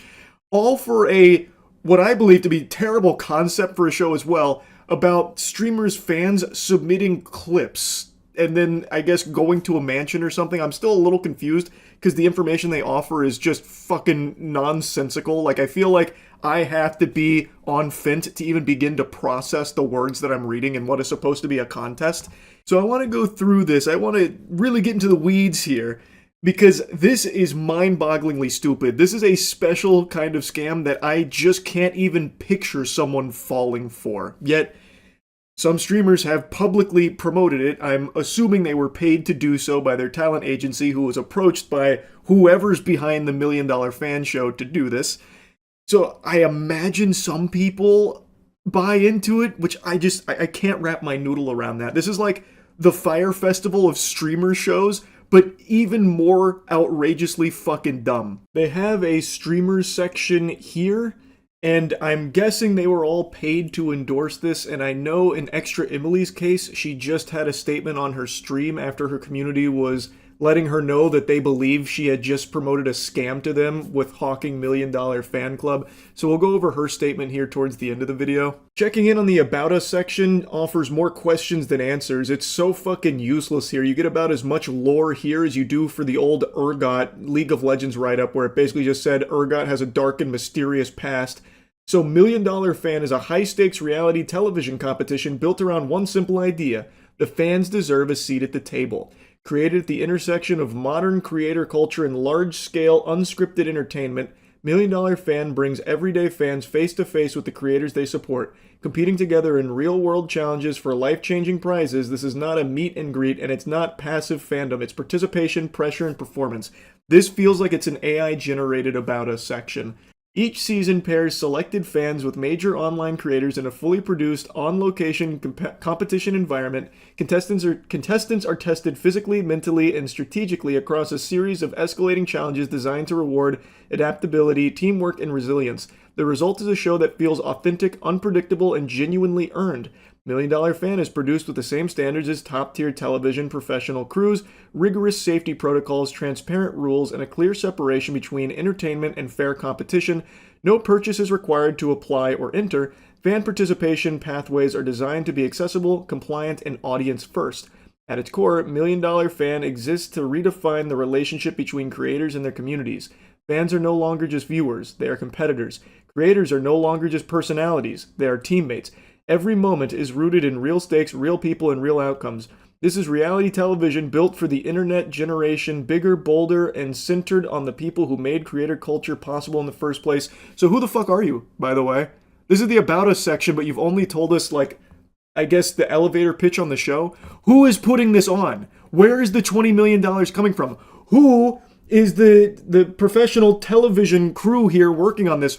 Like, this is not providing any actual information about the team behind $1 Million Fan. That should immediately raise some red flags that they're not front-facing with who is even putting this on in the first place or where this prize purse is coming from. Their About Us section is fundamentally just like a high schooler that's cramming for a summer reading book report where they're trying to meet the word count. This should immediately be raising red flags and have you asking some questions like, why are they not being more forward with who is behind this? Is it the fucking Rockefellers? Like, whose identity are they protecting? The Elusive Man or something from Mass Effect? Like, where is this coming from? Who is putting this on and who is putting this together? This About Us section is nothing but meaningless fluff gobbledygook that doesn't actually answer anything or provide any real valuable information about this production and who's responsible for it. And then when you go further to their partners section, they have like a couple of brands listed here. Their 3 listed affiliates are Malwarebytes, Hide Me, and then that mystery affiliate in the middle there is StubHub.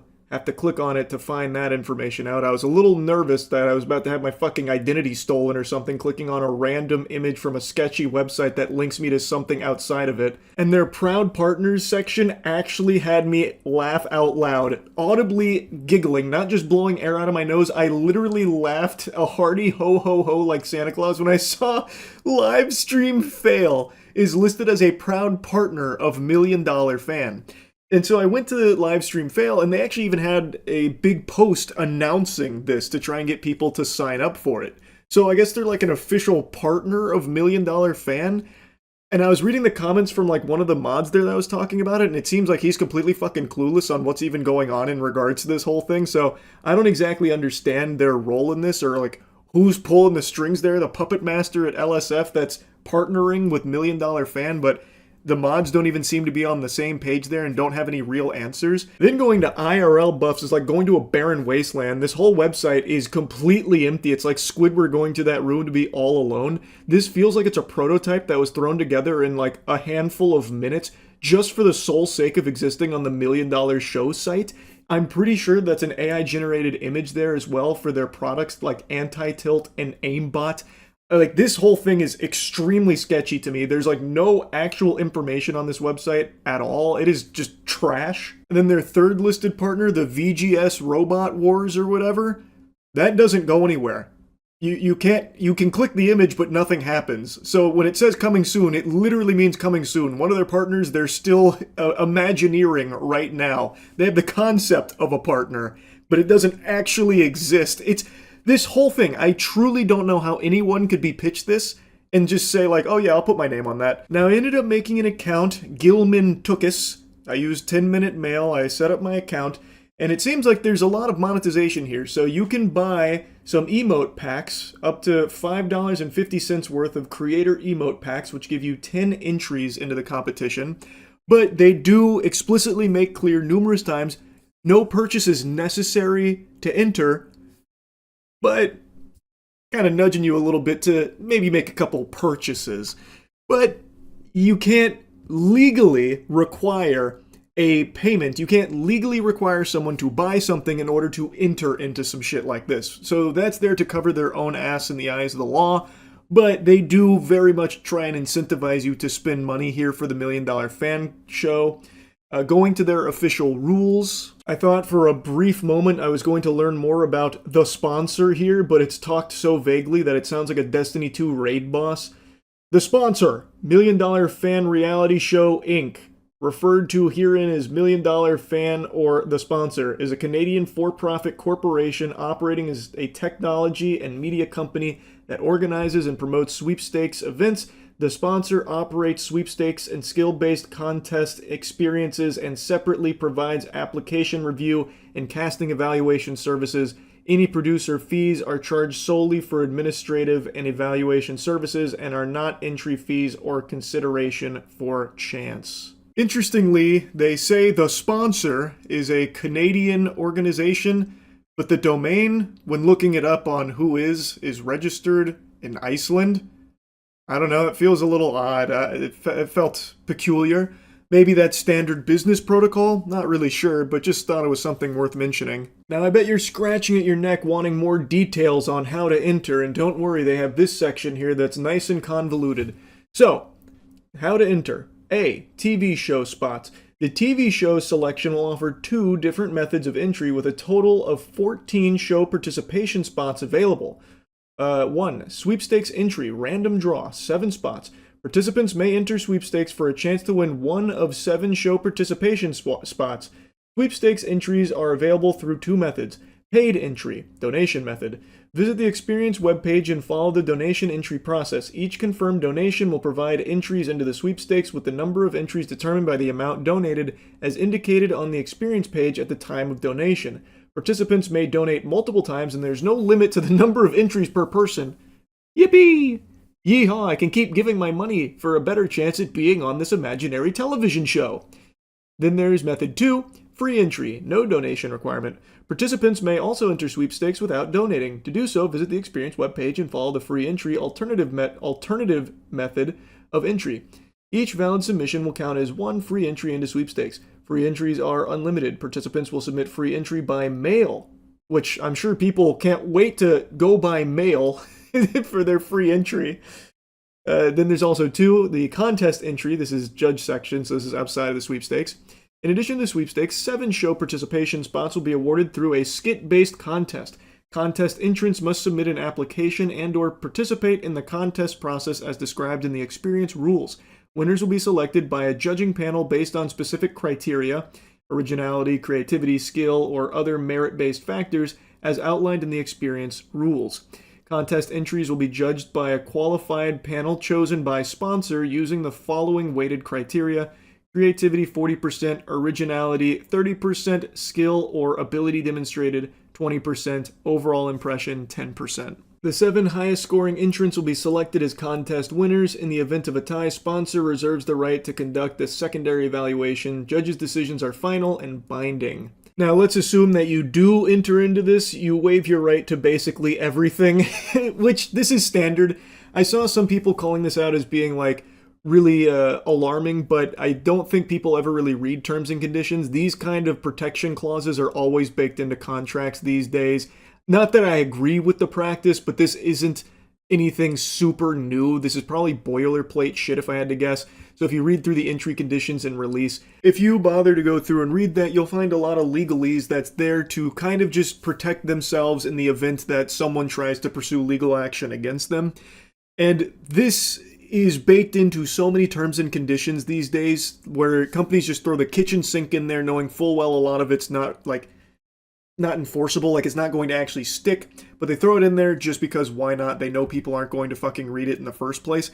And in a lot of cases, it gets overturned. Like, you can't just knowingly scam someone and say, look at the terms and conditions in section 117, you agreed that we could scam you, and if we did, you wouldn't be mad. There'd be no tears and there'd be no legal actions. You agreed, you signed right here by signing up. That doesn't work.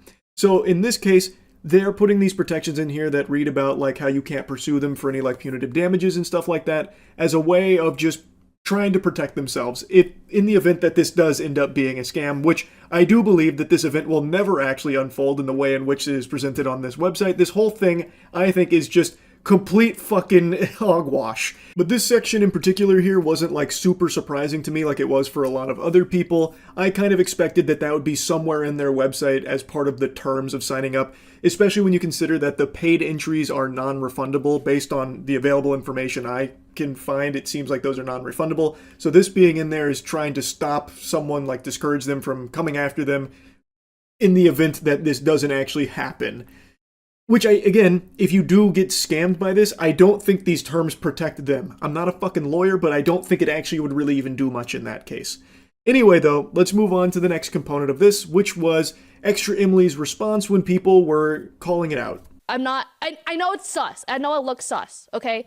Mythic pitched it to me, and I was like, okay, sounds good, but I just don't want LSF to be part of it. Like, are you kidding me? Like, why is there an LSF person?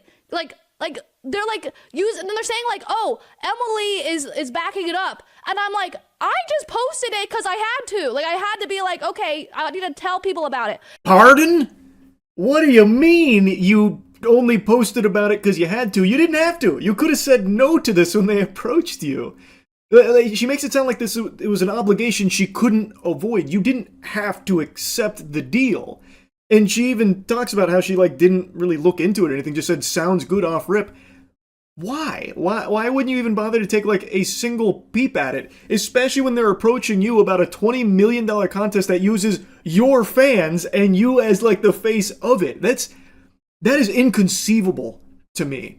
And then she's like really surprised that the LSF team or I guess it's just like one person maybe on the LSF mod squad that posted that statement, she's surprised that they're saying she's backing it up. She's like, why would they even think I'm backing it up? Because you are! You are! You promoted it. That is you backing it up. You are on their website. What do you, like, I don't understand why that's not, like, registering. But then the LSF guy's like, oh yeah, Extra Emily totally, like, backs it. I'm like, I'm just doing what I'm supposed to do, okay? So I don't know what's happening, but for now, just, like, put this, like, put on the side, okay? So I will get more information on it and then let you guys know. So yeah, but I promise I'm like not trying to scam you guys. I apologize I didn't do more research beforehand, but I'm gonna have them do more research. Then she'll keep them updated on all of that.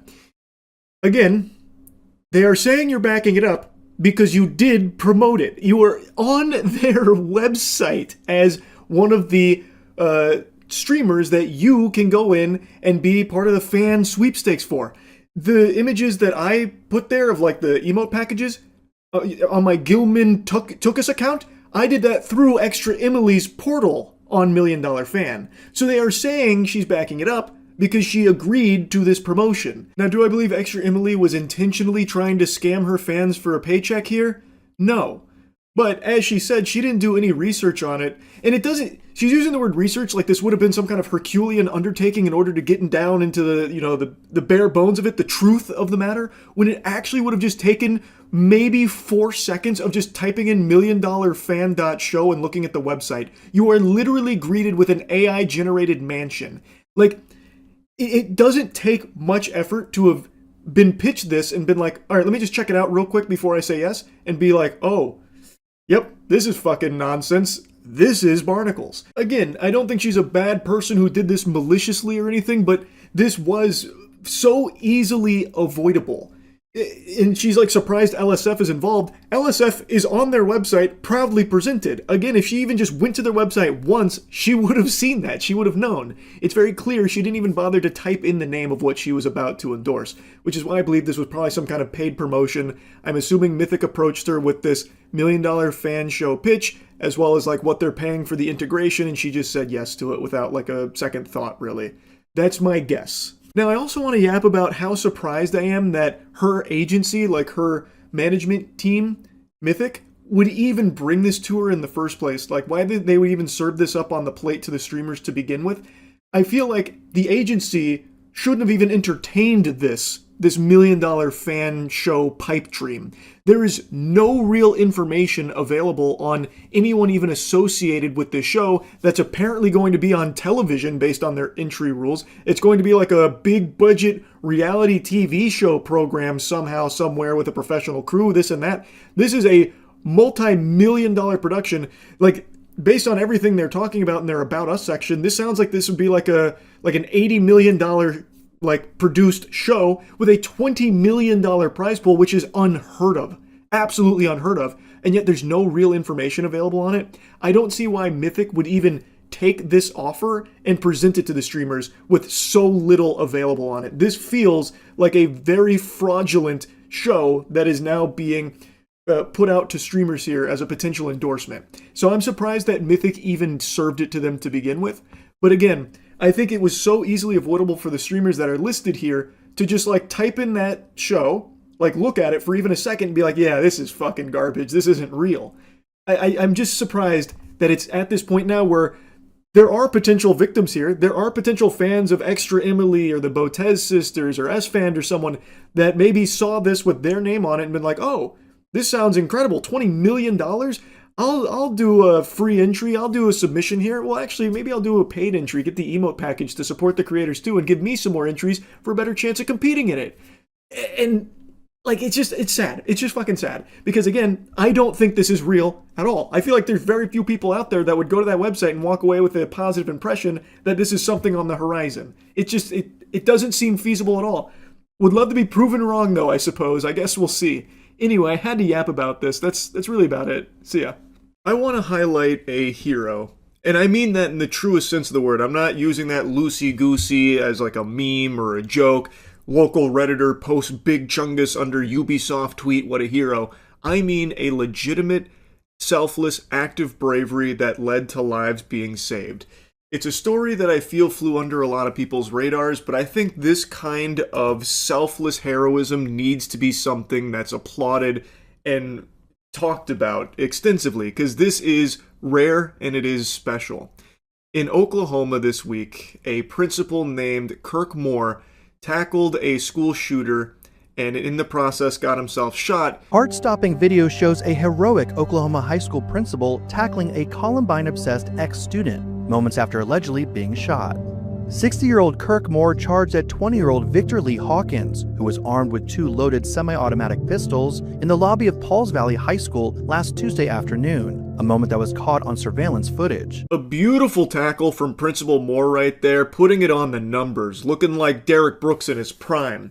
I feel like he was even fishing for a pseudo Goldberg spear there for a moment, and it was extremely effective. So Principal Moore investigated the commotion that he heard, saw the gunman, and instantly sprung into action, putting his life on the line to protect the students.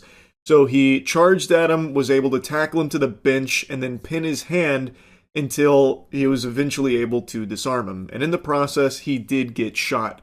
But this act of bravery saved who knows how many lives, because this shooter was inspired by Columbine and intending to kill who knows how many people.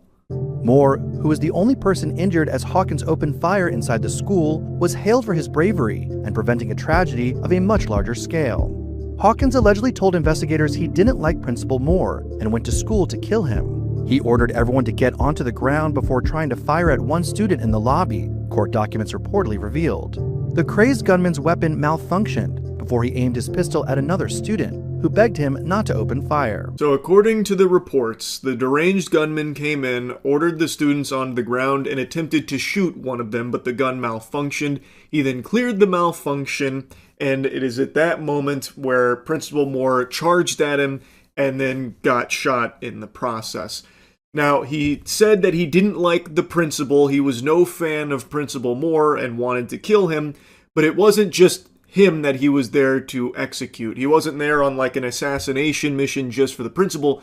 What he wanted to do was conduct his own Columbine MASH school shooting. He admitted to going to the school with 2 firearms which belonged to his father, and said his intention was to kill students, faculty members, Moore, and himself. Moore, who has worked in the school district for more than 35 years, rushed to the school lobby to investigate the commotion. Hawkins was seen pointing his weapon at Moore's head and firing a shot, which struck the educator's right leg before he was tackled.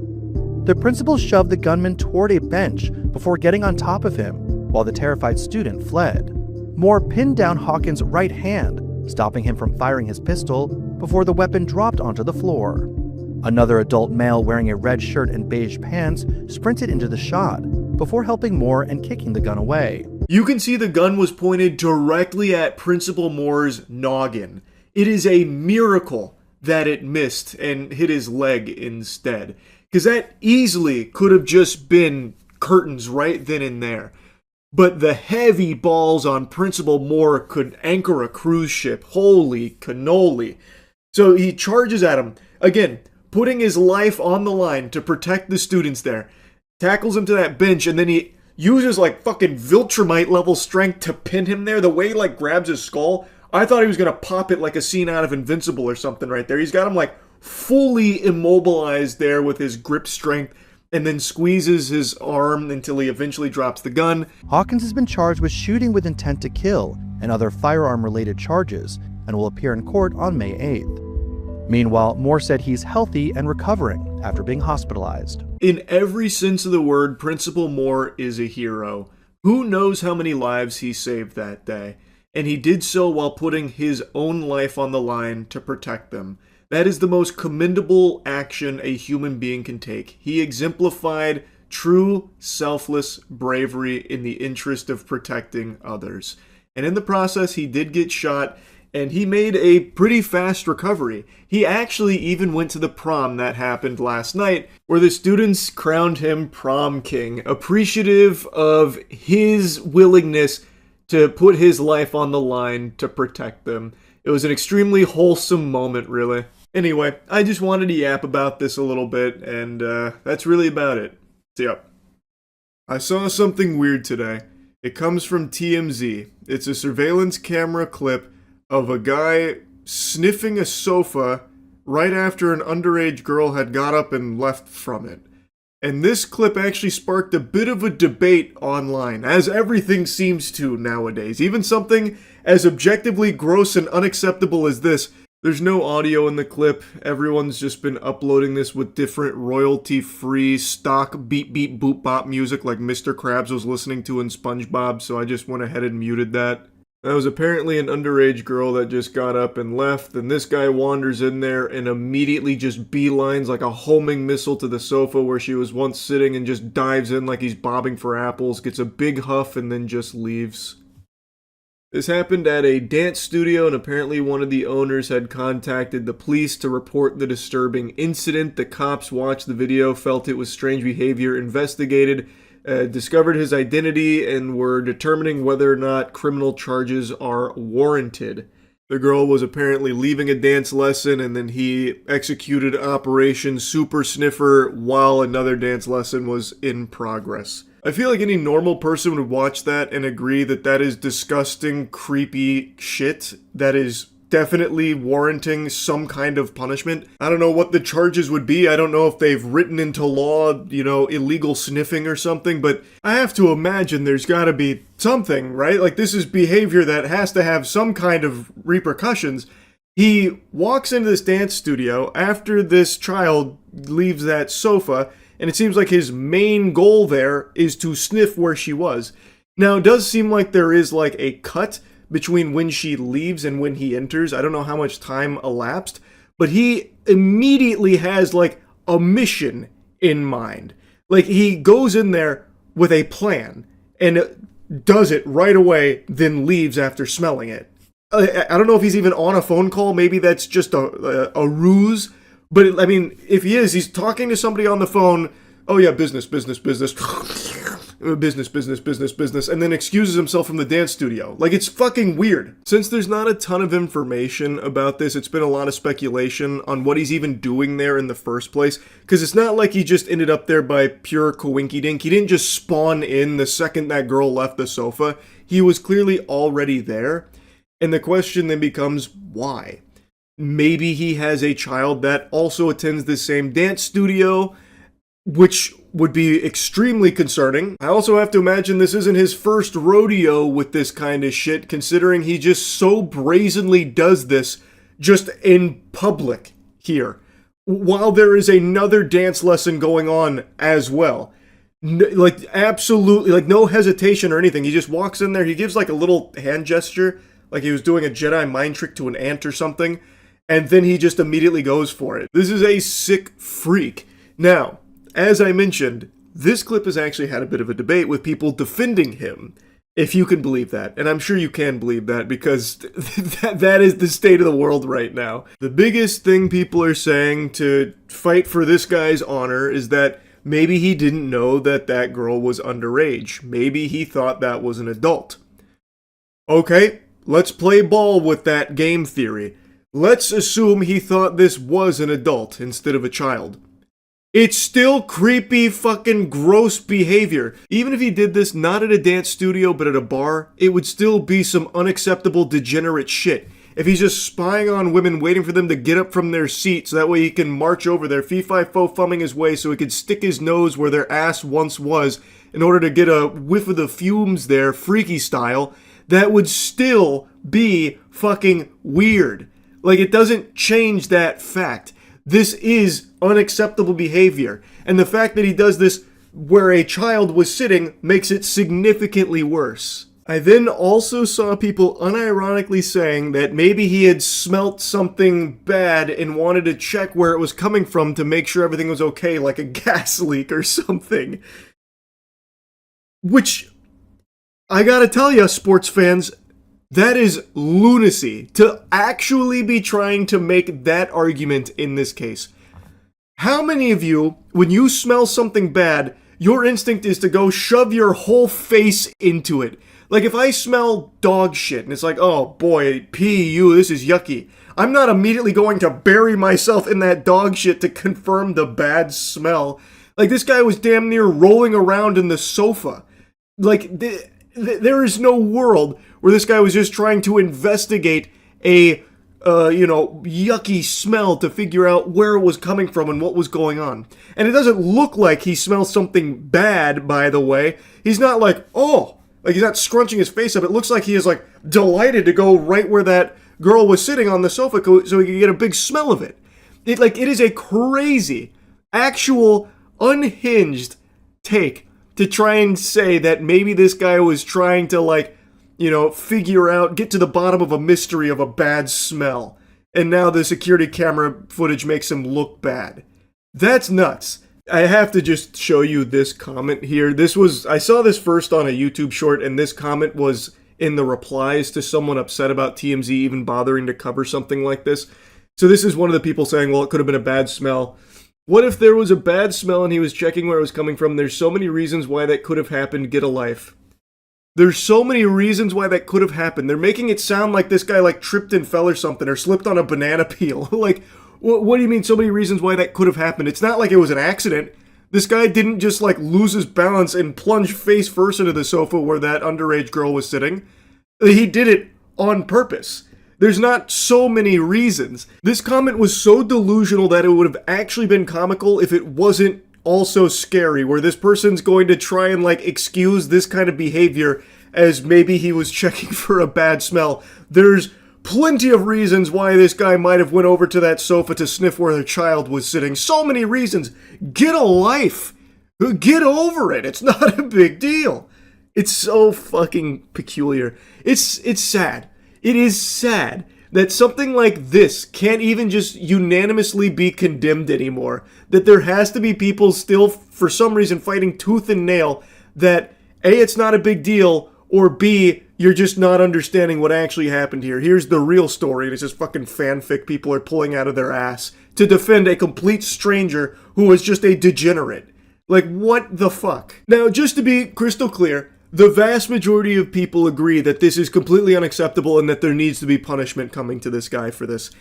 I truly don't think this is his first time doing it either. I think he has probably done this many times. This is just the first time he's been caught doing it. So most people agree with that sentiment, but the fact that there's even a handful of people, like a noticeable amount of people defending it, is just so pathetic. It is just so sad. There are some even more outrageous explanations people have drummed up, but I'm just going to give you one more, and it's this little thread right here, which was in reply to the clip. There may be some reasonable explanation for this behavior. He enters, talking to someone, goes to couch, sniffs, continues talking, then leaves. That is not the behavior of a perv who would spend more time with the area where the girl sat. Perv may not be the explanation. Now, I don't know why is, but I will watch the story. He then has a couple of people who agree with him in the comments. The idea that a perv would sniff a couch for only 3 seconds then leave is ridiculous. Whoever released this video should be sued for violating privacy. Employees should be able to do their jobs without having every moment scrutinized by an online mob. There are so many assumptions there, I don't even know where to begin.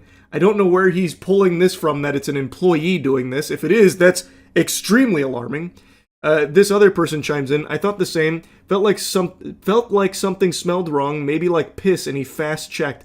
I would imagine something different if you really wanted to enjoy that. So basically the Goof Troop's argument here is because he only did it for like 3 seconds, he's not a pervert most likely, because he didn't take his time to enjoy it. And they say that the notion that he is a pervert is ridiculous because he only spent like 3 seconds doing it.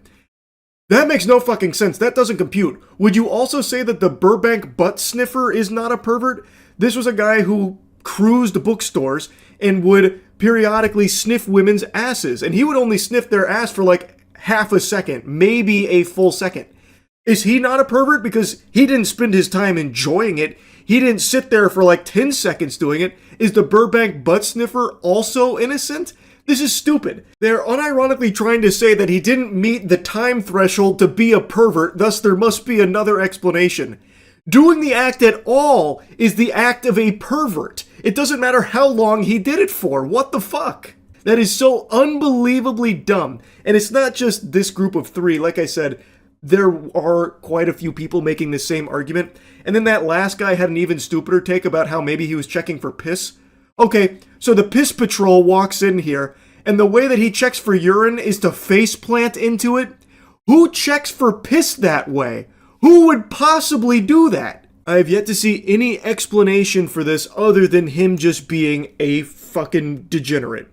There is just, I feel like, so little wiggle room that this is some kind of misunderstanding. The only thing that I was able to think of, and I think it is so fucking unrealistic that I don't think it's even remotely possible, but the only thing that would maybe make this a misunderstanding is if it turns out that that guy is that girl's father, and he is on the phone with her. That's who he's talking to on the phone, and she was worried that maybe she shit her pants or something, so then she had her dad go in there because she was embarrassed, so now she's talking to her dad on the phone, telling him where she sat, so then he goes and checks and sniffs to see if there's like a shit smell coming from it in order to let her know whether or not she like ruined the sofa or something.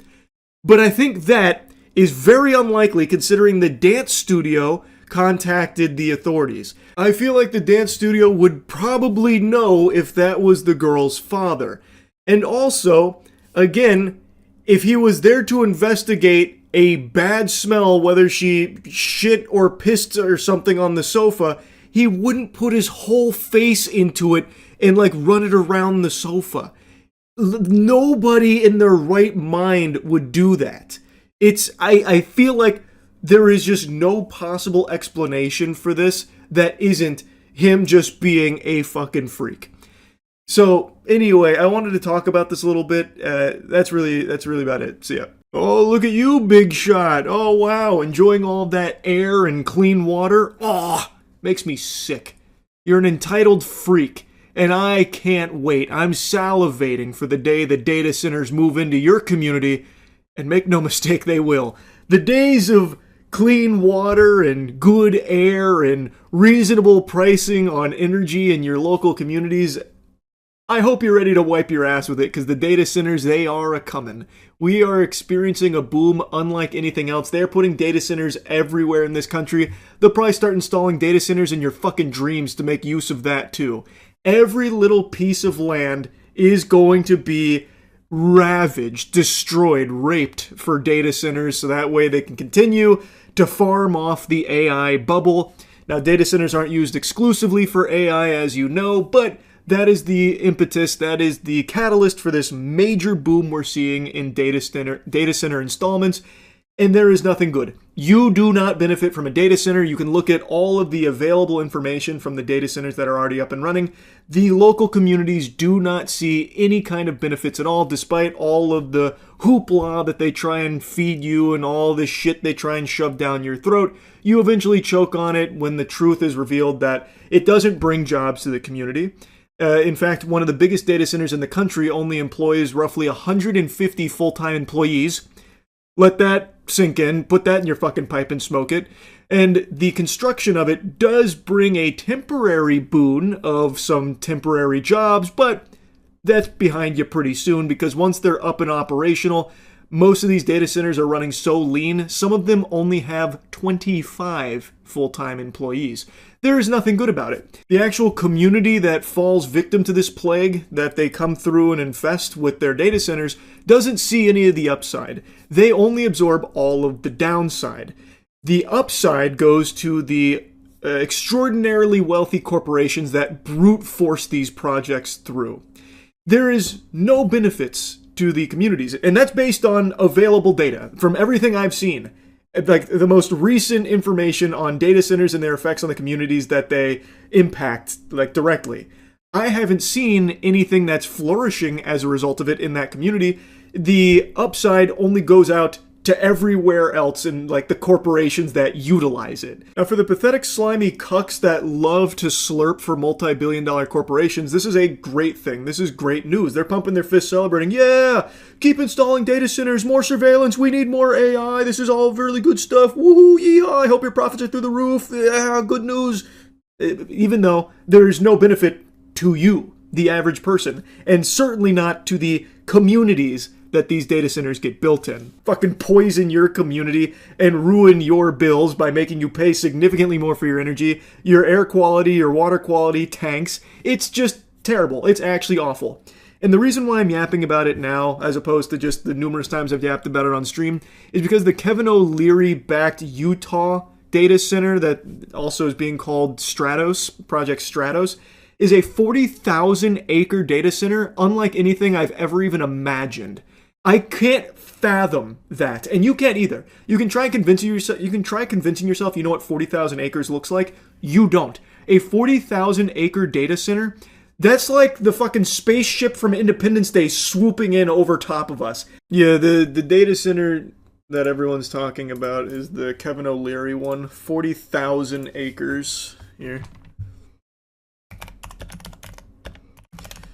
It will generate as much heat as, I think it was 23 atomic bombs detonating daily. The community did everything they could to voice how much they don't want it, but then they decided, fuck that, we're doing it anyway.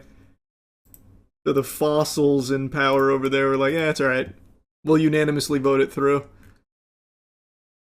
40,000 acres, by the way, is whatever you're picturing, triple it.